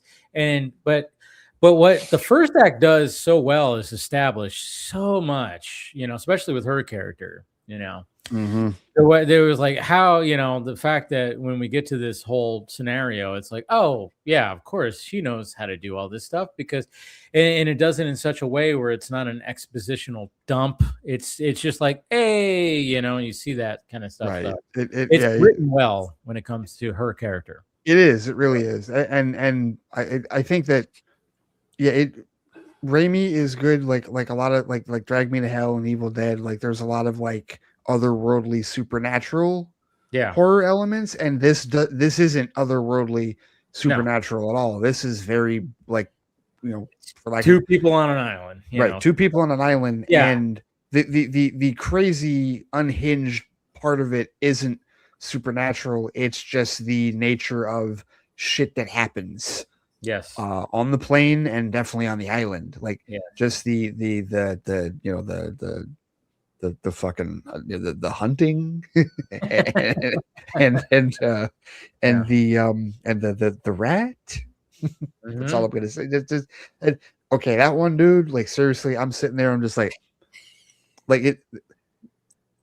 I said this too. It was one of those cases where like with the writing, it's like, okay, if you've seen enough movies, your brain, especially if you're an overthinker, you can kind of figure out where things are headed. Yeah. So, but you have to allow yourself the latitude of, okay, I've seen a bunch of movies like this. This is why I can diagnose this. It's not really a demerit on the script. That being said, that particular moment caught me. Because it totally caught me too, because I was like, what's the twist going to be? And then when the twist happened, I went, oh, fuck. Well, and I speak of the because there's that twist, but I speak of the bloody one. Okay. Oh yeah. Okay. I know what you're talking about. Because that one, I was like, I'm literally like, is really? Yeah. Really? I mean, there's a moment in this movie, guys, where you go, oh my god. Yeah. And it's it was. It was extremely unsettling. Yes, Was it? Yes. There is Raimi did a good job when it came to like this. Yeah, I know exactly what he's talking about. Where like you go, oh my god, yeah. So, but but the overall there's twists and then there's the ultimate twist, and I went, oh, I was like, okay, I didn't even think about that. And I thought that the ultimate twist, I thought there was one other level that they might go with it, and they didn't, which is fine. It didn't bug me that they didn't, because it's okay, but it's still like it didn't lose its luster with respect to where it went. But it was it's Sam Raimi. You go in, and then he's matched with the Danny Elfman score, and I was like, oh, this is nice. This is nice. And I mean like 10 minutes into the movie, and I'm like, oh, I know exactly who this is. Yes, right, because you pinpoint it, and it's. I've talked about this before about how like Danny Elfman really does get like attached to Tim Burton, understandably so, because they work together in so many projects, but he's sneakily been just as attached to Raimi, with like Darkman and the Spider-Man movies, right? And it's because his style of composition works really well with creepy and darkly comedic shit. Yes, so he works really well with Burton, and he works really well with Raimi on the same level. Yeah, and then he introduced some new things in there too with some of the score. I was like, "Ooh, you're doing some different things." You know, obviously you want to do that, but there were some things in there where I'm like, "Oh my god, this is so Elfman. This is so Raimi right here." You know, it's like, oh, just hearing that. Anyways, you guys need to check it out. And I know Ronin and Phil, you guys are gonna definitely check it out. Absolutely, yeah. And you're gonna go, oh, this is what they were talking about. I remember things in the tie. I'm like, okay, about a tie. Oh yes, definitely. But like I said, in the first act, look in the scene, you're gonna see an Easter egg, and like I said, both Scott and Ray didn't catch it, and I was like, oh, look at that. So hopefully, maybe. Yeah. Scott said he was tired, and it was the same for me because I went right after work. Yeah, and so I get it. But I was like, it was just one of those. I was like, oh, there, that. I was like, yep. I was like, of course. Well, I'll let you know when we get done. Cool. So I saw that today, but it occurred to me that like, aside from that movie, there like two movies that I really want to watch are streaming movies. I really want to watch The Rip. Yes, and I really want to watch the what is it? The Wrecking Crew. Yes. I saw a clip yesterday from the Wrecking Crew with the two of them and Jacob Batalon, where like he Batista comes into the room. He's like, who's Uncle Fester? He's like, fuck you, I have alopecia. And I'm like, this is hilarious. And something I forget, somebody made this crack. They said that this was going to work better because they paired Momoa with Batista instead of The Rock. Yes.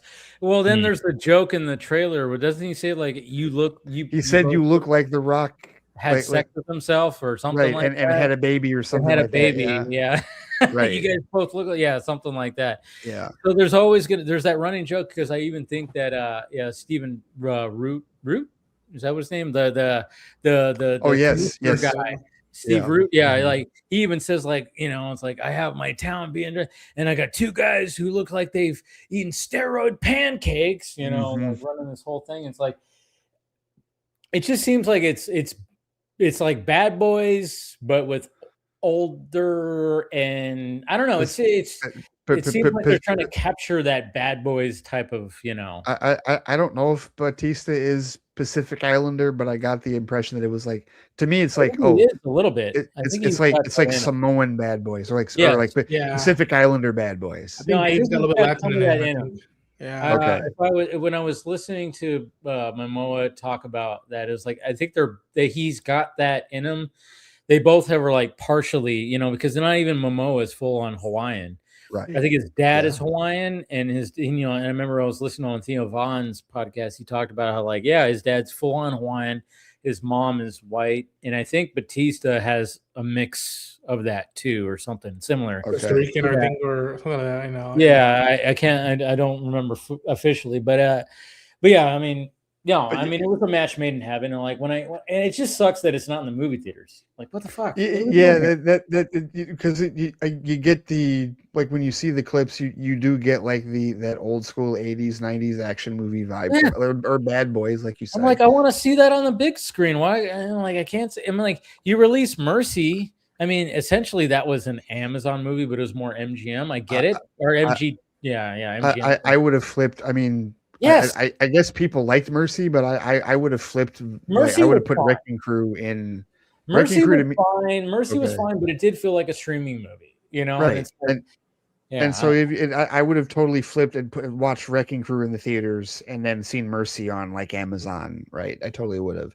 It looks like Batista, his mother is Greek, but his father is Filipino. There you go. So there we go. I knew he had some kind of Pacific Islander kind of. Cool. Yeah. So he's I love that idea. Pacific Islander Bad Boys. Yes. Why the hell not? Absolutely. I love that for sure. Yeah. And they're both big brooding dudes. And I mean, when I saw the trailer, I'm like, this looks like just fun. I don't need any. Yeah. It's got the cliche story of like, we got to find her, like who killed her dad, because they share a dad and they're like half brothers, which is cool. I like that.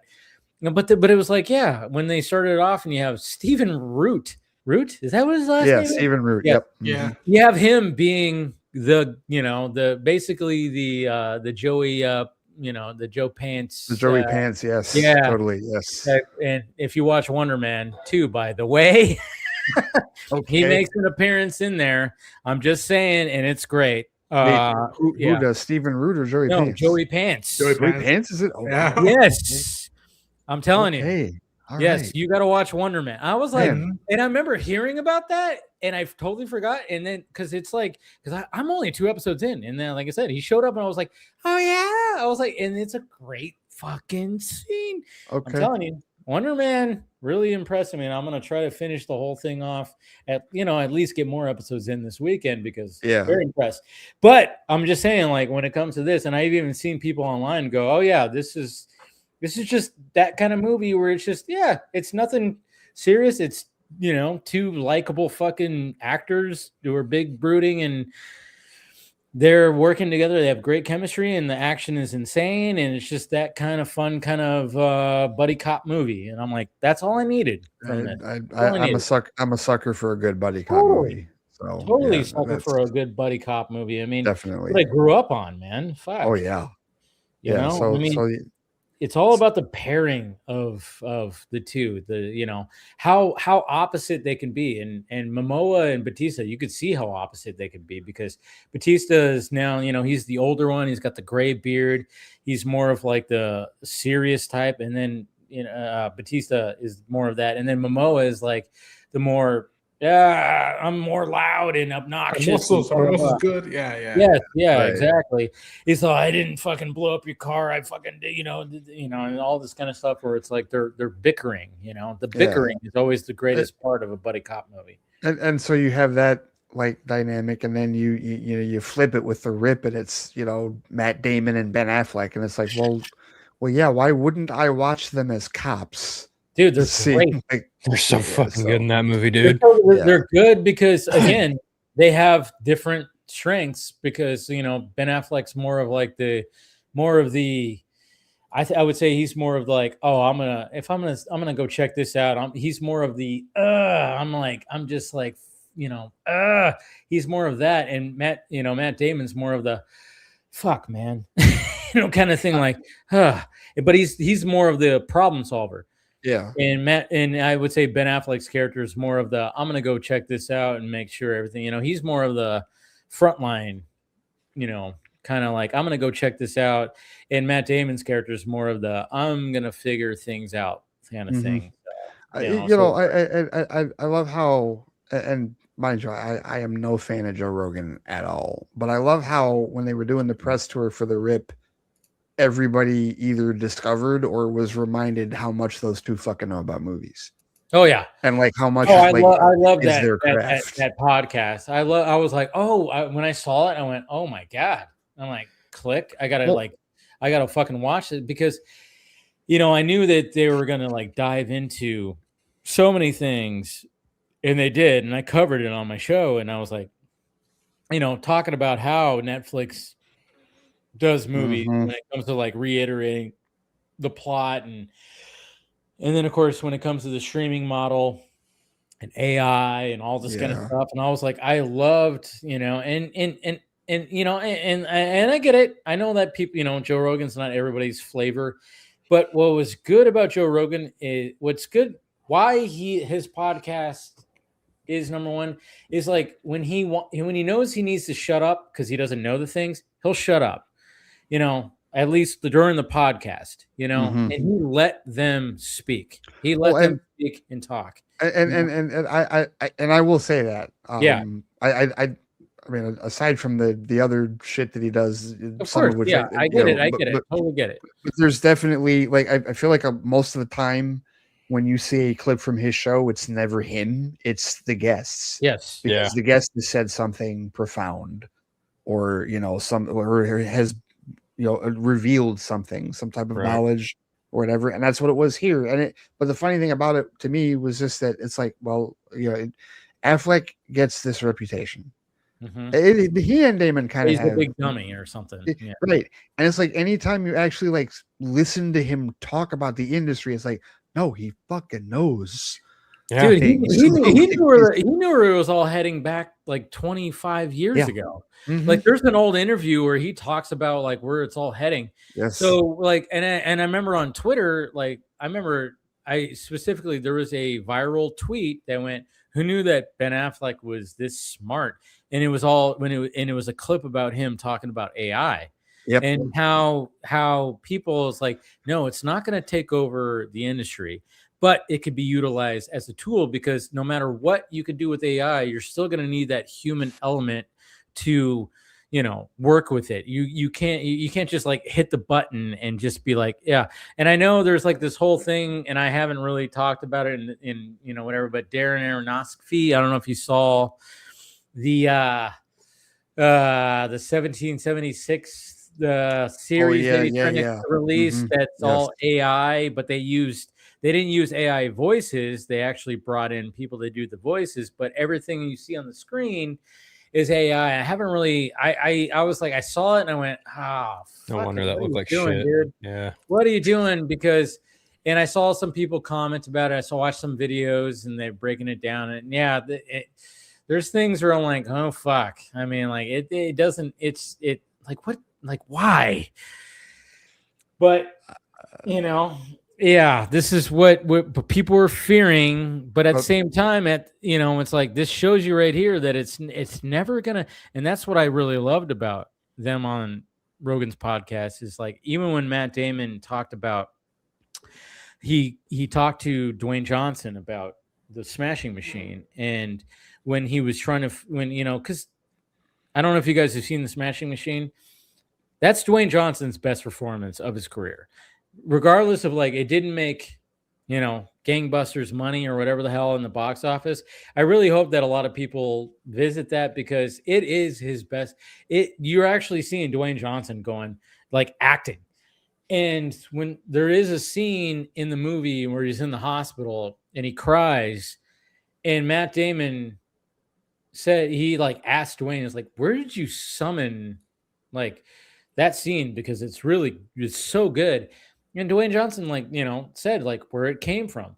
And this is where they were like, AI can't capture that. You can't capture that human emotion where like Dwayne Johnson summoned it from his own personal experiences where even because he's in a hospital bed and when he starts crying, he brings up the sheet to his eyes. And that was something that he witnessed from his past bringing up to the eyes, so he put that into the performance, and it was like Jesus Christ. And I was like, even when I was listening to it, I was like, wow, that's cool. I was like, yeah. And I'm like going here, I'll give Dwayne Johnson some shit sometimes where I'm like, dude, you're playing the same thing, but I was always commending him about the Smashing Machine. I'm like, this is what you needed. You didn't need to have the DC IP. You were going for it at one point. That was probably not a good idea for him. I think it was a very good thing that $7 Productions and him didn't acquire DC Studios because he was going for it. After Black Adam and everything, he was going for it. I don't think that was a good idea because first off, he would have still had to be Black Adam and probably still been on the juice. Right. Until he was fucking 65, 70. And it's like, dude, you got to get off that shit.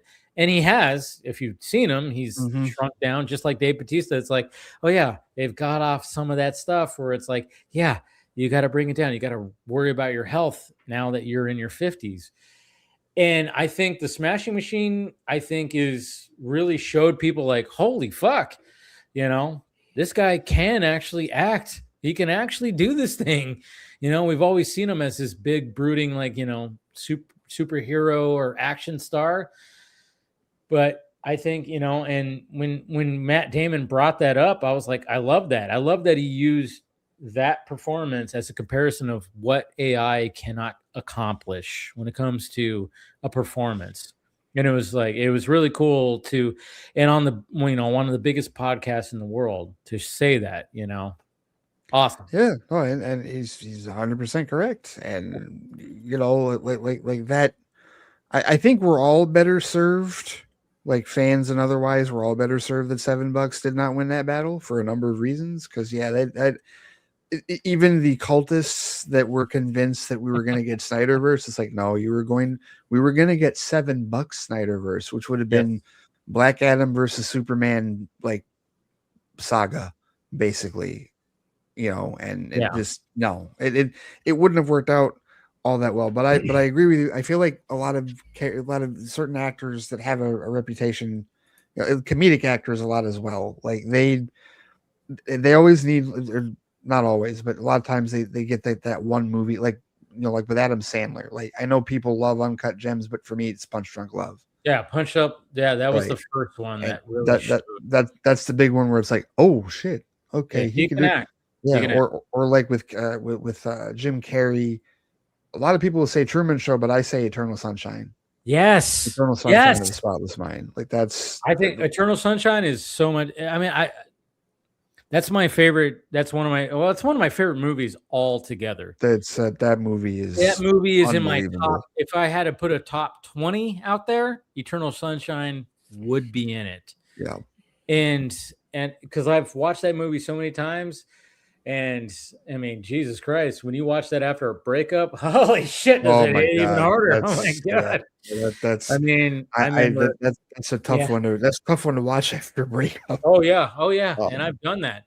I even heard that even the opposite, like, oh yeah, I heard that so-and-so, it's like, there was like, yeah, that movie is, it hits like, I mean, so much. And I love how it's edited. Like it's one of the most innovative. It's one of the most creatively edited films. Yeah. It's but yeah. So that's the Smashing Machine. Yeah, it wouldn't surprise me.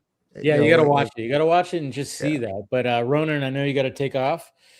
You got some weekend to prepare for. Prep stuff for.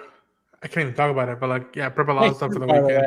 I know it's your shirt. Yeah, I know you're wearing the Hellfire. Are you wearing the Hellfire shirt? Yeah, you are. Yes, the Hellfire Club shirt. I was like, because it was like you were teasing. It was like I couldn't see it all. I was like, I need to get that shirt. I want that shirt. I got to find that shirt and get it.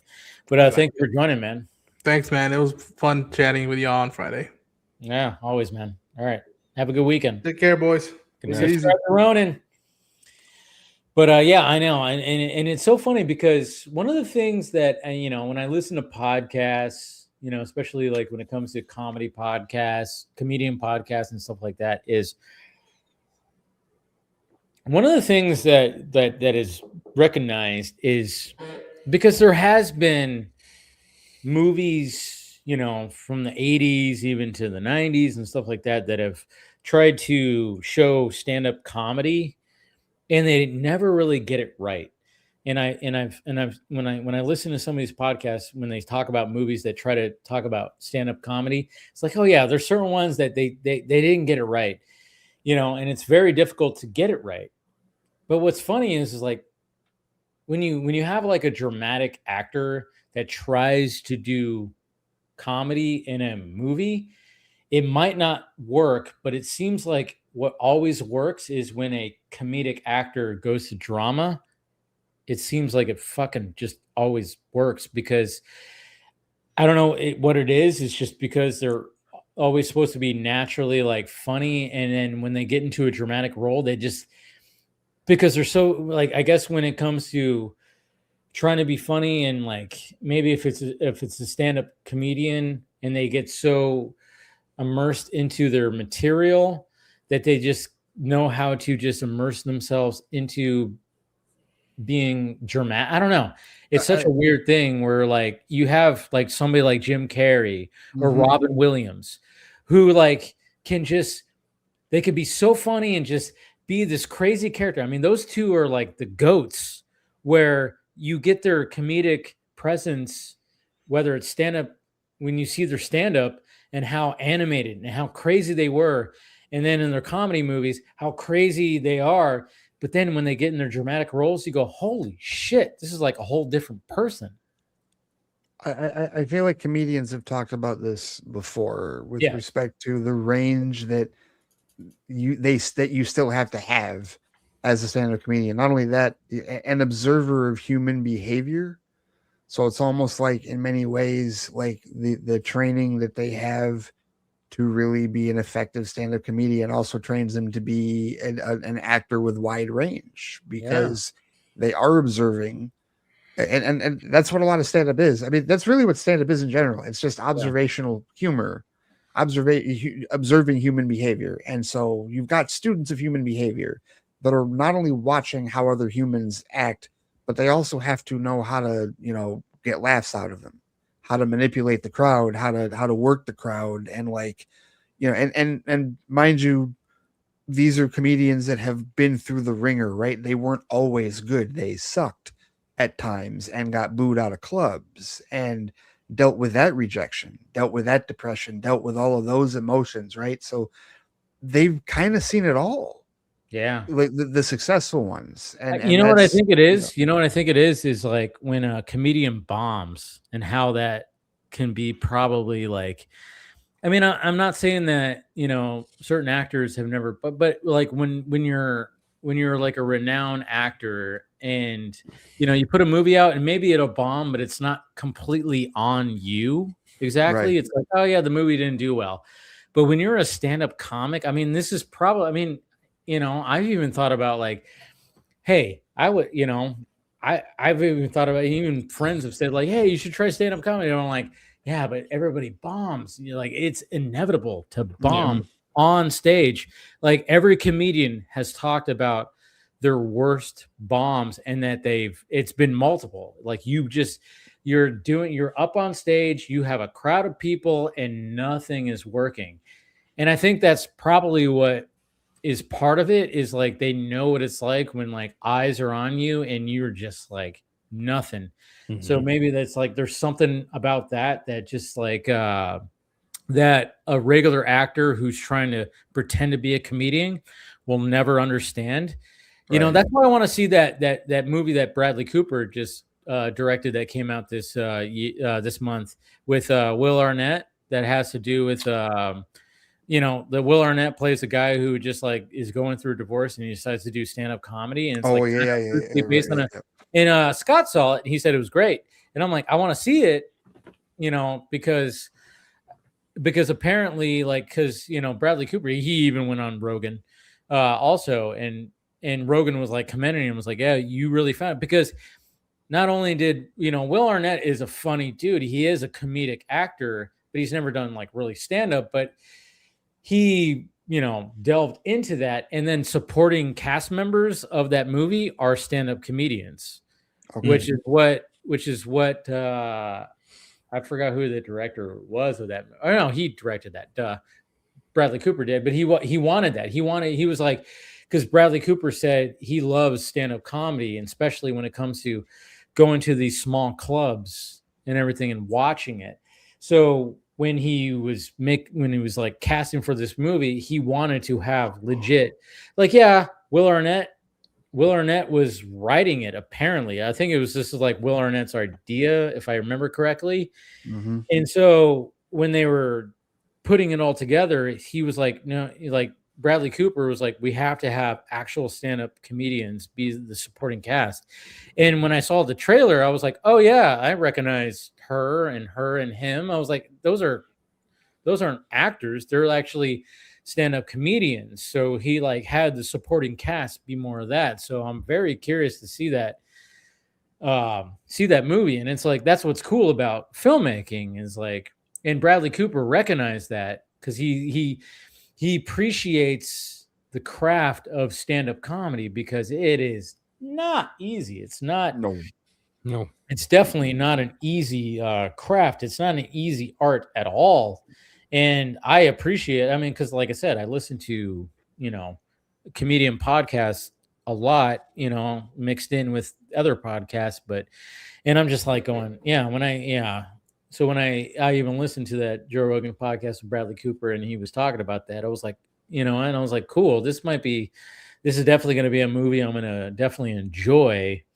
But it's just the fact that when you have these outliers like Robin Williams and Jim Carrey, and, you know, we got some others out there too that can just pull off these dramatic roles. It's just kind of crazy how it just seems like it's so much easier for a comedian to go into drama as opposed to a dramatic actor going into, you know, the comedic side.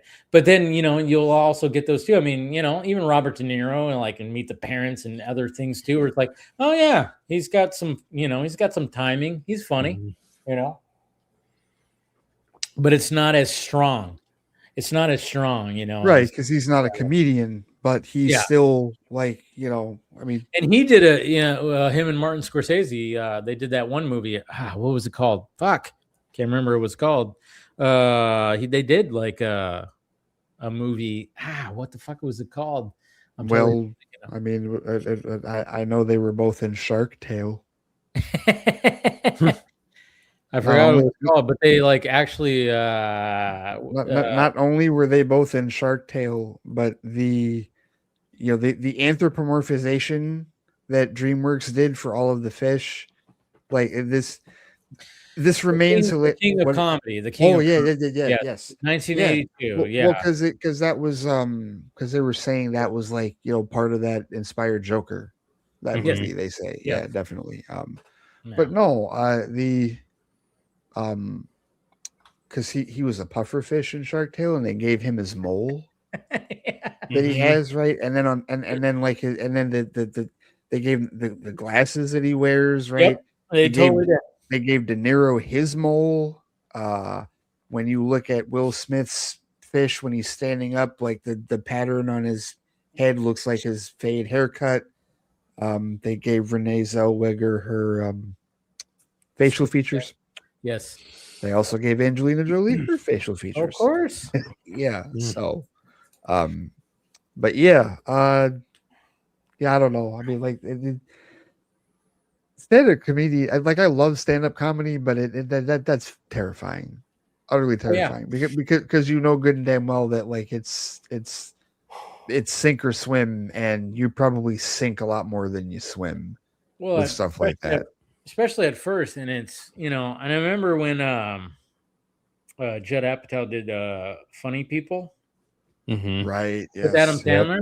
Yep. And he literally had all of them go up in front of actual crowds to do like a set. Seth Rogen, Jonah Hill, they all went out. I got the hiccups right now. God damn it.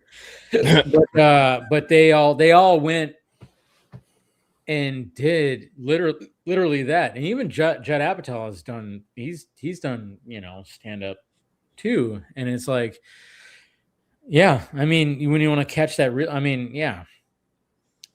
And I it's funny too, because like, maybe in another life, at one point I was like, yeah, maybe I would have done that. I don't know. But yeah, it's so scary. I am not really a funny person. At least I don't think I'm a funny person.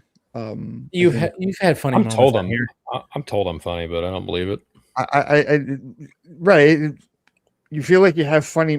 People tell you have funny moments. It's like, okay, well, I don't think I can string them together for like a half hour. Well, you have to command a room.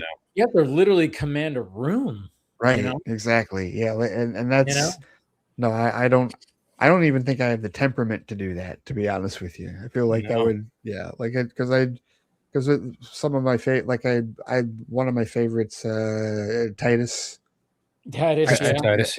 Definitely. I've watched and listened to like a ton of his stand-ups.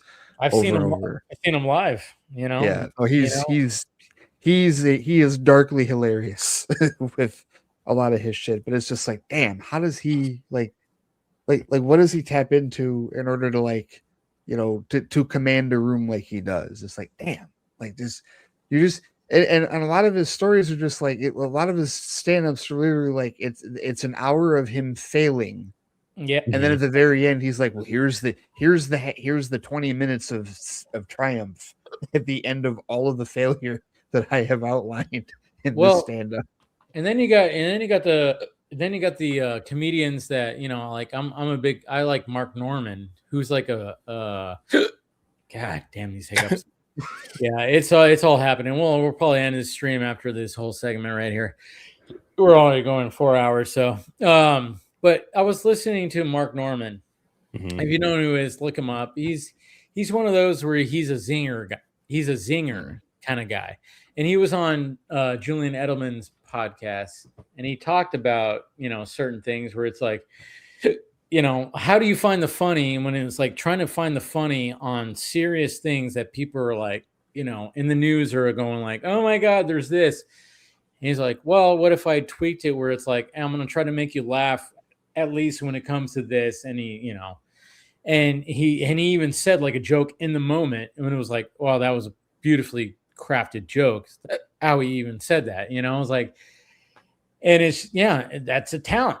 it's really a talent where like some of the guys but he's like that style. Then you have someone like Dave Chappelle who could he can go up there and just tell stories and then somehow just fucking crafts it where it's like philosophical and then just like when he's like, he's putting a cigarette in his mouth and he's just like, and then he can make a joke out of it. And then I go back to the Carlin days where he could do some shit like that too. Because George Carlin's like my ultimate favorite comedian where like, man, he's like, he goes off on like these rants on like political stuff. I'm like, but man, how did he craft a joke out of this? And it's crazy. I'm gonna tell you one of my favorites right now that I've been like following for the last year or so is his name is Ali Siddiq. Okay, I think I've heard of him. Yeah, he's like completely independent. Like he's got like his own website and he posts all of this stuff on his YouTube channel. And like everybody's like, you need a Netflix deal, you need to do this, you need to do that, and he's trying to stay 100% independent and not like rely on like big corporate, overseers. And he's doing a really good job of it so far. He's putting out like 2 and 3 different like stand-up specials a year. Interesting. But his style is like extremely organic. And it's really, it's crazy because you sit there and like, okay, he's either a really good writer or he just like has the way, like he just his delivery, just his storytelling delivery. It like, he has this way of like putting you in the moment, like putting you in the story that he's telling. And he has a very like, and this is another thing that probably helps comedians when they are displaying their range for acting. Like he's an ex-con. He spent 6 years in prison for what he calls being a street pharmaceutical rep, which he says is very frowned upon. So he's got like this 4-part series called The Domino Effect, where literally each special is a different chapter of his life. The first chapter of his life was when he was young and like how he got into being a street pharmaceutical rep. The second chapter is literally called Loss, and that is when he lost a number of things in his life, and it ends with him getting arrested. Third special is him in prison and everything that happened while he was in prison. Fourth special is the latter part of him in prison and when he got out. And it's like and it's crazy because it like he's being real. Like that this is all coming from a real place. Like he's not bullshitting. He's being very genuine about what he says and how he's able to find the humor in this and like put you into the moment where like, okay, like when he's playing himself or when he's speaking for another character that like is involved in a story, like he'll put you right in the moment. And it's just, there's something about it that is just really, organically like genuine, where like you buy what he's saying, and it's just funny in terms of how he's explaining it, like the way that it's hard to explain. But I've heard of him. I got to look him up more and see like some of the he's stuff. Hilarious. He is hilarious, and that's just that set. He's got other ones like he's got one about. He has one called My Two Sons, where he talks about, because he's got several children. He has a 30-year-old son named Trey and a younger son named Hassan, and like the difference between the two of them, he says his younger son is way better than his older son, but he's very bougie and does all this other stuff. The one that he just did, and I'm mad about this one because it's called Mondays, and it was literally 4 stories about crazy shit that happened on a Monday. But what I'm mad about is like 20 minutes into it, I'm watching the stand-up, and 20 minutes into it, he's talking to the crowd, and he's like, Detroit, let me ask you this question. I'm like, Detroit? Oh, he was in Detroit? Oh, no! He taped a whole ass special in Detroit, and I didn't know. Oh, that sucks, man. Like, So, yeah, that was, because he's from Houston, but that's a shame. He was in Detroit recording a special. That's yeah. And they don't come here. That like I don't know what it is about Detroit, but it's like Chicago, LA, New York, and then overseas. It's like, damn it, why y'all gotta skip Detroit? Like, I know. It's too cold for them, I guess. Which I get that. It's fucking could be cold up that. here. Could be partially that, or It's 5 degrees outside right now. 5 degrees. 5 fucking degrees. Yeah. Oh, it is currently 59 where I'm at. Oh my god! And you know what? Enjoy the balminess. My god, 59 degrees. How's it like? How is it like where you're at? Probably not even that different. How many degrees? Probably like 50. It is currently 5 degrees where you're at. God damn. Mm-hmm. Yeah. Huh. We were in the negatives the other day. Mine's not. Let me check my phone. Let's see. 59 where I'm at right now. We're actually getting warm weather because it's supposed to be in the 80s for the next 3 days. Wow. Yeah. That's just, wow. According to what it's count your blessings, blessings, man. Count your blessings, gentlemen. Seriously, count your blessings. 61. 61 where you're at? Yeah, 61 right now. So you're 2 degrees even warmer than I am. I mean, so literally, like, okay. So what do you wear? Look at Phil. He's got his ceiling fan on. You can see it. I got mine on too. I live in Northern California. It's like it's cold, but it doesn't get like freezing cold. Yeah, exactly. Right. So like my ceiling fan is also on, and my window is open. I also have my computer in my room, so it sucks out a lot of air. I'm gonna tell you right now, like anybody that lives here, if they were out where you guys are at now, they'd want to go swimming. Yeah, probably. Like it's 59 degrees. Hell yeah, they'd be my god, in their bathing suit. Yeah, that's what it is. It's crazy. It's crazy this weather, you know. And I know I saw. Yeah, we saw the whole freaking, you know. And there's another like round of whatever the hell. The bomb cyclone polar vortex stuff. Yeah, bomb cyclone, whatever the hell it's called. It all sounds like something a fucking comic book villain is giving a. Well, and I forgot they're naming him now. Like they're like Winter Storm Fern. Winter Storm Fern. The fuck? Fern. Like okay. Oh my god. No, I don't.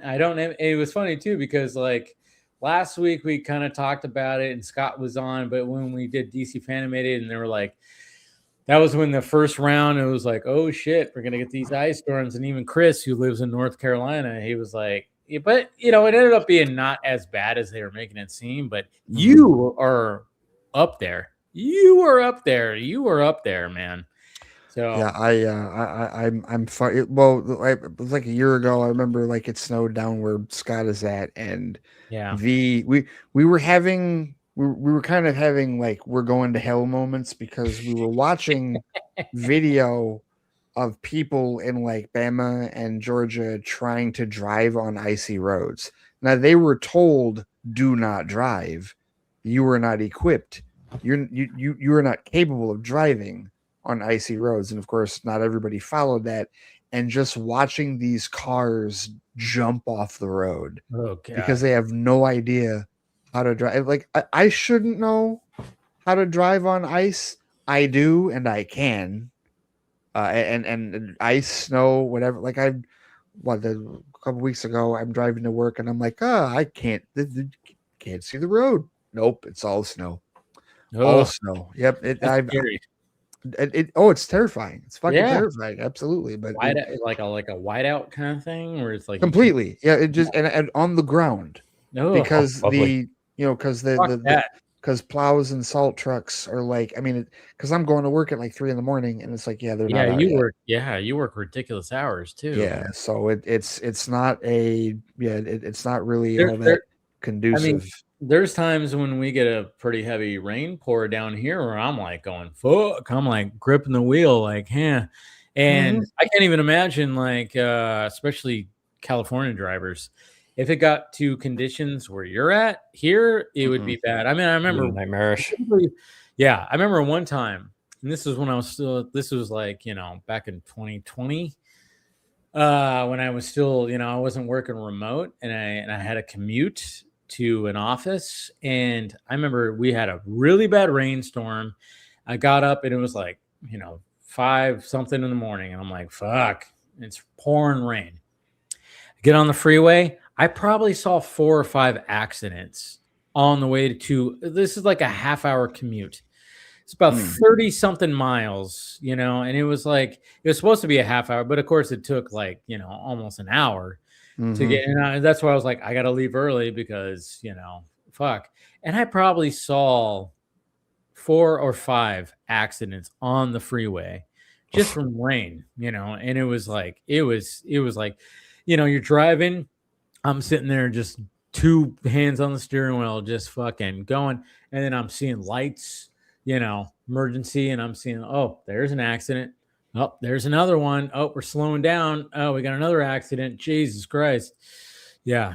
I mean, California drivers are bad enough. You know, and that's for rain, right? So yes, so that doesn't snow. Fuck no. Yeah, no. If you guys got half of what we get up here, then you're all working from home. You're all working from home because there's no way that you're going to be able to safely drive on the road. Now, what you're talking about as far as like accidents, I want to say it was like a week or so ago, one of our freeways, I forget which one it was, had like a 15 to 20 car pile up. Jesus. Dude, I saw, yeah, I was seeing videos. I forgot where it was. Maybe it was, I don't know if it was in your area, but it was here. There was one here. I just don't remember which. Maybe freeway. I saw videos from there, but I saw, yeah, where there was like a crazy pile up that was just, yeah. So like Monday, like we had a ton of snow, like the big huge storm thing hit overnight Sunday into Monday. So I get to work and I'm like, all right, it took me longer. I'm here, whatever. I hate snow, whatever. So it's noon. I got to figure, okay, I'm going to go to work or got to go home. Which way am I going to go home? It's noon. Okay. The snow stopped at 10 o'clock. Y'all had ample time to plow, get salt and whatnot and everything out there, right? But the problem is that the temperatures are significantly below freezing, and salt works. Salt is less effective on the roads the colder that it is. Yeah. So when it's like 10 to 15 degrees, it's like, well, there's only so much they can do. So like one of our main roads it's called Telegraph Road, and that road it's a boulevard and it's like 8 lanes either way, not a freeway, just a regular road, but it intersects with multiple freeways. And I got to take that road, like my main way is to take that road to Square Lake Road, and that will take me to I-75, which is how I can head home for 30 miles, right? And so one of our guys, we sent our weather truck out there, right? And like they're driving, but they're heading to 75 because there's reportedly like several accidents on 75. And I'm like, oh, really? Several accidents. Let's see how bad it is. They got there at the same time that the chopper got out there, and there's like 5 cars in a ditch right at the exit where I would be getting onto the freeway. I'm like, well, not taking that way home. Nope. Okay, so what about 696? Oh, there's an accident in American Drive. Oh, gosh. American Drive, you mean like right where okay, not going that way either. I ended up having to take Service Drive, which added like an extra 20 minutes to my drive. It's like, I'm just going to not drive freeways. Just go north the whole way. And even then it was like still traffic because, you know, trucks and it's noon. So, you know, it's like everybody's just on the road either to go to lunch or to drive wherever. And it's like, okay, just fine, whatever. I'm going to it's going to take me longer. Yeah. I'm not breaking. No, don't even. If you guys ever get ice, and you won't because you're in California. If you ever get ice, well, there is ice about 2.5 hours north of me in Tahoe. Yeah, it does happen. Oh, okay. Yeah. It does happen. Yeah. It does. I mean, I would highly recommend you just call in sick. Don't even attempt. Yeah. Don't even attempt. No. But that's a good way to end the stream right there. Like keep safe out there, guys. Anybody who's still listening or still watching, keep safe out there, you know. Avoid, I mean, weather is a bitch. Mother Nature is, she could be a cruel, cruel person. Mother Nature is undefeated. Yes, very undefeated. And that's the thing is like no matter what, we have to endure. We have to endure no matter what. And I know, there's like another little whatever the hell it's called. What is it called? A fucking hammer polar vortex, bomb, vortex, whatever the hell. Right. It's coming down. Those damn Canada is just like going. Send it to America. That's what they're doing. They deserve it. But so be safe out there, guys. But it's been a fun Vodka stream, of course, talking about everything. Thank you to, of course, Scott, Chris, who else was on here? Ronin, Jared. Jared. Jared, there it is. I was like, yeah, Jared. Of course, subscribe to those guys, and then of course we have Phil, we have Ray right here. We'll go around the horn. Phil, what he got? I actually did a stream today, so you can guys go check that out. Just talking about all the fun stuff that's come out last couple weeks. So He-Man, Mario, the Lobo shit, all that stuff. You guys can catch me on Vero Threads, Instagram, Blue Sky, and TikTok. You guys can catch me on TikTok's been wonky lately. That's right. Jesus, to say the least. Yeah. But that's about it. All right, cool. What do you got, Ray? The flightcast.com and the Flightcast YouTube channel. Today I posted a spoiler-free review of Sand Help. We talked a little bit about it earlier, but I went a little bit further in depth, spoiler-free, in case anybody wants to see it. My honest thoughts with respect to that movie. I also, on my Patreon at patreon.com/theflightcast, I did do a Friday Flight episode talking about Catherine O'Hara and paying my respects. She rest in peace. Absolutely, without question. God damn, that's a good one. Yeah. And then also a couple of days ago, before all this, I brought back my rant show, Son Just Don't, because I had a ball talking about James Gunn's recent Twitter nukes, or not Twitter, Threads nukes. He posted an image of Chacos, like the Metropolis Oreo, and a day later decided to randomly respond to nonsense that had been posted under that. And there were two massive things, two massive bombs that he dropped, and one grenade that he threw that was kind of weaker. But I had a blast ranting about those because I love when he does that. I so love when he does that. And it was fun. So yeah, I brought the rant show back. I know a number of my listeners have enjoyed the rant show where I just cut loose and throw all obscenities and whatnot caution to the wind. Yeah, love me some rants because I do. So yeah, so that's there. I'm gonna try and do that like middle of the week every week on Patreon. I'll find something. There's no shortage of things to rant about in our communities. All it takes is one moron like Chattanooga FBI or somebody else to say something. Oh, you mean like James Gunn's apparently directing the fucking Batman Brave and the Bold movie? Yeah, he did say that. John, one of my listeners who posted in the super chat earlier, he sent me something about that, and I was like, all right, here we go.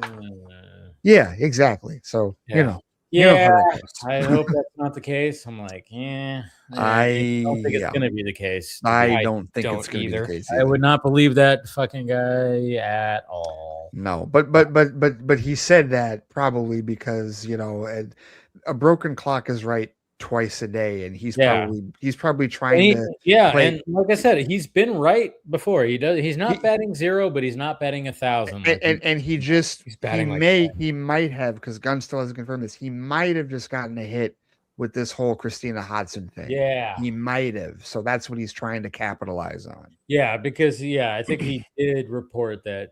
You know what this makes me think of? Just before we end, this makes me think of the Aquaman situation before that movie came out. There were two people writing two concurrent scripts at the same exact time before they ultimately went with one. That's this makes me think of. There is a very strong possibility Christina Hodson could be writing a draft of Brave and the Bold and someone else who has been writing this movie, because as far as I know, I remember, possibly, because as far as I remember, James Gunn has been working with the writer for Batman Brave and the Bold for close to a year, if not longer. And allegedly she's had this since last fall. Something's not fucking adding up here. And a little weird. And also for people wondering why he has been, not, non-committal, like yes or no about her involvement. Maybe it's because he's got her in line for something else in the DCU that he can't announce. Ooh. It's quite possible. I mean, she's written other DC films, and why would he not keep her for another project? He made it clear that she's been there since the beginning. Yeah, she's precisely. So yeah, we'll see what happens. But thank you guys, and of course, thank you everybody who's been watching. You guys are awesome, and another great Vodka stream in the books.